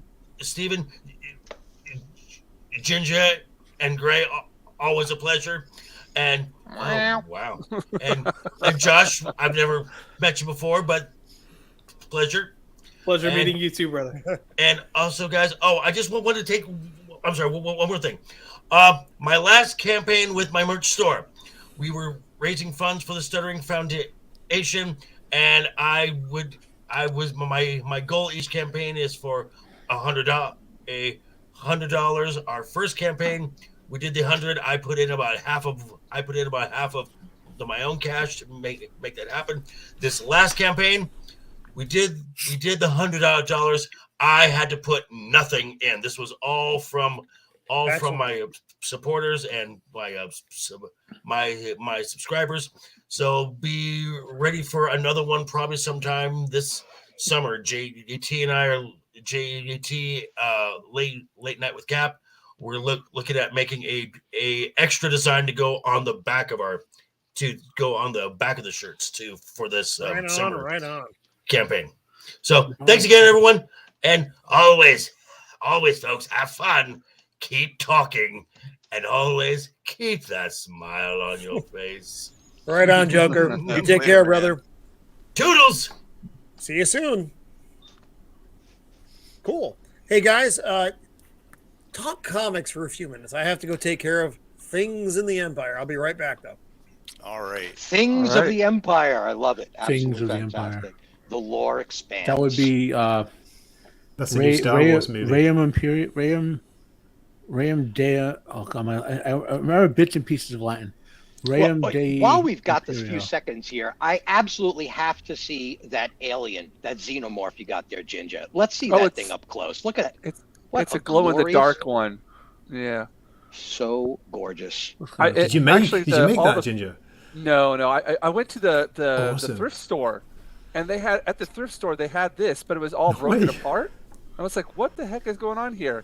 So I bought it. It was like, wasn't that expensive? And it's just really, really wicked. And it's a glow-in-the-dark one, but my cat kept on knocking it over, so I had to put all the pieces in there because the fingers are broken off. What's it made out? Is it made out of like some kind of polymer or something? It's a PVC, isn't it? You should like record your cat beating you up and put some special effects in there and have like you have to find your cat versus a xenomorph. Yeah, Japan, Shieldwall. Japan is famous for their garage kit castings, and these things are all almost entirely solid pieces of plastic that knuckle together. Yep. Yeah, knuckle together. That's the term for it. I don't know the terminology, but that's exactly how it goes. This is like transparent. You can see inside of it too. Oh, okay. Like a transparent casing on it, and you can see the mouth inside of the mouth there. There we go. Wow, Yeah, cool. it's wicked. Yeah, you got to do a Sigourney Weaver impersonation of that thing next to you, so that it looks like the scene from Alien 3. Yeah. This has been a great panel tonight, having Josh on here, Gray making a surprise appearance, Jinja Ninja, and then of course we got Unbearable Prime, Last Cub of Krypton. So at least I know another button to push now. I can just bring up Civil War again. I really want to get that spun up. Remember that, Matt. I remember But that. the thing I is, will always remember Civil War. when he goes into a rant, though, you can get that extra bit of knowledge out of him that is locked in there somewhere. I feel like again, this is just like whenever I grew up, I didn't have access to all on the spinner rack. They basically just carried Marvel stuff. They all had like DC stuff every once in a while. So I feel like I'm always catching up. Like I was like kind of the opposite of AJ. Now he's getting to it now, whereas when I was young, that's all I had kind of access to. So I feel like I got so much to learn. So it's really been good to be on the panel and just hearing, like finding all these new books. And I immediately look them up on Amazon, Japan, to try to find it, but now there's nothing here. Yeah. Try eBay. Look on eBay and just type in comic books. Yeah. eBay is a gold like for $100, like 500 especially comics or so much like that. Well, because you buy it in kind of whatnot condition. And you get I don't care about the condition at all. Like, I just want to read the stories. That's the way I look at I'm like that. for like albums. I don't buy albums at anything less than like Very Good Plus, which is apparently a very loose version. But I don't care about the sleeve. The sleeve could fucking be, battered to all fuck. Yeah, you as just long don't as want the album is in good condition. You don't want scratches and stuff all over it. No, I need to be able to play. I'm a nut. I don't know how these work in Japan, but in the U.S., when people have like garage sales and whatever, when their relatives die, that's the best opportunity to get cheap comic books, or old videos or whatever. Just drive by. So that is Matt picking on the bones of the dead. I mean, you could drive by and there could be like 3 boxes of comics, like $20 each on each box, and because some woman is selling her dad's old comic collection. It's like a poor man's estate sale. It is. So, Stephen, you brought up an interesting book to look at for this week. Yeah, I was surprised that no one had brought it up yet. Stephen brought up a very controversial. This is going to be a discussion kind of book. Ooh. So he brought a Tom King book applied going into this one. Heroes in Crisis, Joe. I'm like, oh my God, Stephen's going to get me kicked off. But it's an interesting book. Think of it in the same vein as like Mouse. Exactly. It's not. I didn't think it was. I thought it was very Mouse isn't controversial. Mouse is awesome. Persepolis, Stephen, do you go? No. Yes, it is. Persepolis, yeah. Ooh, I guessed it. Wow. Nice job. Gray. You could tell he's high end. He's definitely highbrow. Right, Gray? I'm a fucking ape with a fucking rock and some fire. I bought it for my wife over here in Japan, the Japanese translation version. Really? She loved it, yeah. It's a fantastic piece of material. I mean, first off, the artwork is absolutely extraordinary. Plain old black and white on pulp. The illustration quality is almost like woodcut print. Yeah. Yes. Yep. Like pressing. And that's definitely on purpose. I mean, we'll get to the actual illustration in a bit here, but the part about this book that completely altered my perception of where her story was being told was this notion of how advanced they were in the Middle East before Islam took over. I mean, we're talking like everybody's wearing all suits. It's all westernized. People are going to movie theaters and reading books from foreign publishers. And then, I would like to amend that, Stephen, before modern jihadist fundamentalist Islam took over. Yes. Because like the Ottoman Empire, they had relatively they had comparable medicine to Europe. They had scholar, I'm not trying to pick sides on religions, but there was a movement starting around World War II with like the Islamic Brotherhood and all that really radicalized Islam. And whenever you get any radical form of government, for it to last, you need a disarmed, dumb population. And that's what they did, basically. Yeah. But so, I mean, the basic deal is that this is an autobiography about a girl who grew up in Iran and was exported by her parents to help her survive what was going on in the country to Austria. And that's where she spent her actual youth.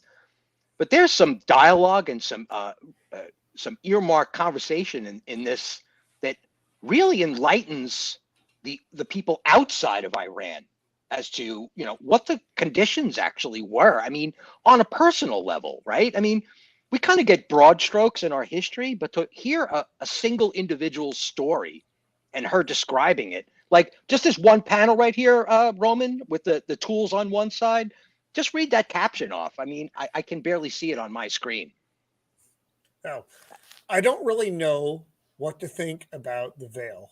Deep down, I was very religious, but as a family, we were very modern and very avant-garde. I was born with religion. I just that one insight of this simple little girl's opinion about where her parents stood as opposed to where the country was going. It's fascinating. It's absolutely fascinating. And it's just a very human story. I mean, there's no superheroes in here, of course. Although God does make some hysterical appearances through Grandma, which is hysterical. She talks about like grabbing God by his pubic hairs and giving him a good yank every time she's upset with him, which is hysterical. Ouch. This is a historical fact back there, by the way. The native peoples of Iran are Persians, who are basically Europeans who moved back to the Middle East. And the comic reference, the Arab invasion, which is when they got converted to Islam, and so. Yeah. No, I had when I was in college many years ago, there was a Persian girl in my class, and she would talk how her family referred to themselves as Persians, but the region was now Iran. Yeah. But that's not how they spoke of it. They spoke of it as they were Persians. That was their background. I thought that was interesting. Right. It's kind of like in America, how, we have Americans, but you also have people that consider themselves Chicano or something like that, based on their ethnic background, even though it's in the region that they've lived for so long and everything. It's pretty interesting. Yeah. If you go to the Southwest, you can see that gradient, because there's people that consider themselves Chicano and some people consider themselves Latino. And it's a difference. It's not a big one, but to them there is a big one.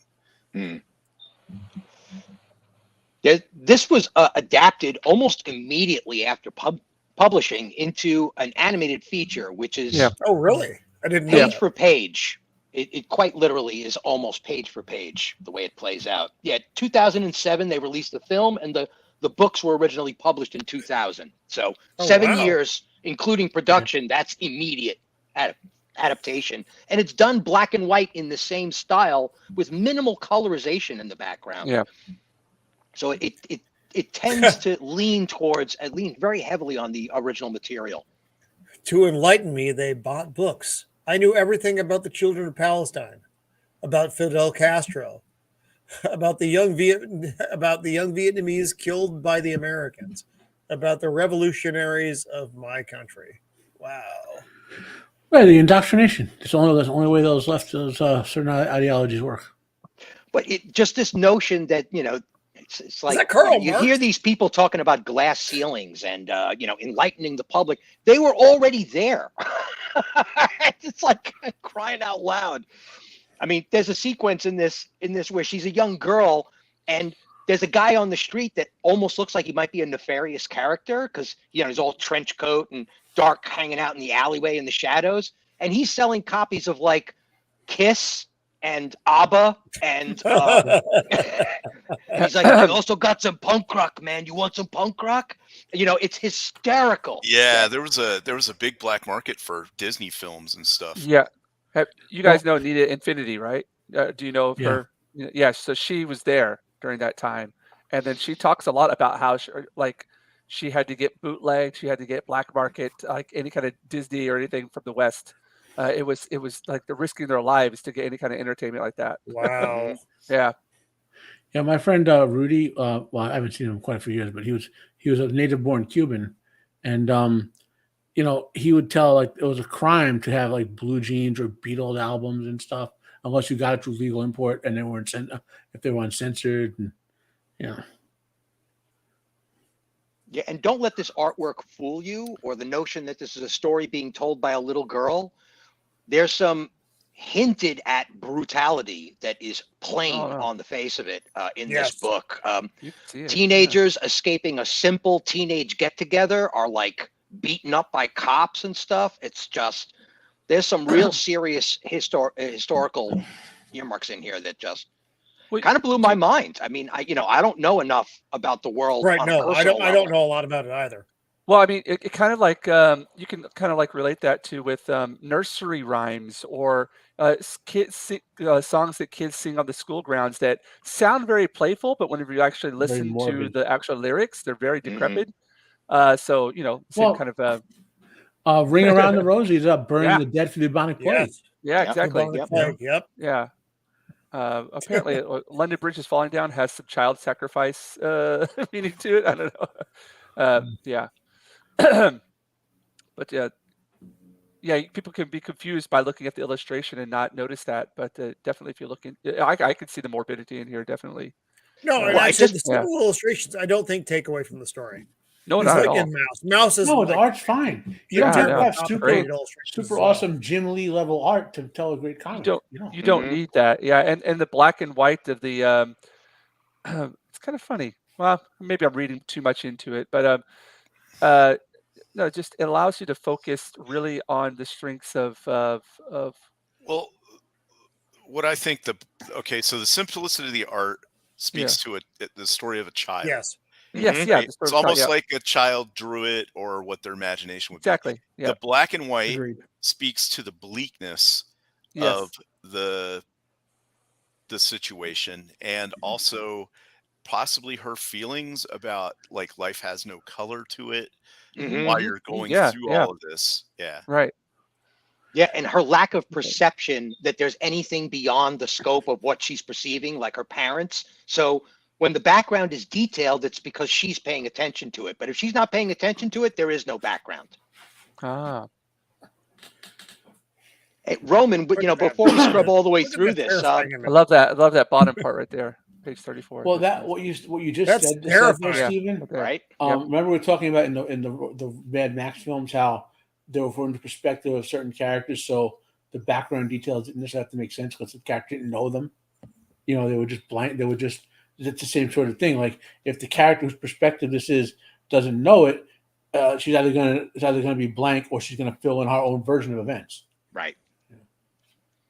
And I think this comic, which I read, I don't know, when did I do? So this is like 2007, 8, 9, somewhere in there. Yeah. Okay. So for those who remember 9/11, right? I live in Jersey City, New Jersey, or Bayonne right now, right next to that.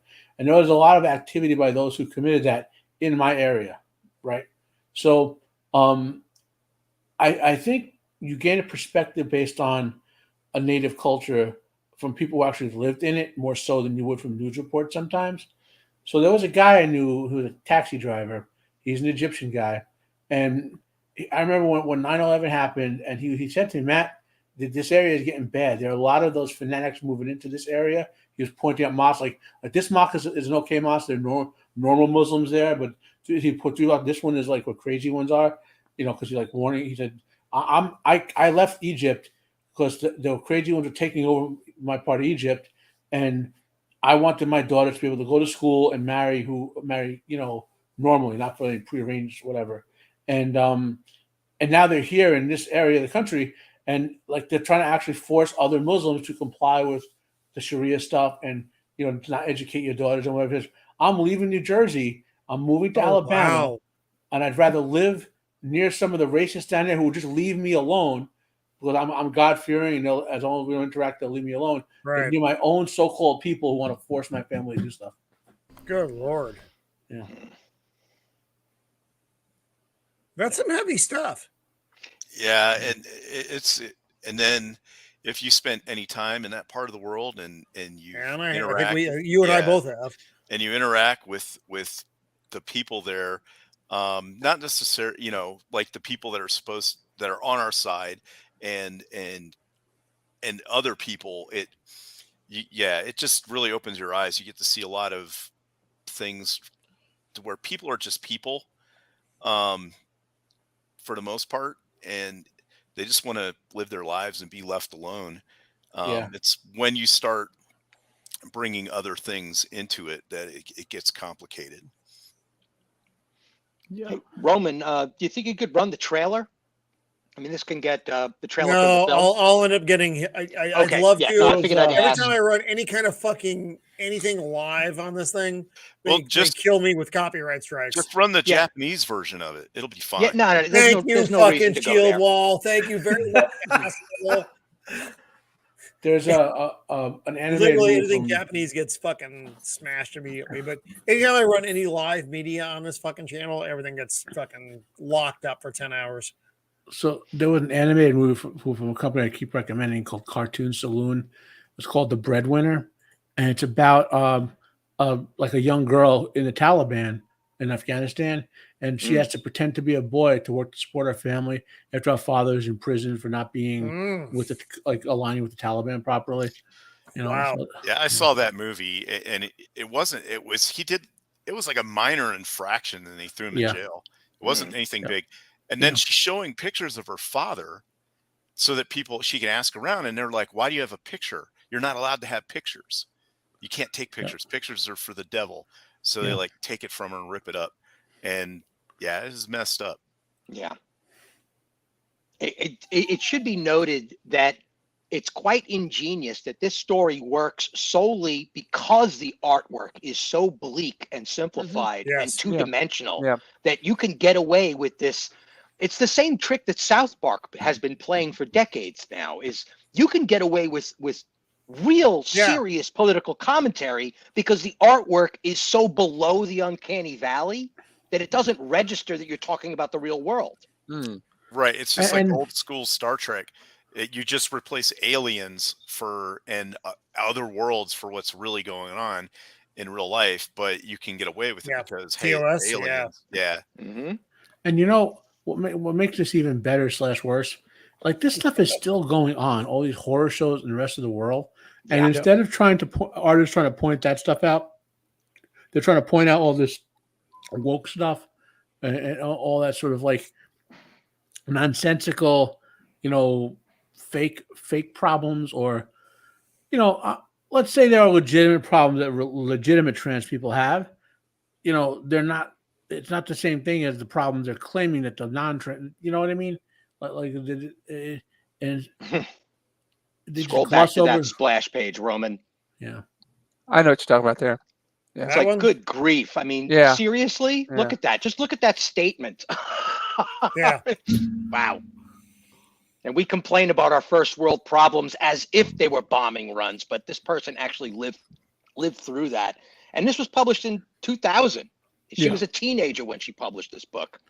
When I was first went to college, when I was 19 or 20, one of the kids in my dorm was named Tamer. He was from Israel. And, out of curiosity, when I said, Tamer, how do you guys deal with all, the bombings and stuff over there? And he goes, well, you just wake up, you make sure your family's still alive and safe, and you go back to bed.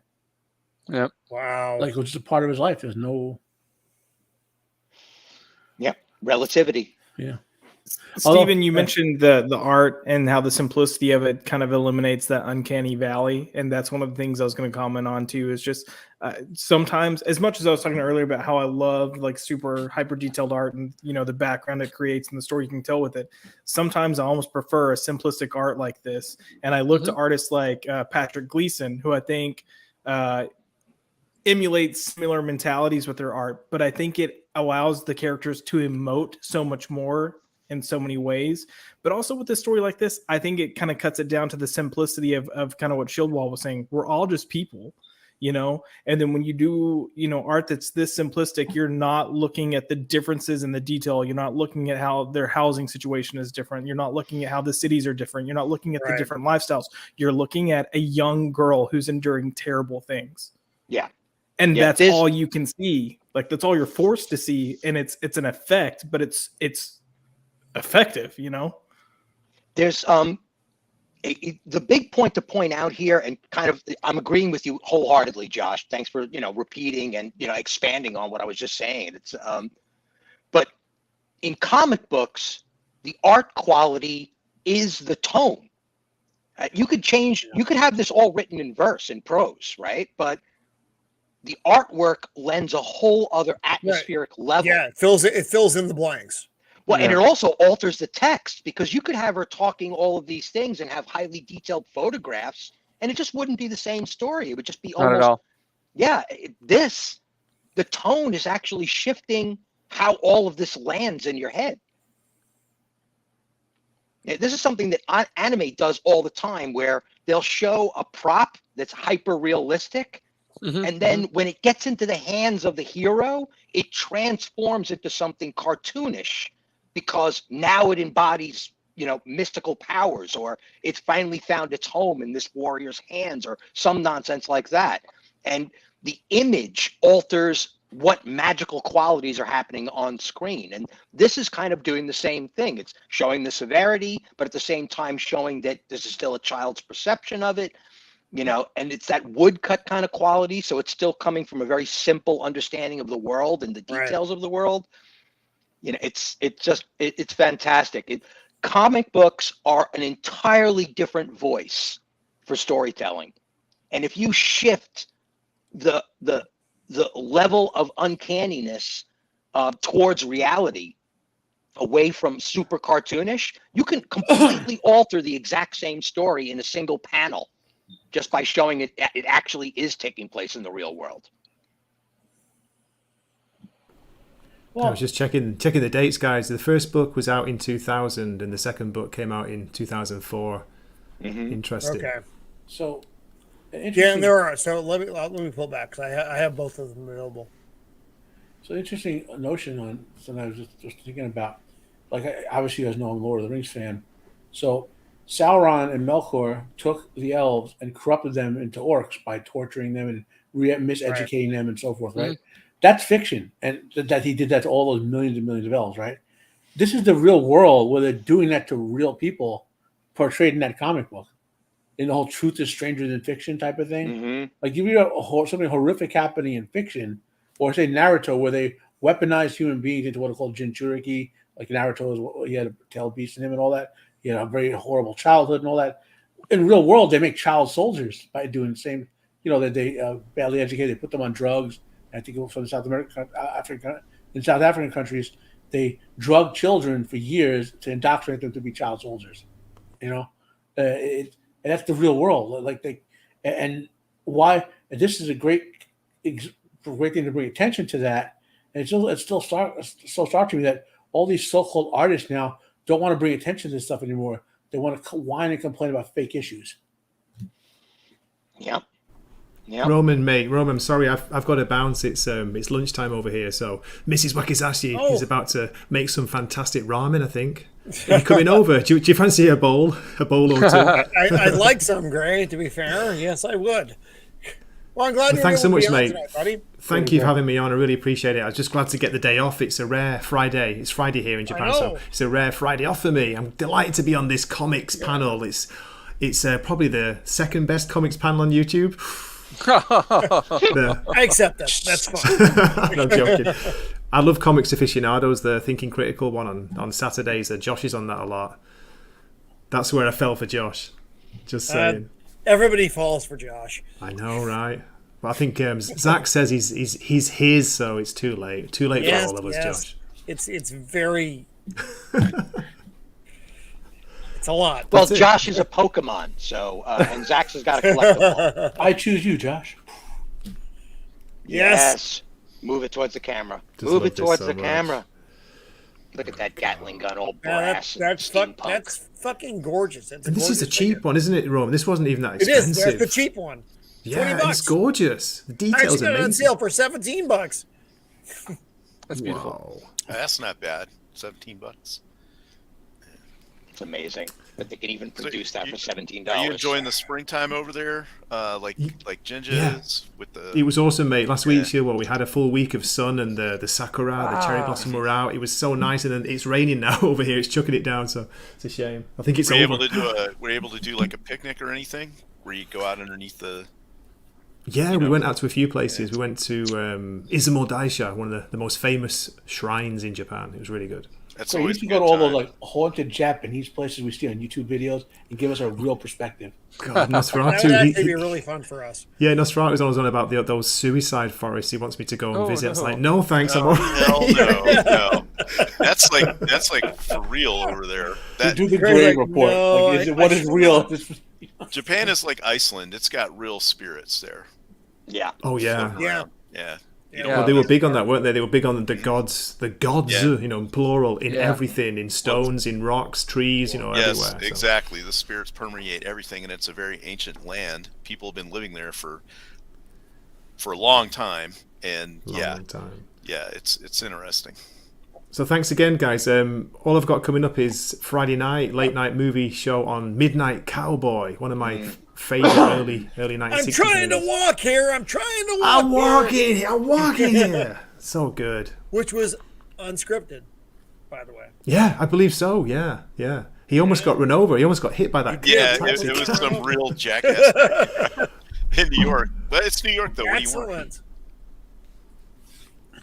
So make sure you check out Gray for the best comic reviews on the interweb. He is the most fair guy out positive, there. Because, not the best. Well, no, because if you don't like something, you tell us you don't like something. That's the thing I like about your story. It's like, this was fine, except this part was wildly fucked up. If I swear, Roman, you know it's bad. If I drop an F-bomb, it's like, oh my God, what was this comic? Why does it exist? So please go check out Wakasashi's Tea House on YouTube. Okay, because thank you very much. Is fucking glorious.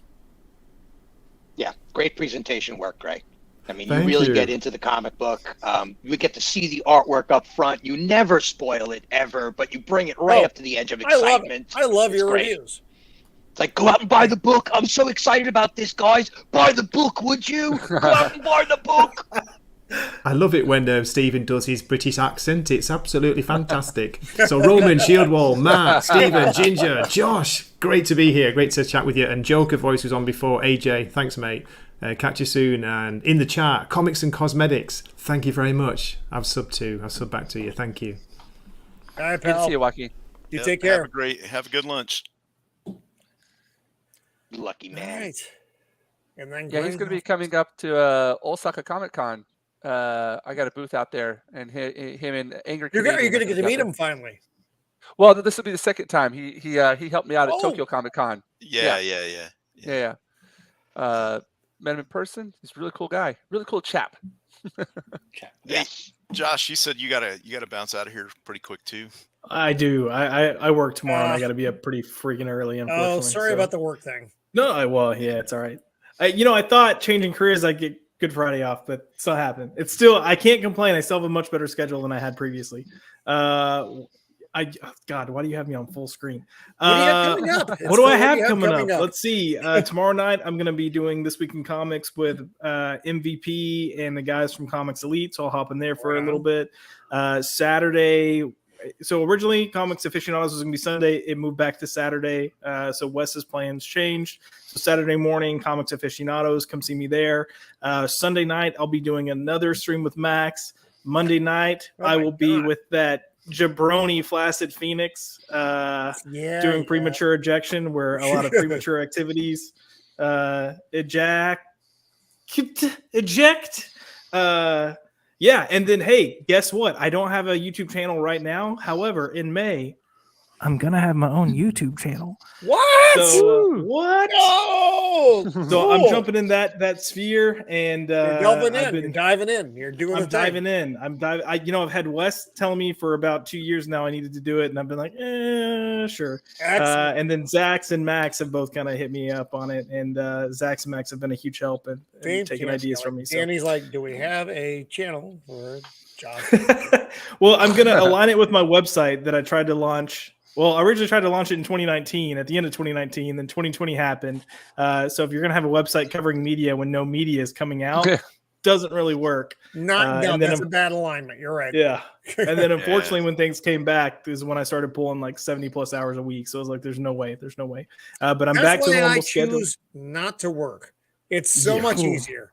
Listen, if I would, I could, and I considered that, the oldest career in the world, that whole prostitution thing, but I just can't bring myself to do it. So I'm glad Jinja Ninja laughed, because definitely could not do that. But no, I had fun. I hope to be on here again when you have a future one, because I love talking comics. Well, there will be a volume 5. I have no doubt of that. For sure. And then I'll have to tune back in and watch the playback to get these last few books, because I had a lot of fun the past couple of days. Same.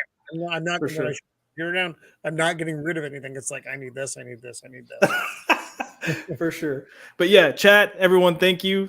Daddy Zax, good night. I'll see you in a little bit. Bye, brother. Thanks for being on, Josh. Of course, man. I had great fun. having you here.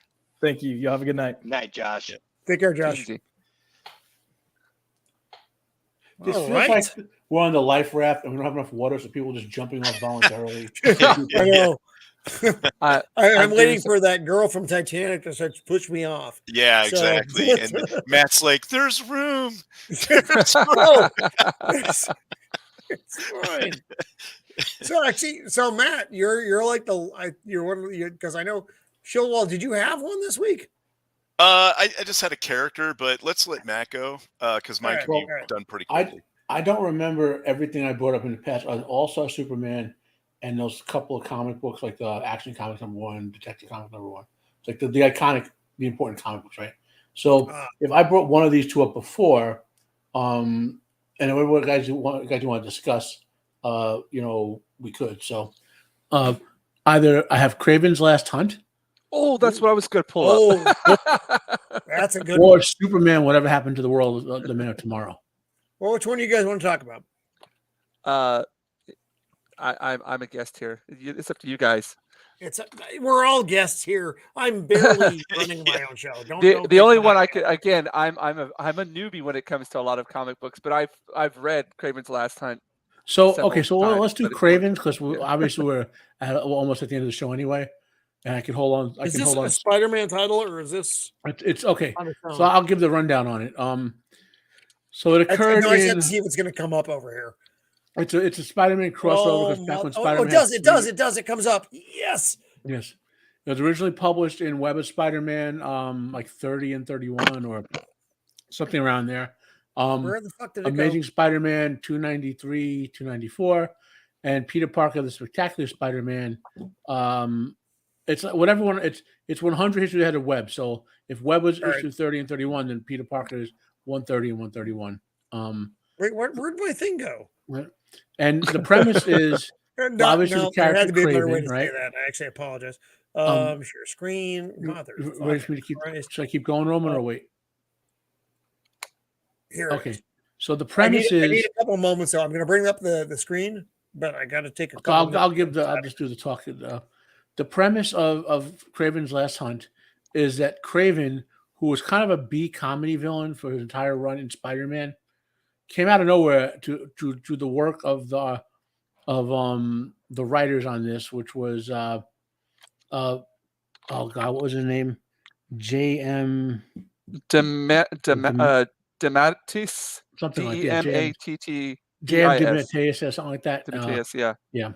But there was another writer who's not credited who worked with him on it. But anyway, I remember reading a news article about it.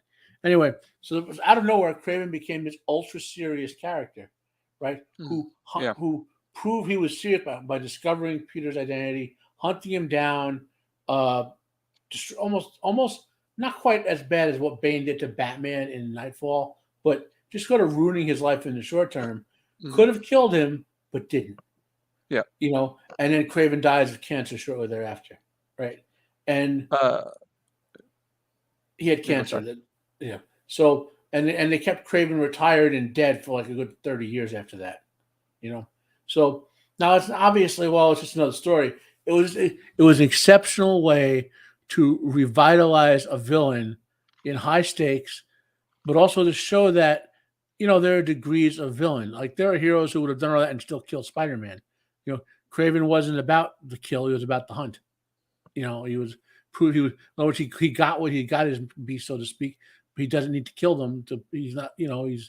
And when we read it back then, I remember reading. I've been reading Spider-Man since I was like, I don't know, 4 or 5 years old, which would have been about 10 years before this. And it had its serious moments as a comic, I think it was early Spectacular Spider-Man, where a building collapsed on him and Aunt May was in trouble, and he had to lift a couple hundred tons of material off himself while he was drowning to save Aunt May, which was a really cool issue. But for the most part, Spider-Man was kind of like that lighthearted with limited serious moments. And this issue comes out of nowhere, and this is when Peter Parker started to grow up. Like, it stopped becoming teenage Peter Parker and started becoming young man, adult Peter Parker. Because the storylines from after this were all very serious, not they're all very serious, but they were no longer the just beat up the comedic villain in the park stories. There were he got involved with like international espionage. He joined the Avengers.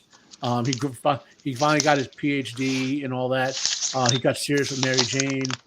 So it was like the more mature Spider-Man, and this is kind of the beginning of that time period. So but also it was very well done. It was beautifully drawn, and the coloring was amazing. You see some of it up there, and obviously, again, I could think of other Spider-Man stories that might be ranked a little higher, but in terms of impact, this is always going to be one of the most impactful Spider-Man storylines to me. Yeah.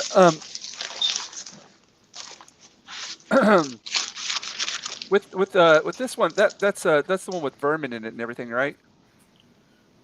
What do you mean Vermin in it? I'm wondering, like, Vermin. Yeah, Vermin. Yeah. He was in there at one point. I'm wondering, because this is what I have right here.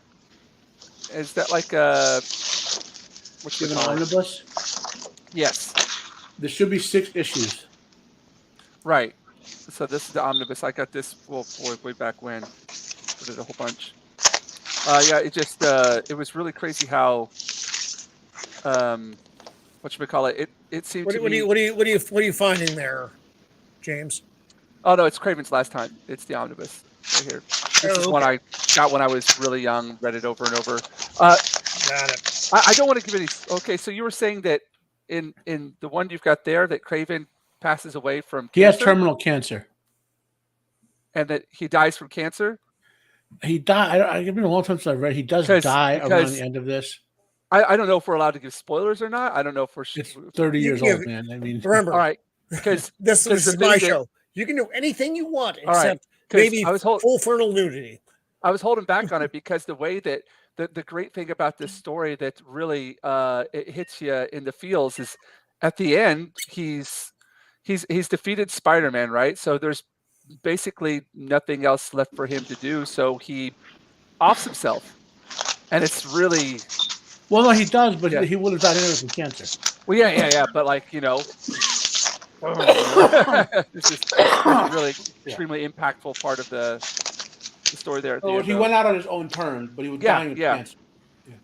But it's almost like, he's well, I guess you could read it as that as well too. But for some reason, whenever I was young, I always took it like, well, it's all over. It's finished. That last hunt. There's no more hunting to do afterwards. The big whatchamacallit, the prize animal, the prize kill. Is that his coffin, Matt? Yeah. He's just kind of waiting. One of the premises, Kraven goes out on his own terms. Yeah. After proving he's a serious character, essentially. Right. Yeah. And you could, like I said, obviously Nightfall is a higher tier version of this story, but for Spider-Man, and he has the black costume. That's the symbiote, by the way. Yeah. Right. He's wearing right now. And that had just appeared. So it hasn't taken him over yet. It's not even a symbiote yet. It's still Secret Wars black, alien black Spider-Man costume. It hasn't actually really been identified. It is. No, that's the regular black costume because it's in the 290s. The symbiote. Okay. He lost the symbiote in the 280s, if I remember correctly. Okay. Yeah. But originally, right, he came back from the Secret Wars, and the whole concept that it was a symbiote hadn't evolved into the Marvel universe. It was a symbiote, right? But then they decided to make it into a bigger storyline because they wanted to take it away. They thought it made it too powerful. Okay. And so he started to have like sleep, like speak Spider-Man sleep and all that. He went to Reed Richards. He said, "Wait a minute, this thing is alive and it's taking you over. It's trying to merge with you. That's what take you over." And Peter was like, "No, get it off me!" And they traumatized it so badly getting it off him that I hated him. Yeah. Weird. It's crazy. Now, honestly, they should have just left it as a weak symbiote. Just gave him a costume. It would have been far simpler. But I thought Venom was okay for the first couple appearances, but every time after I've hated Venom, I've always hated Carnage. It was. Although when Deadpool saved the world from the symbiotes with an army of dinosaurs, I was cool with that. So, you and Roman with your. Yeah, who doesn't like an army of dinosaurs? Yeah. Everybody likes dinosaurs. Everybody likes dinosaurs. Especially at the center of the earth. Any dinosaur army at the center of the earth is okay with me. Absolutely. Yeah, I thought it was interesting with this as well. Even after Kraven's death, the story continues. So it could have just ended right there, but then it had like Spider-Man. He comes back from the dead because he's buried alive, kind of. Oh yeah. But Spider-Man was affected. Like when I'm playing maturity, big time. This affected him as emotionally and mentally. Yeah, they wrote him maturing after this as a character. Yeah, talk about changing course with your character. That mother fracker Joe Quesada ruined Spider-Man with A Brand New Day and One More Day. Yes. Until Spider-Man was going to a very cool place. And they were going to make him kind of like another Flash character. Well, he is a Flash character, but kind of like a Tony Stark character who has his own business and knows and as people he like a lower tier Tony Stark with technology and stuff like that. And then they just kind of ruined him. It just I don't know. But this would fade into my Civil War rant, and they're not going to do that. So, but I just hated the reset. And look at the art. In the artwork, it's like the artwork's amazing in this. Again, that nice, like sort of not ultra realistic sort of art. Like I don't know how to explain it exactly. Also, this artwork is so good because of the paper it was printed on is not the highest quality paper. So the paper itself kind of blurs it a little bit, like it makes it less I don't know what word am I looking for, Jim? Crisp, less crisp. Less crisp. There you go. Yeah. Like it makes it look realer in a way. Like like a lot of modern comic books, I open them up and I'm like, they look overproduced, overdrawn. Yes. 1000%. Yeah. Well, I mean that's the thing about it. Whenever you have the ability to press Control Z, Control Z, Control Z, you're going to get it to the point where it's perfect, but in a sense, having something that isn't completely pristine, it has that sense of human error to it, or a little bit of mishap, or something that it doesn't feel completely clean. It has a more like humanistic quality to it, something that's easier. That's just how I feel about it, though. It's kind of like Peter Jackson, how he did the Hobbit movie with those extra frames, how that it just looked weird. Yeah, it didn't look right. I hated that so much. Yeah, I mean the human mind, right? We've been told by anthropologists and a lot of scientists that the human mind is basically a storyteller. Like it's built to fill in the blanks somehow. I don't know how that happened or why it happens, but it does. So if you bring something just up to the edge of the uncanny valley with your illustrations, the human mind will fill in all those blanks, but you need to give it something to assume upon, I guess. And that rough humanized line gives it just enough texture for the mind to go, oh, I can extrapolate into that. There's like we were talking about this earlier. Understanding comics really goes into how that works. Yeah, what a great and book. Explains it really well. And like I've read. I haven't read all the way through it yet. I need to. I just picked this up a few months ago, but it goes into that detail. Like somebody was talking about how like in manga, it'll get really detailed with something, and then it'll pull back, and then whenever it's in the character's hand, it's all of a sudden simple. Was that you brought that up, Stephen? Yeah, I was mentioning it. There's a particular panel in there about Inuyasha's sword. Yep, and it goes into that. Yeah, it's really interesting.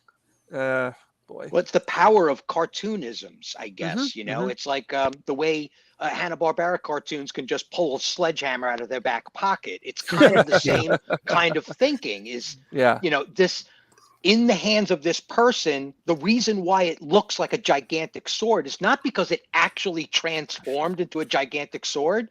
It's to the witnesses of the sword in this person's hands, it looks like a giant, dangerous sword because you can feel the power of the wielder in the shape of it. So it emotionally transforms, and manga draws emotion.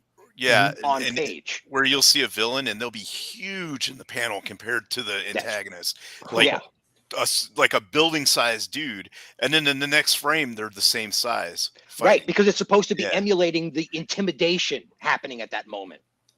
Right, and it works so good. Yep. You really get and that's why it works. Yeah, illustration is people don't do enough with it.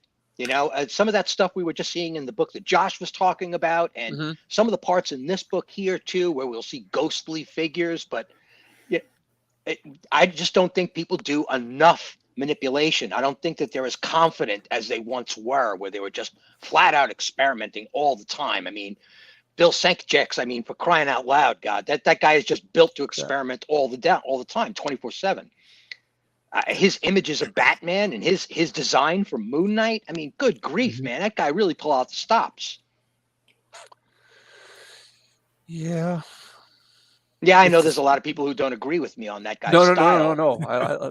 No. I'm just looking at this artwork and just like gushing over it right now. Yeah. It's really good, right? Yeah. It's like I think sometimes some American movie makers could take some cues off of the Japanese manga, in that, let's take Rey for example, okay, or Kylo Ren or anybody like that. They want to show that they're strong in the Force and they're using this Force, and that's how they explain like how she's beating him up and all this other stuff with no training and whatever. But you're just going through the motions. If you made her eyes glow, or like some power come off of her, or like the rocks around her lift up in the air, give some visual representation that this person is powerful and something different is going on other than she's just a strong whammon.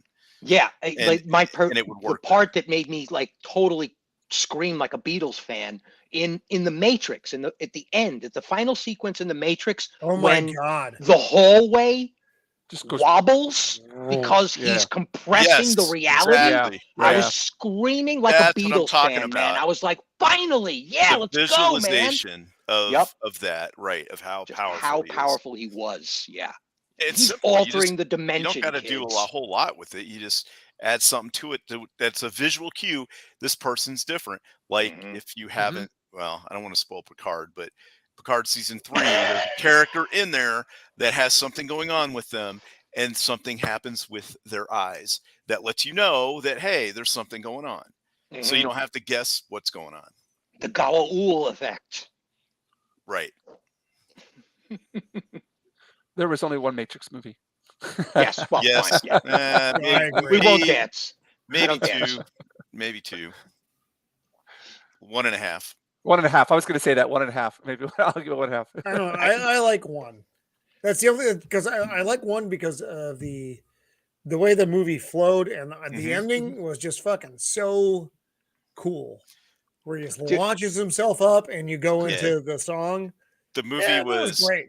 And they didn't spoil it in the trailers, and there was no internet back then like there is now. No. Screw you. So when I went into the movie, all I knew is it was supposed to be like a cyberpunkish kind of modern day, I don't know, like a science fiction thing. and then you get to the part where he's in the pod, and you're like, holy shit. Yeah. Right. You know, You feel like you're huge. getting out of the pod. Right. Like, the same thing happened with Blade. I went into Blade not knowing anything about it. I didn't watch any previews. Actually, I wasn't going to go see it because I thought it was going to suck. And all my friends were like, "Oh, dude, you got to go see it." So I went and saw it, and I knew it was going to be a good movie in the first 10 minutes. You know how I knew? Yeah. He spiked that dude's head to the ceiling. That's how I knew in the rave scene. That's how, as soon as he did that, I was like, all right, this is going to be a good movie. Mm-hmm. Man, this artwork, all of these rain really shots good. are the rain so is beautiful. good. Yes. That is not easy to pull off. I mean, the minimalist line work that he's doing in here, and it still looks like it's actually raining, is just so good. Yeah. And how many times is he doing this trick where they're illustrating the hair off into, like, just flat out into the air, and then the color is actually telling you where the hair begins and ends? It's beautiful. So just the right amount of detail.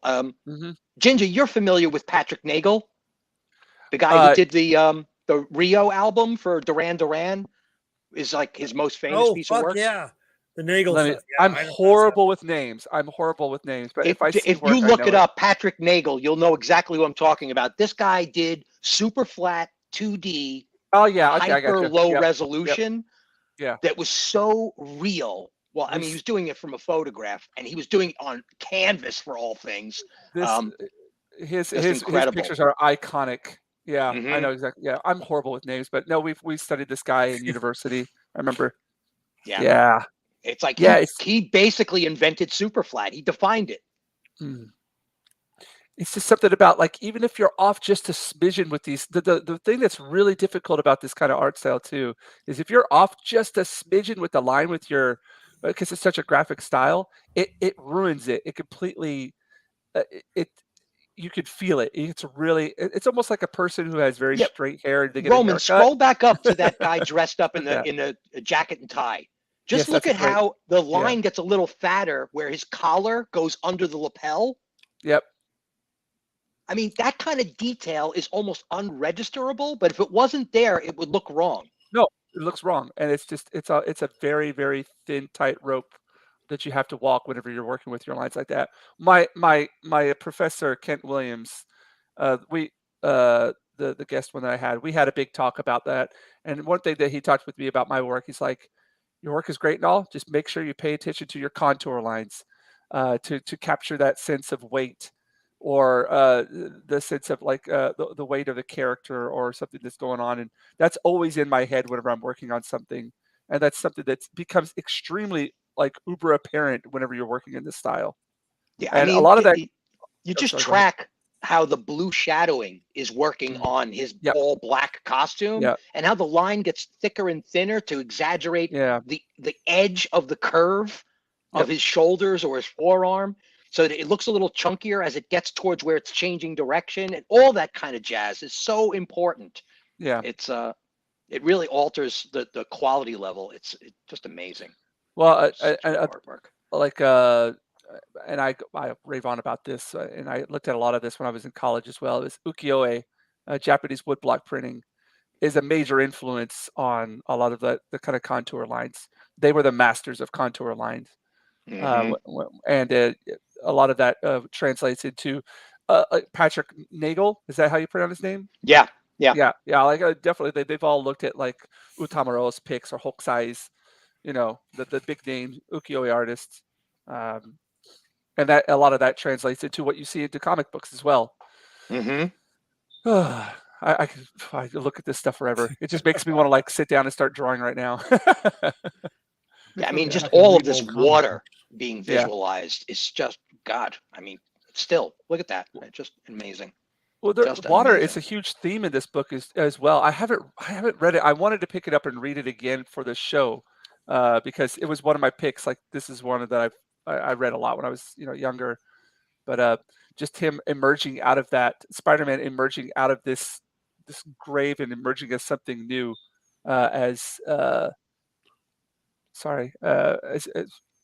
was stated earlier. He becomes a different character after he comes out of this. Yeah. Quite literally reborn. Yeah. That's a smart move, I mean, this is what DC is doing with the New 52. This is what DC did with Crisis and, Flashpoint. But, if you just have a character go through a massive traumatic event, you can change direction and have an massive editorial change in your character because of that tragic event, like using it, weaponizing it for the story. Yeah, that's Matt. Great selection. Yeah. That was good. We had a solid grouping tonight of the groundbreaking comics. Yeah, I've got a few actual books that I wanted to show on camera. Oh yeah. Here, let me roll you up. Ready? Yep. This is Image Comics issue number 1. Danger Girl. This guy Campbell just never ever got a break. He just never got a break. He did this book and a couple of others, and then his work just became too titillating for the marketplace. Oh my! And he basically got canceled before that was even a thing. I really? guess. Is that from the 90s? Is that from the 90s, Stephen? This is 97, and so on. This is the first volume set. I mean, it's entirely in the good way. Comic artists drew many, many, many mostly naked women on comic covers back then. Yeah, just fantastic. That's not bad at all. Oh, one more, Roman. I'm sorry. This is. Was it here? Is it this one, or was it somewhere else? Where was it? Blah blah blah blah blah blah. Here it is. I miss those kind of covers, and sadly, those covers are great. I'm waiting for the day when some clown tries to cancel. How to cut with advanced concepts. Check this out. First couple of pages. Well, they've tried to cancel Frazetta, but then someone pointed early out that Photoshop too. In comic books. This is an issue of comics telling you how to use Photoshop to color your book, and it gets into like the whole thing. So and it's page after page here. All the different Windows 97 brushes. It's got to be Windows 95 to 97. Yeah, 95. Actually, based on where it looks, that might be a Mac. That just reminds me of South Park. Get Bill Gates. But he really, really gets into how to layer your coloring techniques and stuff. Woo, too much coffee. But this guy just back in this is what just astonished me about the comic book industry is that this was all going on before 2000, man. I mean, this was all happening before 2000, and it seems like we've been backpedaling ever since. It's just bizarre. I just don't get it. How we could advance so much and deliberately step backwards. No, you're right. We hit a golden age. Well, we're not stepping backwards. The Marxists are assaulting us. Well, yeah, that's true. Yeah, well, that's what I put in the word deliberately. I mean, pretty much, right? I mean, I hate to be an I told you so, but the tiles out from the floor. When New Battlestar Galactica came out, and it was a deconstruction of the original Battlestar Galactica, I was like, "This is a sign of things to come, guys. Don't praise this thing; it's a sign of things to come." And hey, I hear you. I hear you. Looking back on it now, it's like, wow, that might have actually been the first venture, or it was certainly confident enough that you could go with the second venture. Like, how do we exploit this? Well, this our new audience? Was doing some of and that I was turned off when I saw Starbuck had been gender swapped. I was like, okay, to hell with this series. And then I started watching a few episodes, and I was like, hold on a second, this is really good. We all did. And a lot of stuff can get forgiven that way. Yeah, I mean, I felt like she did a good enough job to where I didn't mind it. I didn't like the new Colonel Ty though. The old Colonel Ty was one of my favorite characters. Colonel was a black guy. A black guy. Right, I know. I was like, I can't even believe this. And now he's like some crazed, drunken guy. And he was like the Colonel Ty from the original show was the dude holding the whole thing together. Yeah. He was the only one that had like any sense. Yep. Yep. Well, that's part of the construction, Right. Yeah, Dama in the original series was a flat out dreamer. right? He would go on these ridiculous rants and speeches like he was on a pulpit or something like that. And everybody would be like, wait, hold on a second. We're almost extinct. You know, like, wait, hold on a second. That show broke to me when Adama lied and said they knew where Earth was. That was the first thing I was like, as soon as I heard that, it was the end of the miniseries. I was like, no, he lied. This is not Adama. This is I was thinking of RDM who had done some of that deconstruction on Star Trek. The whole show is going to be like this, where he subverts every character, and other than the first episode, which was great. To this day, I'll say it, the first episode of New Battlestar Galactica, called 33, is the best single TV show episode ever done. I'll say it to this day. I actually like New Galactica, and I know that it's like I'm stepping on my own face with that, but I did. It was good in the beginning, and then it started all these side characters. It's just you don't realize the things that are going to come after. Wait, I mean, the episode where they enslaved the what do you call it? What's the name they use? They enslaved the miners for their element. I was like, this is the opposite of Battlestar Galactica. Like, real Adam would say, okay, we have 50,000 more people. We'll start shifts so the miners can get a break. You know, like, no, fake Adama, send in the goons and make them work. Like, after 3 hours. Well, yeah, just because I don't know, the whole. Like I said, they started focusing on all these side characters, started getting all whiny and stuff, and I was just like, this is boring. I want to see him kill Cylons. I was rooting for the Cylons to kill them all by the end of the first season. That's okay. Yeah, and it didn't have Jane Seymour in it either, so that was a Wait, Josh bounced he bounced out of here. Yeah, he said something in the private there. Oh, God damn it! I missed his exit. Yeah. I'm very bad at private chat. You guys have to forgive me with this. I should have said something. It's better if you say, "Hey, Roman, I have to go right now." Yeah, that would be better, because otherwise I might miss it, because I'm reading the things and looking at the other stuff. So yeah. You know what? No, Ninja, go, please. Oh, no, I'm just looking, because I don't have like a ton of comics. I brought everything back that I bought whenever I was, in my younger days with me from the States. And I was just going through everything again to kind of like take a look at, what I wanted to talk about. And one book that I really, really loved, that I was like, I don't know how many times I read through it. And then after I read this, they came out with the series, and then they had everything go on afterwards. But the Thanos quest, some of the imagery in there is just insanely like, and I had no idea that Marvel was going to take this and make it into what they did. But I was just really like, I love this part where they go through all the stones, the Infinity Stones, and the power of Thanos. Yeah. Like, oh, wow. Just the imagery in here is just really psychedelic. And I was just flipping that while you guys were talking, and thought that I just wanted to show that off real quick. So this is the Thanos, and this is like, or Thanos, however you want to pronounce it. I always read it as Thanos, but just everything that went on with that's the precursor to the Infinity Gauntlet. Yeah. Which I've got the whole series here right next to me. It's beautiful. Yeah. Just thought I'd share that for a second. I do have one little more thing there, Roman.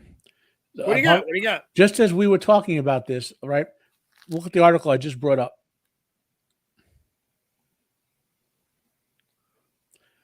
Oh, I know. Yeah. I saw this. I was like, we're literally just talking about like why did it come to this and all that. And some of these studios have gotten so bad that they're like we can't even rank it by the way people want to watch this stuff, because they're not following our woke agenda for liking things. Which is just the equivalent of Adam sticking your head in the sand. Yep. Yeah, so how are they gonna, it is for advertisers or anybody? They don't give a fuck, dude. Well, they're trying to get the companies to do the what is it called, ESG and DEA. Yes. So they'll follow woke advertising. That is the downfall of us all. Dude, and I can't tell what's real about any of this anymore. Are we?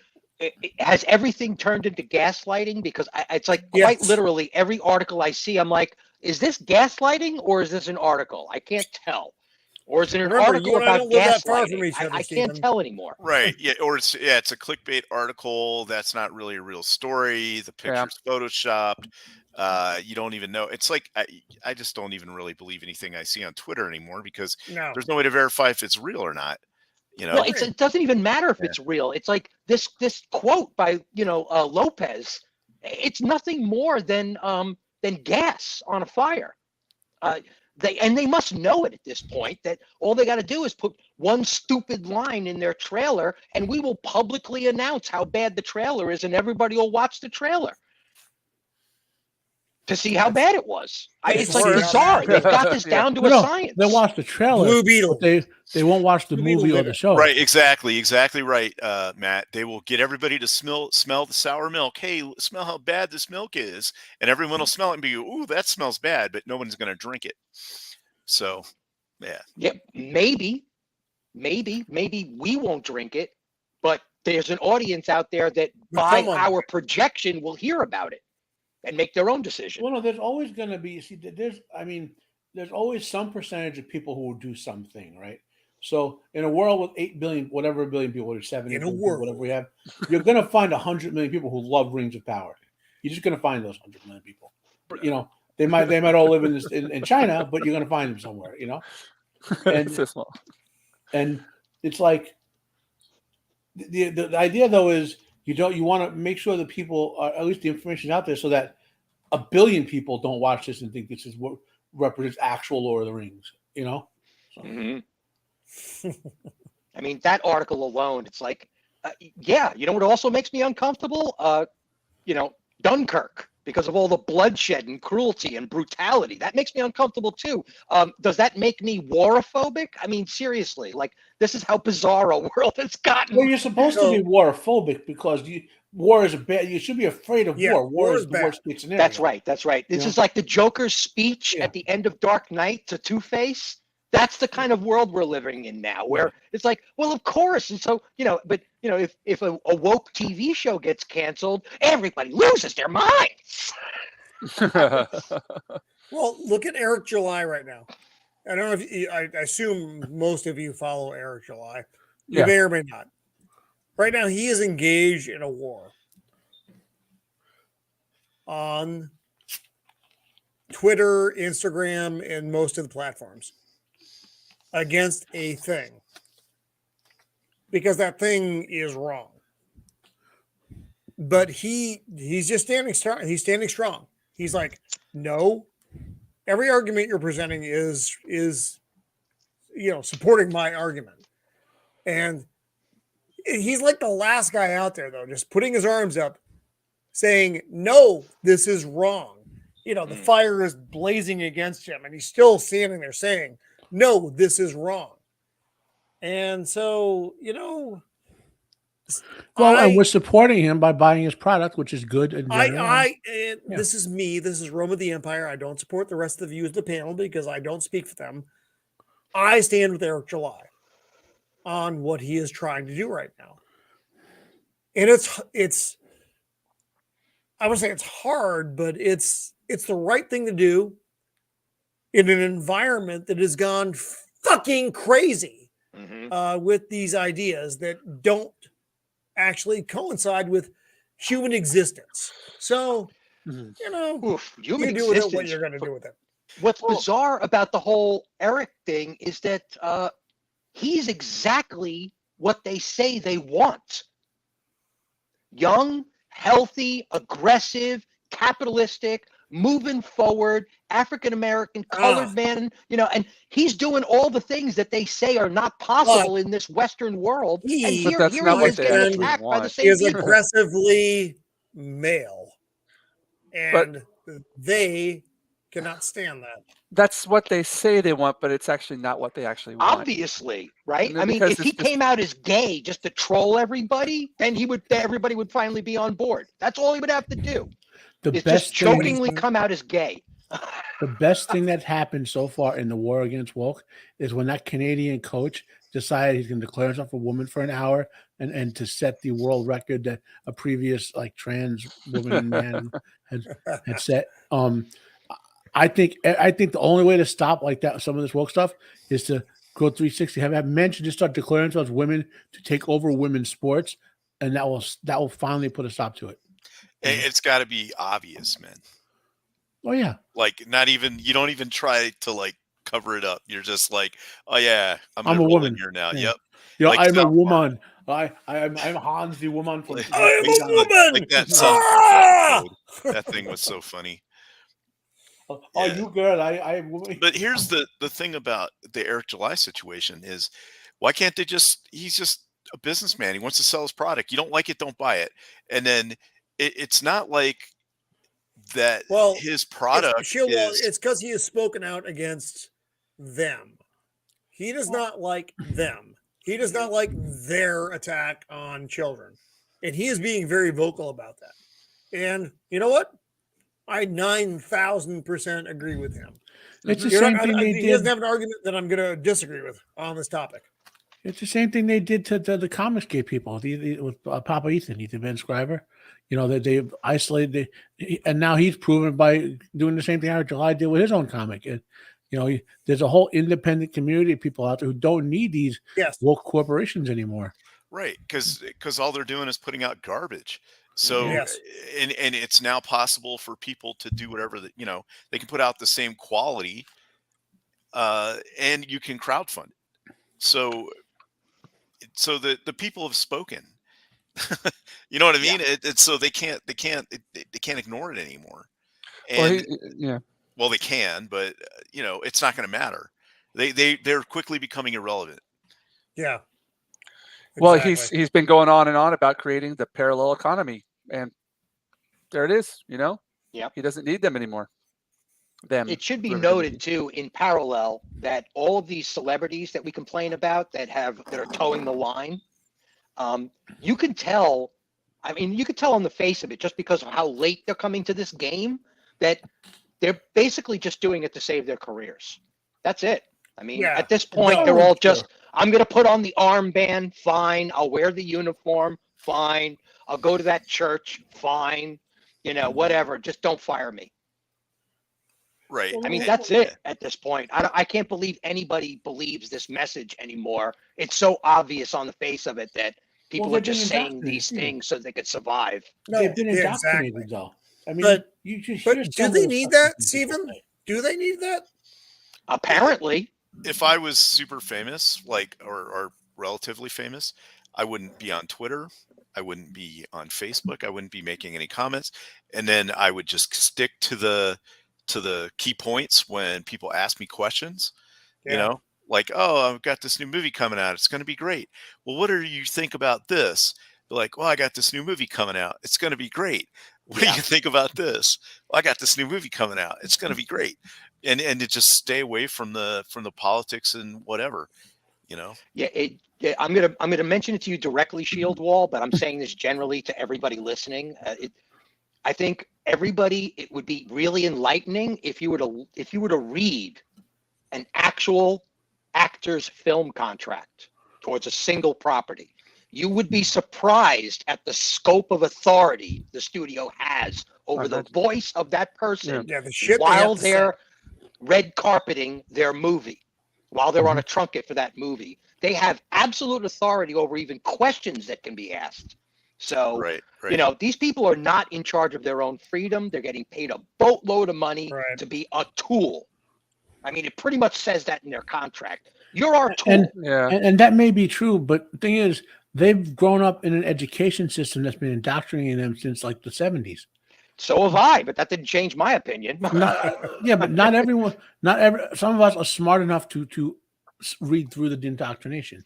Yeah, you know? Or unemployed enough. You know. Yeah, I imagine like there's a lot of them that have to be walking on eggshells all the time. You're just like, every single word that you say, it can be used against you in the court of law. You know. Yeah, well, you mean their talking points. I mean, I can understand some of that because, you know, when you're in the military, you just can't run around and do whatever you want. Well, it's actually not even in the military anymore, buddy. Because remember the guy who made the meme against a Clinton. Former presidential candidate has been found guilty. they will use what used to be the First Amendment against that person. That's here in the United States. That's right, where we actually have constitutional freedom of speech. Where you had constitutional. That has not found its way to the courts yet. That's just an upfront, no, Matt. That's already done. He's been found guilty. No, but there's still multiple layers of the courts to go through for that. Yes, he can claim appeal and all the things. And when it gets to the Supreme Court, they'll overturn that. Yeah, and when all that gets overturned, it won't matter because 99% of the people wouldn't have never even known that there was a court hearing. They'll just go to the clickbait article and read what the clickbait has to say, and that's the beginning and end of their opinion on the subject. I mean, I have my brother and sister-in-law are very normal people, and when I bring up these things, they don't have a damn bit of understanding of what I'm even talking about. That what Stephen just said is right. Sorry, Susan. I'm sorry. Susan's gone now. Yeah, she's gone. The normies are the death of us because they're like the people who they just don't know all the things that are actually going on. They're like, oh, this happened? What? Yeah. Yes, this happened. They don't care. They're this happened? I'm sorry, I was too busy buying groceries and living my life. Like this. Blah, blah, blah, blah, blah. It's like, no, it wasn't always like this. No, was it? Head explodes. Vein in my throat is just pulsing. But what'd you have going on there, Jinja? How did we get here? By the way? What do you mean? It's somebody was wandering. See what around happens? behind you. I showed a bit of Scott Campbell's work, and just everything went off the rails. The guy's dangerous. That was my daughter back there. She's they've got today was the first day of school for the new school year today. Because our school, it's different over here. It starts in April. And so today was just a half day. And then she likes to poke her head in on streams and say hello to everybody. Oh, okay. Oh, then we're just talking about you. Yeah. All right. Well, guys, let's. I would just like to say, Roman, I've had an excellent time on here. Well, I think there's a child there. Yeah. This is the first time we've ever had a child on one of these streams. Hello, child. Hear you guys. They say hello. I hear a little bit. Okay.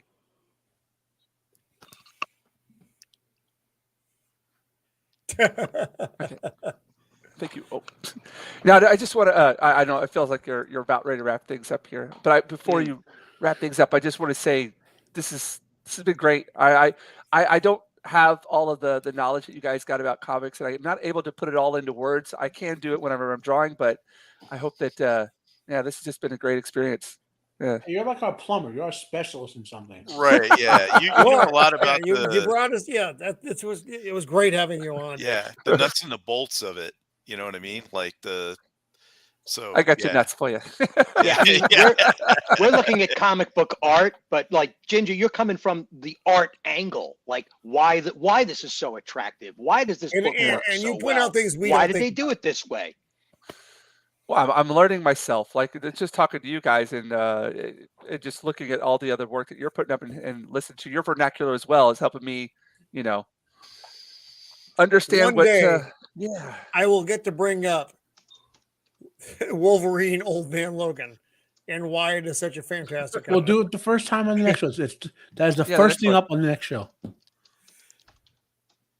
Yeah. These shows are kind of like the Wild West a little bit. Yeah. Ninja. Yeah, we are. It's everybody's just fucking guns a blazing, and we come into these things, and you fucking brought it though, man. It was great having you on. Just having a good time. I'm here to learn. Yeah, this has been a great stream, and yeah, anytime you get Stephen and Matt on here, you're always going to learn something. It might be about how bad Civil War is, but yeah, new direction. Really rake the details through for sure. Definitely coming at it from two different angles. One, the librarian, and the other one, the hyper poet, I guess. I just would like to say that the movie Civil War, I enjoyed it. I thought it was well done, but the premise of it, I hated. I'm like, why are they fighting each other? It doesn't make any damn sense. Yeah. Winter Soldier was so much better. Winter Soldier was. That is my favorite of all the Marvel. Same here. I've watched it several times. It's beautiful. Dude, that scene in the elevator alone just justifies what a spectacular superhero Captain America is from the comics, by the way. That's is from it? Really? Yeah. I mean, that movie was great. Read the Ultimates. A great just meme that as well. one moment where he turns to the camera and he's like, before we get started, I mean, I swear, it's like I get chills just saying the line out loud to myself for crying out loud. It's so awesome. Yeah. And then Avengers was good. You really got to see Hawkeye like really be badass. Like I said, the Hawkeye Black Widow movie would have been a big money maker for Marvel, and they chose not to make it. Yeah, instead they wanted to, make that nonsense with a dude that's obviously Taskmaster that they crappily CGI. Now you'll never get it because those characters are gone now. Yeah, Hawkeye is gone and Black Widow is gone, so you're never going to get that movie. Yep. And you just have this void of what could have been in Marvel. And all they had to do was go down to a local comic shop and be like, "Hey, what do you?" And not even and just be like, "Hey, what do you think would be cool? Right? If this happened? Oh yeah, man, I want to see this, this, and this. What about Budapest? Right? And they'd have been like, "All right, that script basically writes itself." Yeah, get the nerds to make your fucking movie. Yes, exactly. Get the nerds to give you your script points. Yeah, don't be like, well, we got to talk to our inclusive officer and see what they think, and our intimacy coordinator. Well, it's funny to watch like the whole, I would call it the de-evolution of what it was like. This is made for the fans. This is made for the fans. No, let's do the opposite of what the fans want. Opposite of the fans want. You want to see how to make a good movie? You go to any military base. You get in the back of a launch truck on the flight line and just listen to the conversation for about 5 minutes. You'll have 10 good movies right there. They might be rated R, but they'll be good.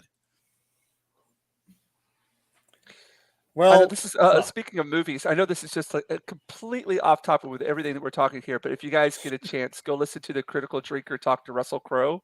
I saw that, man! Oh my god, that is so good. Yeah, and I also worry that I'm starting to look like Russell Crowe because we're about the same age, and I'm like, oh, I'm turning into Russell Crowe. Yeah, that's not a bad thing. That's not a bad thing.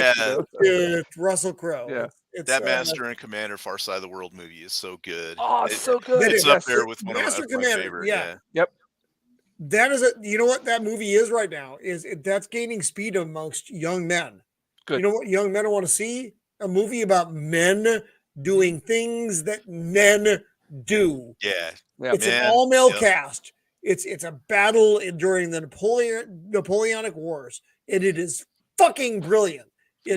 And that is where you get Star Trek from as well, from the original stories. Horatio Hornblower. Horatio Hornblower, and this was not from Horatio Horn. This was but from that genre of seafaring adventure stories. The relationship between the Doctor and the Captain. Mm-hmm. That's Horatio Hornblower, That's Star Trek. But Horatio Hornblower is James Kirk. That is blah blah blah blah blah. James Kirk. So you had the Captain, and then you had the Doctor, and the Doctor, he represented the Enlightened Age when people were starting to like really get into science and the arts and things, and there was going to be an explosion of technology and cultural change, driven by the Napoleonic War and a bunch of other stuff. But and that was right in the midst of all that. Then you've got the Captain and they are England, because there's no communication with the outside world, so he's deciding everything to do.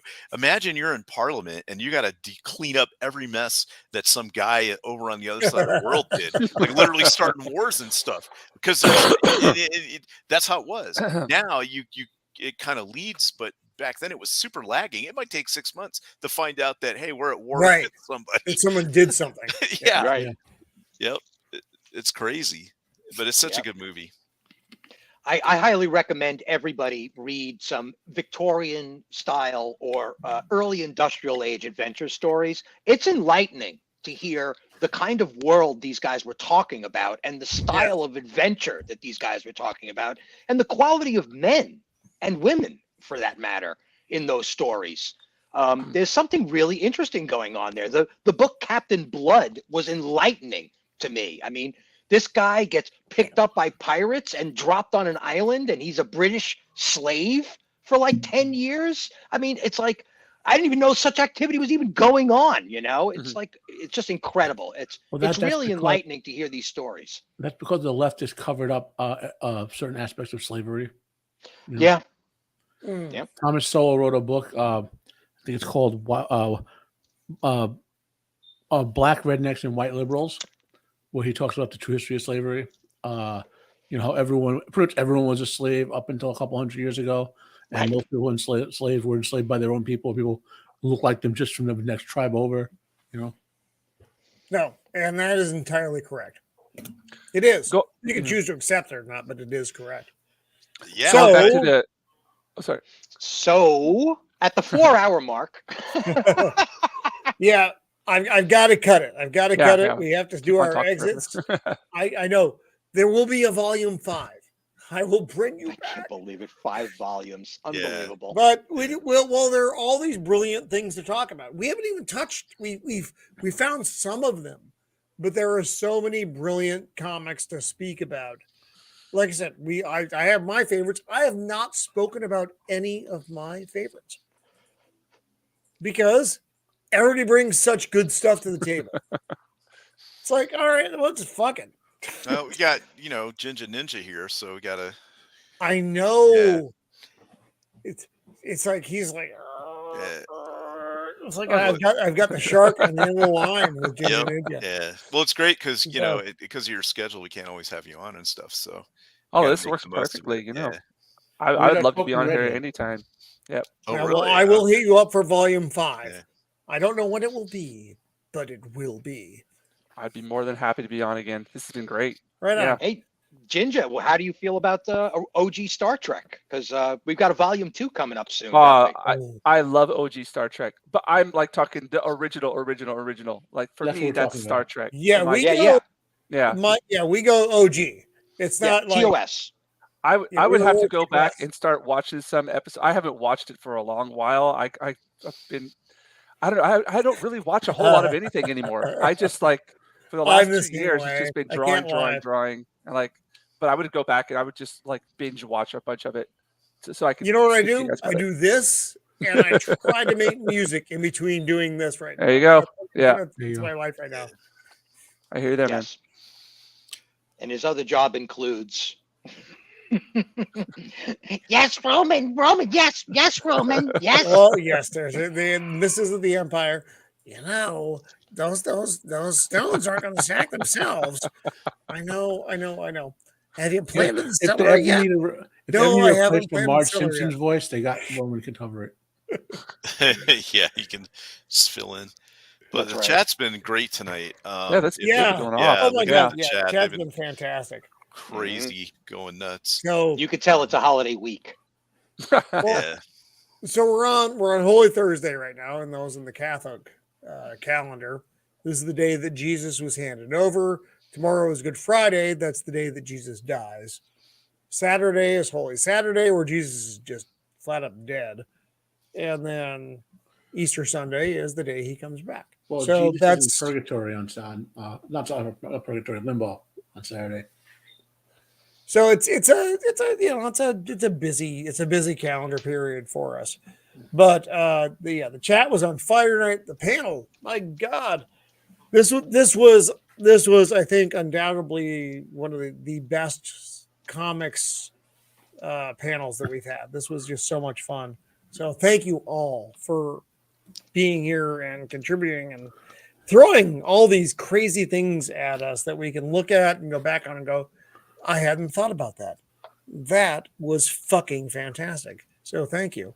So let's go around to the panel for those who are remaining. Shieldwall, what do you got coming up, buddy? Just the stuff for next week, and I'm supposed to be on with comics and cosmetics next Sunday. There's something she's got going on. That's cool. Danny runs a great show. Yeah. I have to go back and look. I had it in my head at the beginning of the show, and then now it's gone. But it's gonna be something cool. Right on. And so I'm thanks to her for inviting me on there. And then that's pretty much it. Just the normal Thursday thing. Although I might have this like some dental thing next week, so it might be a little iffy. Well, I can still be here. It's just I might not be talking very much. It's fine. So, if you're fucked up, I got it. Yeah. But anyway, so thanks to everybody. Thanks for Jinja Ninja being here, and AJ and Josh. Yeah, and, man. It's always good to be on with Wakasashi's Tea House just wandering in like a madman. Yep. And Steven and and Roman have me on here making a fool of myself. But thanks to the chat. It was really good. Jana and Copa were in there tearing it up. Yeah. And being pretty funny about things. But this is a great show. Lots of good comic things. And so, yeah, it's great to be here. Also, I invite everybody to like and subscribe if they haven't already done so. All right. Thanks. Right on, right on. All right, brother. So, Matt, the Unbearable 73, that should be the Unbearable Prime Last Cub of Krypton. What do you got coming up, buddy? Well, I'm working my way through reviewing Star Trek crap card, as it's turning into be. Like atrocious writing, Mm-hmm. And it's sad because the actors look like they want to actually do some decent work, but the writers just like dropping the ball. Also, I've 2 more episodes of Bleach for this first drop for the first whatever chunk of the season drop for season 17. 2 more episodes to drop review on that. Those should be out this week. Gonna drop. I've been dropping wrestling review videos like every Monday, Wednesday, Friday when I go talk about top 10 lists or whatever. Funny enough, I'm getting a lot of traction on those, so people like them. So, so that's kind of what plus, obviously, whenever we do the next part of either this or comic, the Star Trek talk, I think we'll do a show there, Roman. Yep. And hopefully we've done some other content. Week. Yeah. Which one is next week, Roman? Next week is another TOS. So it's kind of I'll be here next week as well. So there you go. Yep. With classic Star Trek talk. Classic Star Trek 12. Which we love. And thank you for the opportunity, Roman. There you go. All right, StephenRansom, what do you got coming up, buddy? I've got this thing. I put some notes in the chat, the actual channel, but I'll be tweeting about it tomorrow. Probably going to be 9 p.m. Eastern time, so that's going to be 7 o'clock on the 6 o'clock on the West Coast. This guy Hofcast, I hang out with him on Tuesdays. He's got this really great, low key, going over pop culture nonsense going on in the press and stuff like that kind of show where he reads articles and we lampoon on things, and he's just got a fun, like, open garage. Hey, I got a case of beers. Come on down and have a good time with me. And this guy pulls 25 people in his chat without batting an eye. He's barely got 150 subscribers. I don't know what kind of magic this guy's doing on the side, but so this Friday I'm going to be on with him, and we're just going to be doing a 1-to-1. And you want to hear some deep philosophy coming out of the old StephenRansom? That's where you can find it. I'm going to get into my personal beliefs, where I come to them, and some of the more exotic parts of the conversation on that subject. That's Friday. And then on Sunday, I forget exactly which time it's going to be happening, but I'm going to be joining Admiral Teague, another YouTube channel. He does Saving Star Trek, which is the name of his show that he's doing right now. Going to be joining him on his panel to kick around the old chew the old fat on the subject of Star Trek and Picard and what's going on and what's going to happen. And so that should be fun. Right on. He runs a pretty tight ship. His avatar, if you're wondering who Admiral Teague is going to be, Admiral Teague, his avatar is the guy from the Destroyer. He plays the Commodore, the broken Commodore in the episode The Destroyer. That's his avatar. That's what he uses as an avatar. He's that guy's face. The commander. Jim, it's a mile long. Very good. So that'll be Sunday. Steven, when you said The Destroyer, the first thing that comes to mind to me is Remo Williams. Do you remember Remo? Yeah, that's I do wow. remember. That's Doomsday, the reach back. The Doomsday Machine. That's a good movie. I don't know the one you're talking about. You're not reaching back far enough, Shieldwall. It's a long-running series of books called The Destroyer. It's like in the same line as James Bond or Doc Savage. He's a pulp hero. It's worth a read, at least. And I'm not going to read all 800 of them, but it's worth reading the first 20 or so. Yeah, at least the first 100 or so. Christ on the carousel. So the Jinja Ninja James, what do you have coming up, buddy? Because you're like all over the place. Oh man, I am all over the place. I've number one thing I'm preparing for right now is Osaka Comic Con coming up May 2nd through May 5th. Oh no, sorry, May 5th through May 7th. I'll be going up there around May 2nd, meeting up with Angry Canadian. We're actually me, him, and a bunch of his friends. They're studying Japanese up there. We're gonna go watch Guardians of the Galaxy Volume 3 together. So we'll have a good time up there doing that. So I will be taking commissions for people who are in the Japan area or who are coming up to Osaka Comic Con. I'm always open for commissions as well for people who anywhere around the world. Whatever kind of character you want. When are you gonna be in the States? What's that? When am I going to be in the States? Okay, so I've applied for Boston Fan Expo in August. Unfortunately, I was on the wait list for the Dallas one, but I didn't get in. But this one, I've paid my fees already, so I'm still waiting. I wrote them and, asked whenever I'll be able to get my confirmation. What about San Diego? Oh, yeah, that's right. We talked about that. It's a little bit out of my price range. But don't be a bitch, James. Yeah. I don't know if I could go over to California. You know what I mean? No, I would love to make it out to San Diego. It's definitely what I want to. Yeah, do East Coast first, and I'll go West Coast next. You gotta fucking deal with all the bullshit, man. Yeah. I mean, that was something I was actually looking into doing next year. But I was going to shoot for Boston this year. I've got some friends over there as well. But outside of that, I'm going to, if I get accepted, that'll be August 2nd to August 4th, I believe. And then this coming April 13th, now this is the big thing I've been working on for a while here, is we'll be doing hashtag respect for Tolkien. I've been doing work for that the last couple of months. This will be the third Twitter trending campaign that we've had.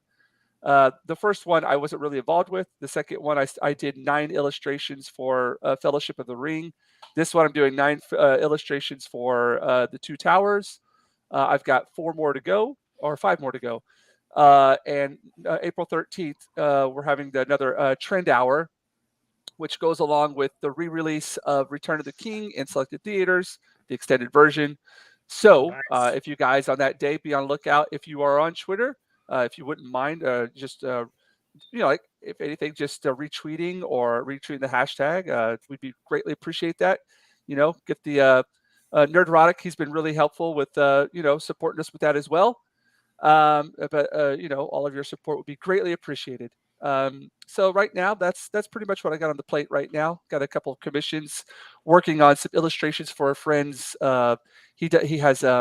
He's made his own tabletop game, dice cards. So he's asked me to do some illustrations for that. So I just got like a little bit of everything going on. I'm all over the place, but find me at YouTube. I got my channel there. I have a live art stream every Sunday, Sunday evening Japan time, Sunday morning East Coast time. Let's see what else. I was going to mention something else. Oh, Instagram. If you want to see a full portfolio of a lot of my work, go check out my Instagram page, the Jinja Ninja. Subscribe. Looking to get to 1,000 on YouTube. That'd be great. Right on. Yeah. Well, Roman, nice. Thank you again for having me on tonight or today. Your guys' time today, my time. Awesome. To leave on a note about what we were talking about very briefly, I just saw this. Spy X Family number 9, which is a manga, was the number 1 best-selling book in the U.S. last week. It's huge. Again. Here. Huge. Yeah. Again. What was that? Was that manga? It's a manga, yeah. Was the best-selling comic. Best-selling book. Last week. Not just comic, but any printed media. Right? Yeah. So literature, right? And prose included. Yeah. Yep. So that's where we are now. I guess the atomic bomb didn't work. Oh, geez. Too soon? Too soon? Whoa. Too soon. It was 1945. Too soon. Yeah, I know. Wow. With that statement, Stephen, we better go back to those pictures of those German girls. Yeah. God damn it. Anyway, so I want to say thank you. God damn it! What? I'm what? Sorry. Yeah, you know what? I'll wait for backstage. Okay. Go ahead. All right. Go ahead, Roman. Close it up. Okay. So thank you to the panel tonight, who was fucking amazing. We had so many different perspectives on things, and everybody's profile and all their data is in the details for the show. So just click on that, and you can see where they are: Twitter, YouTube, all that stuff. So go there. And then to the chat. My God, you people were brilliant.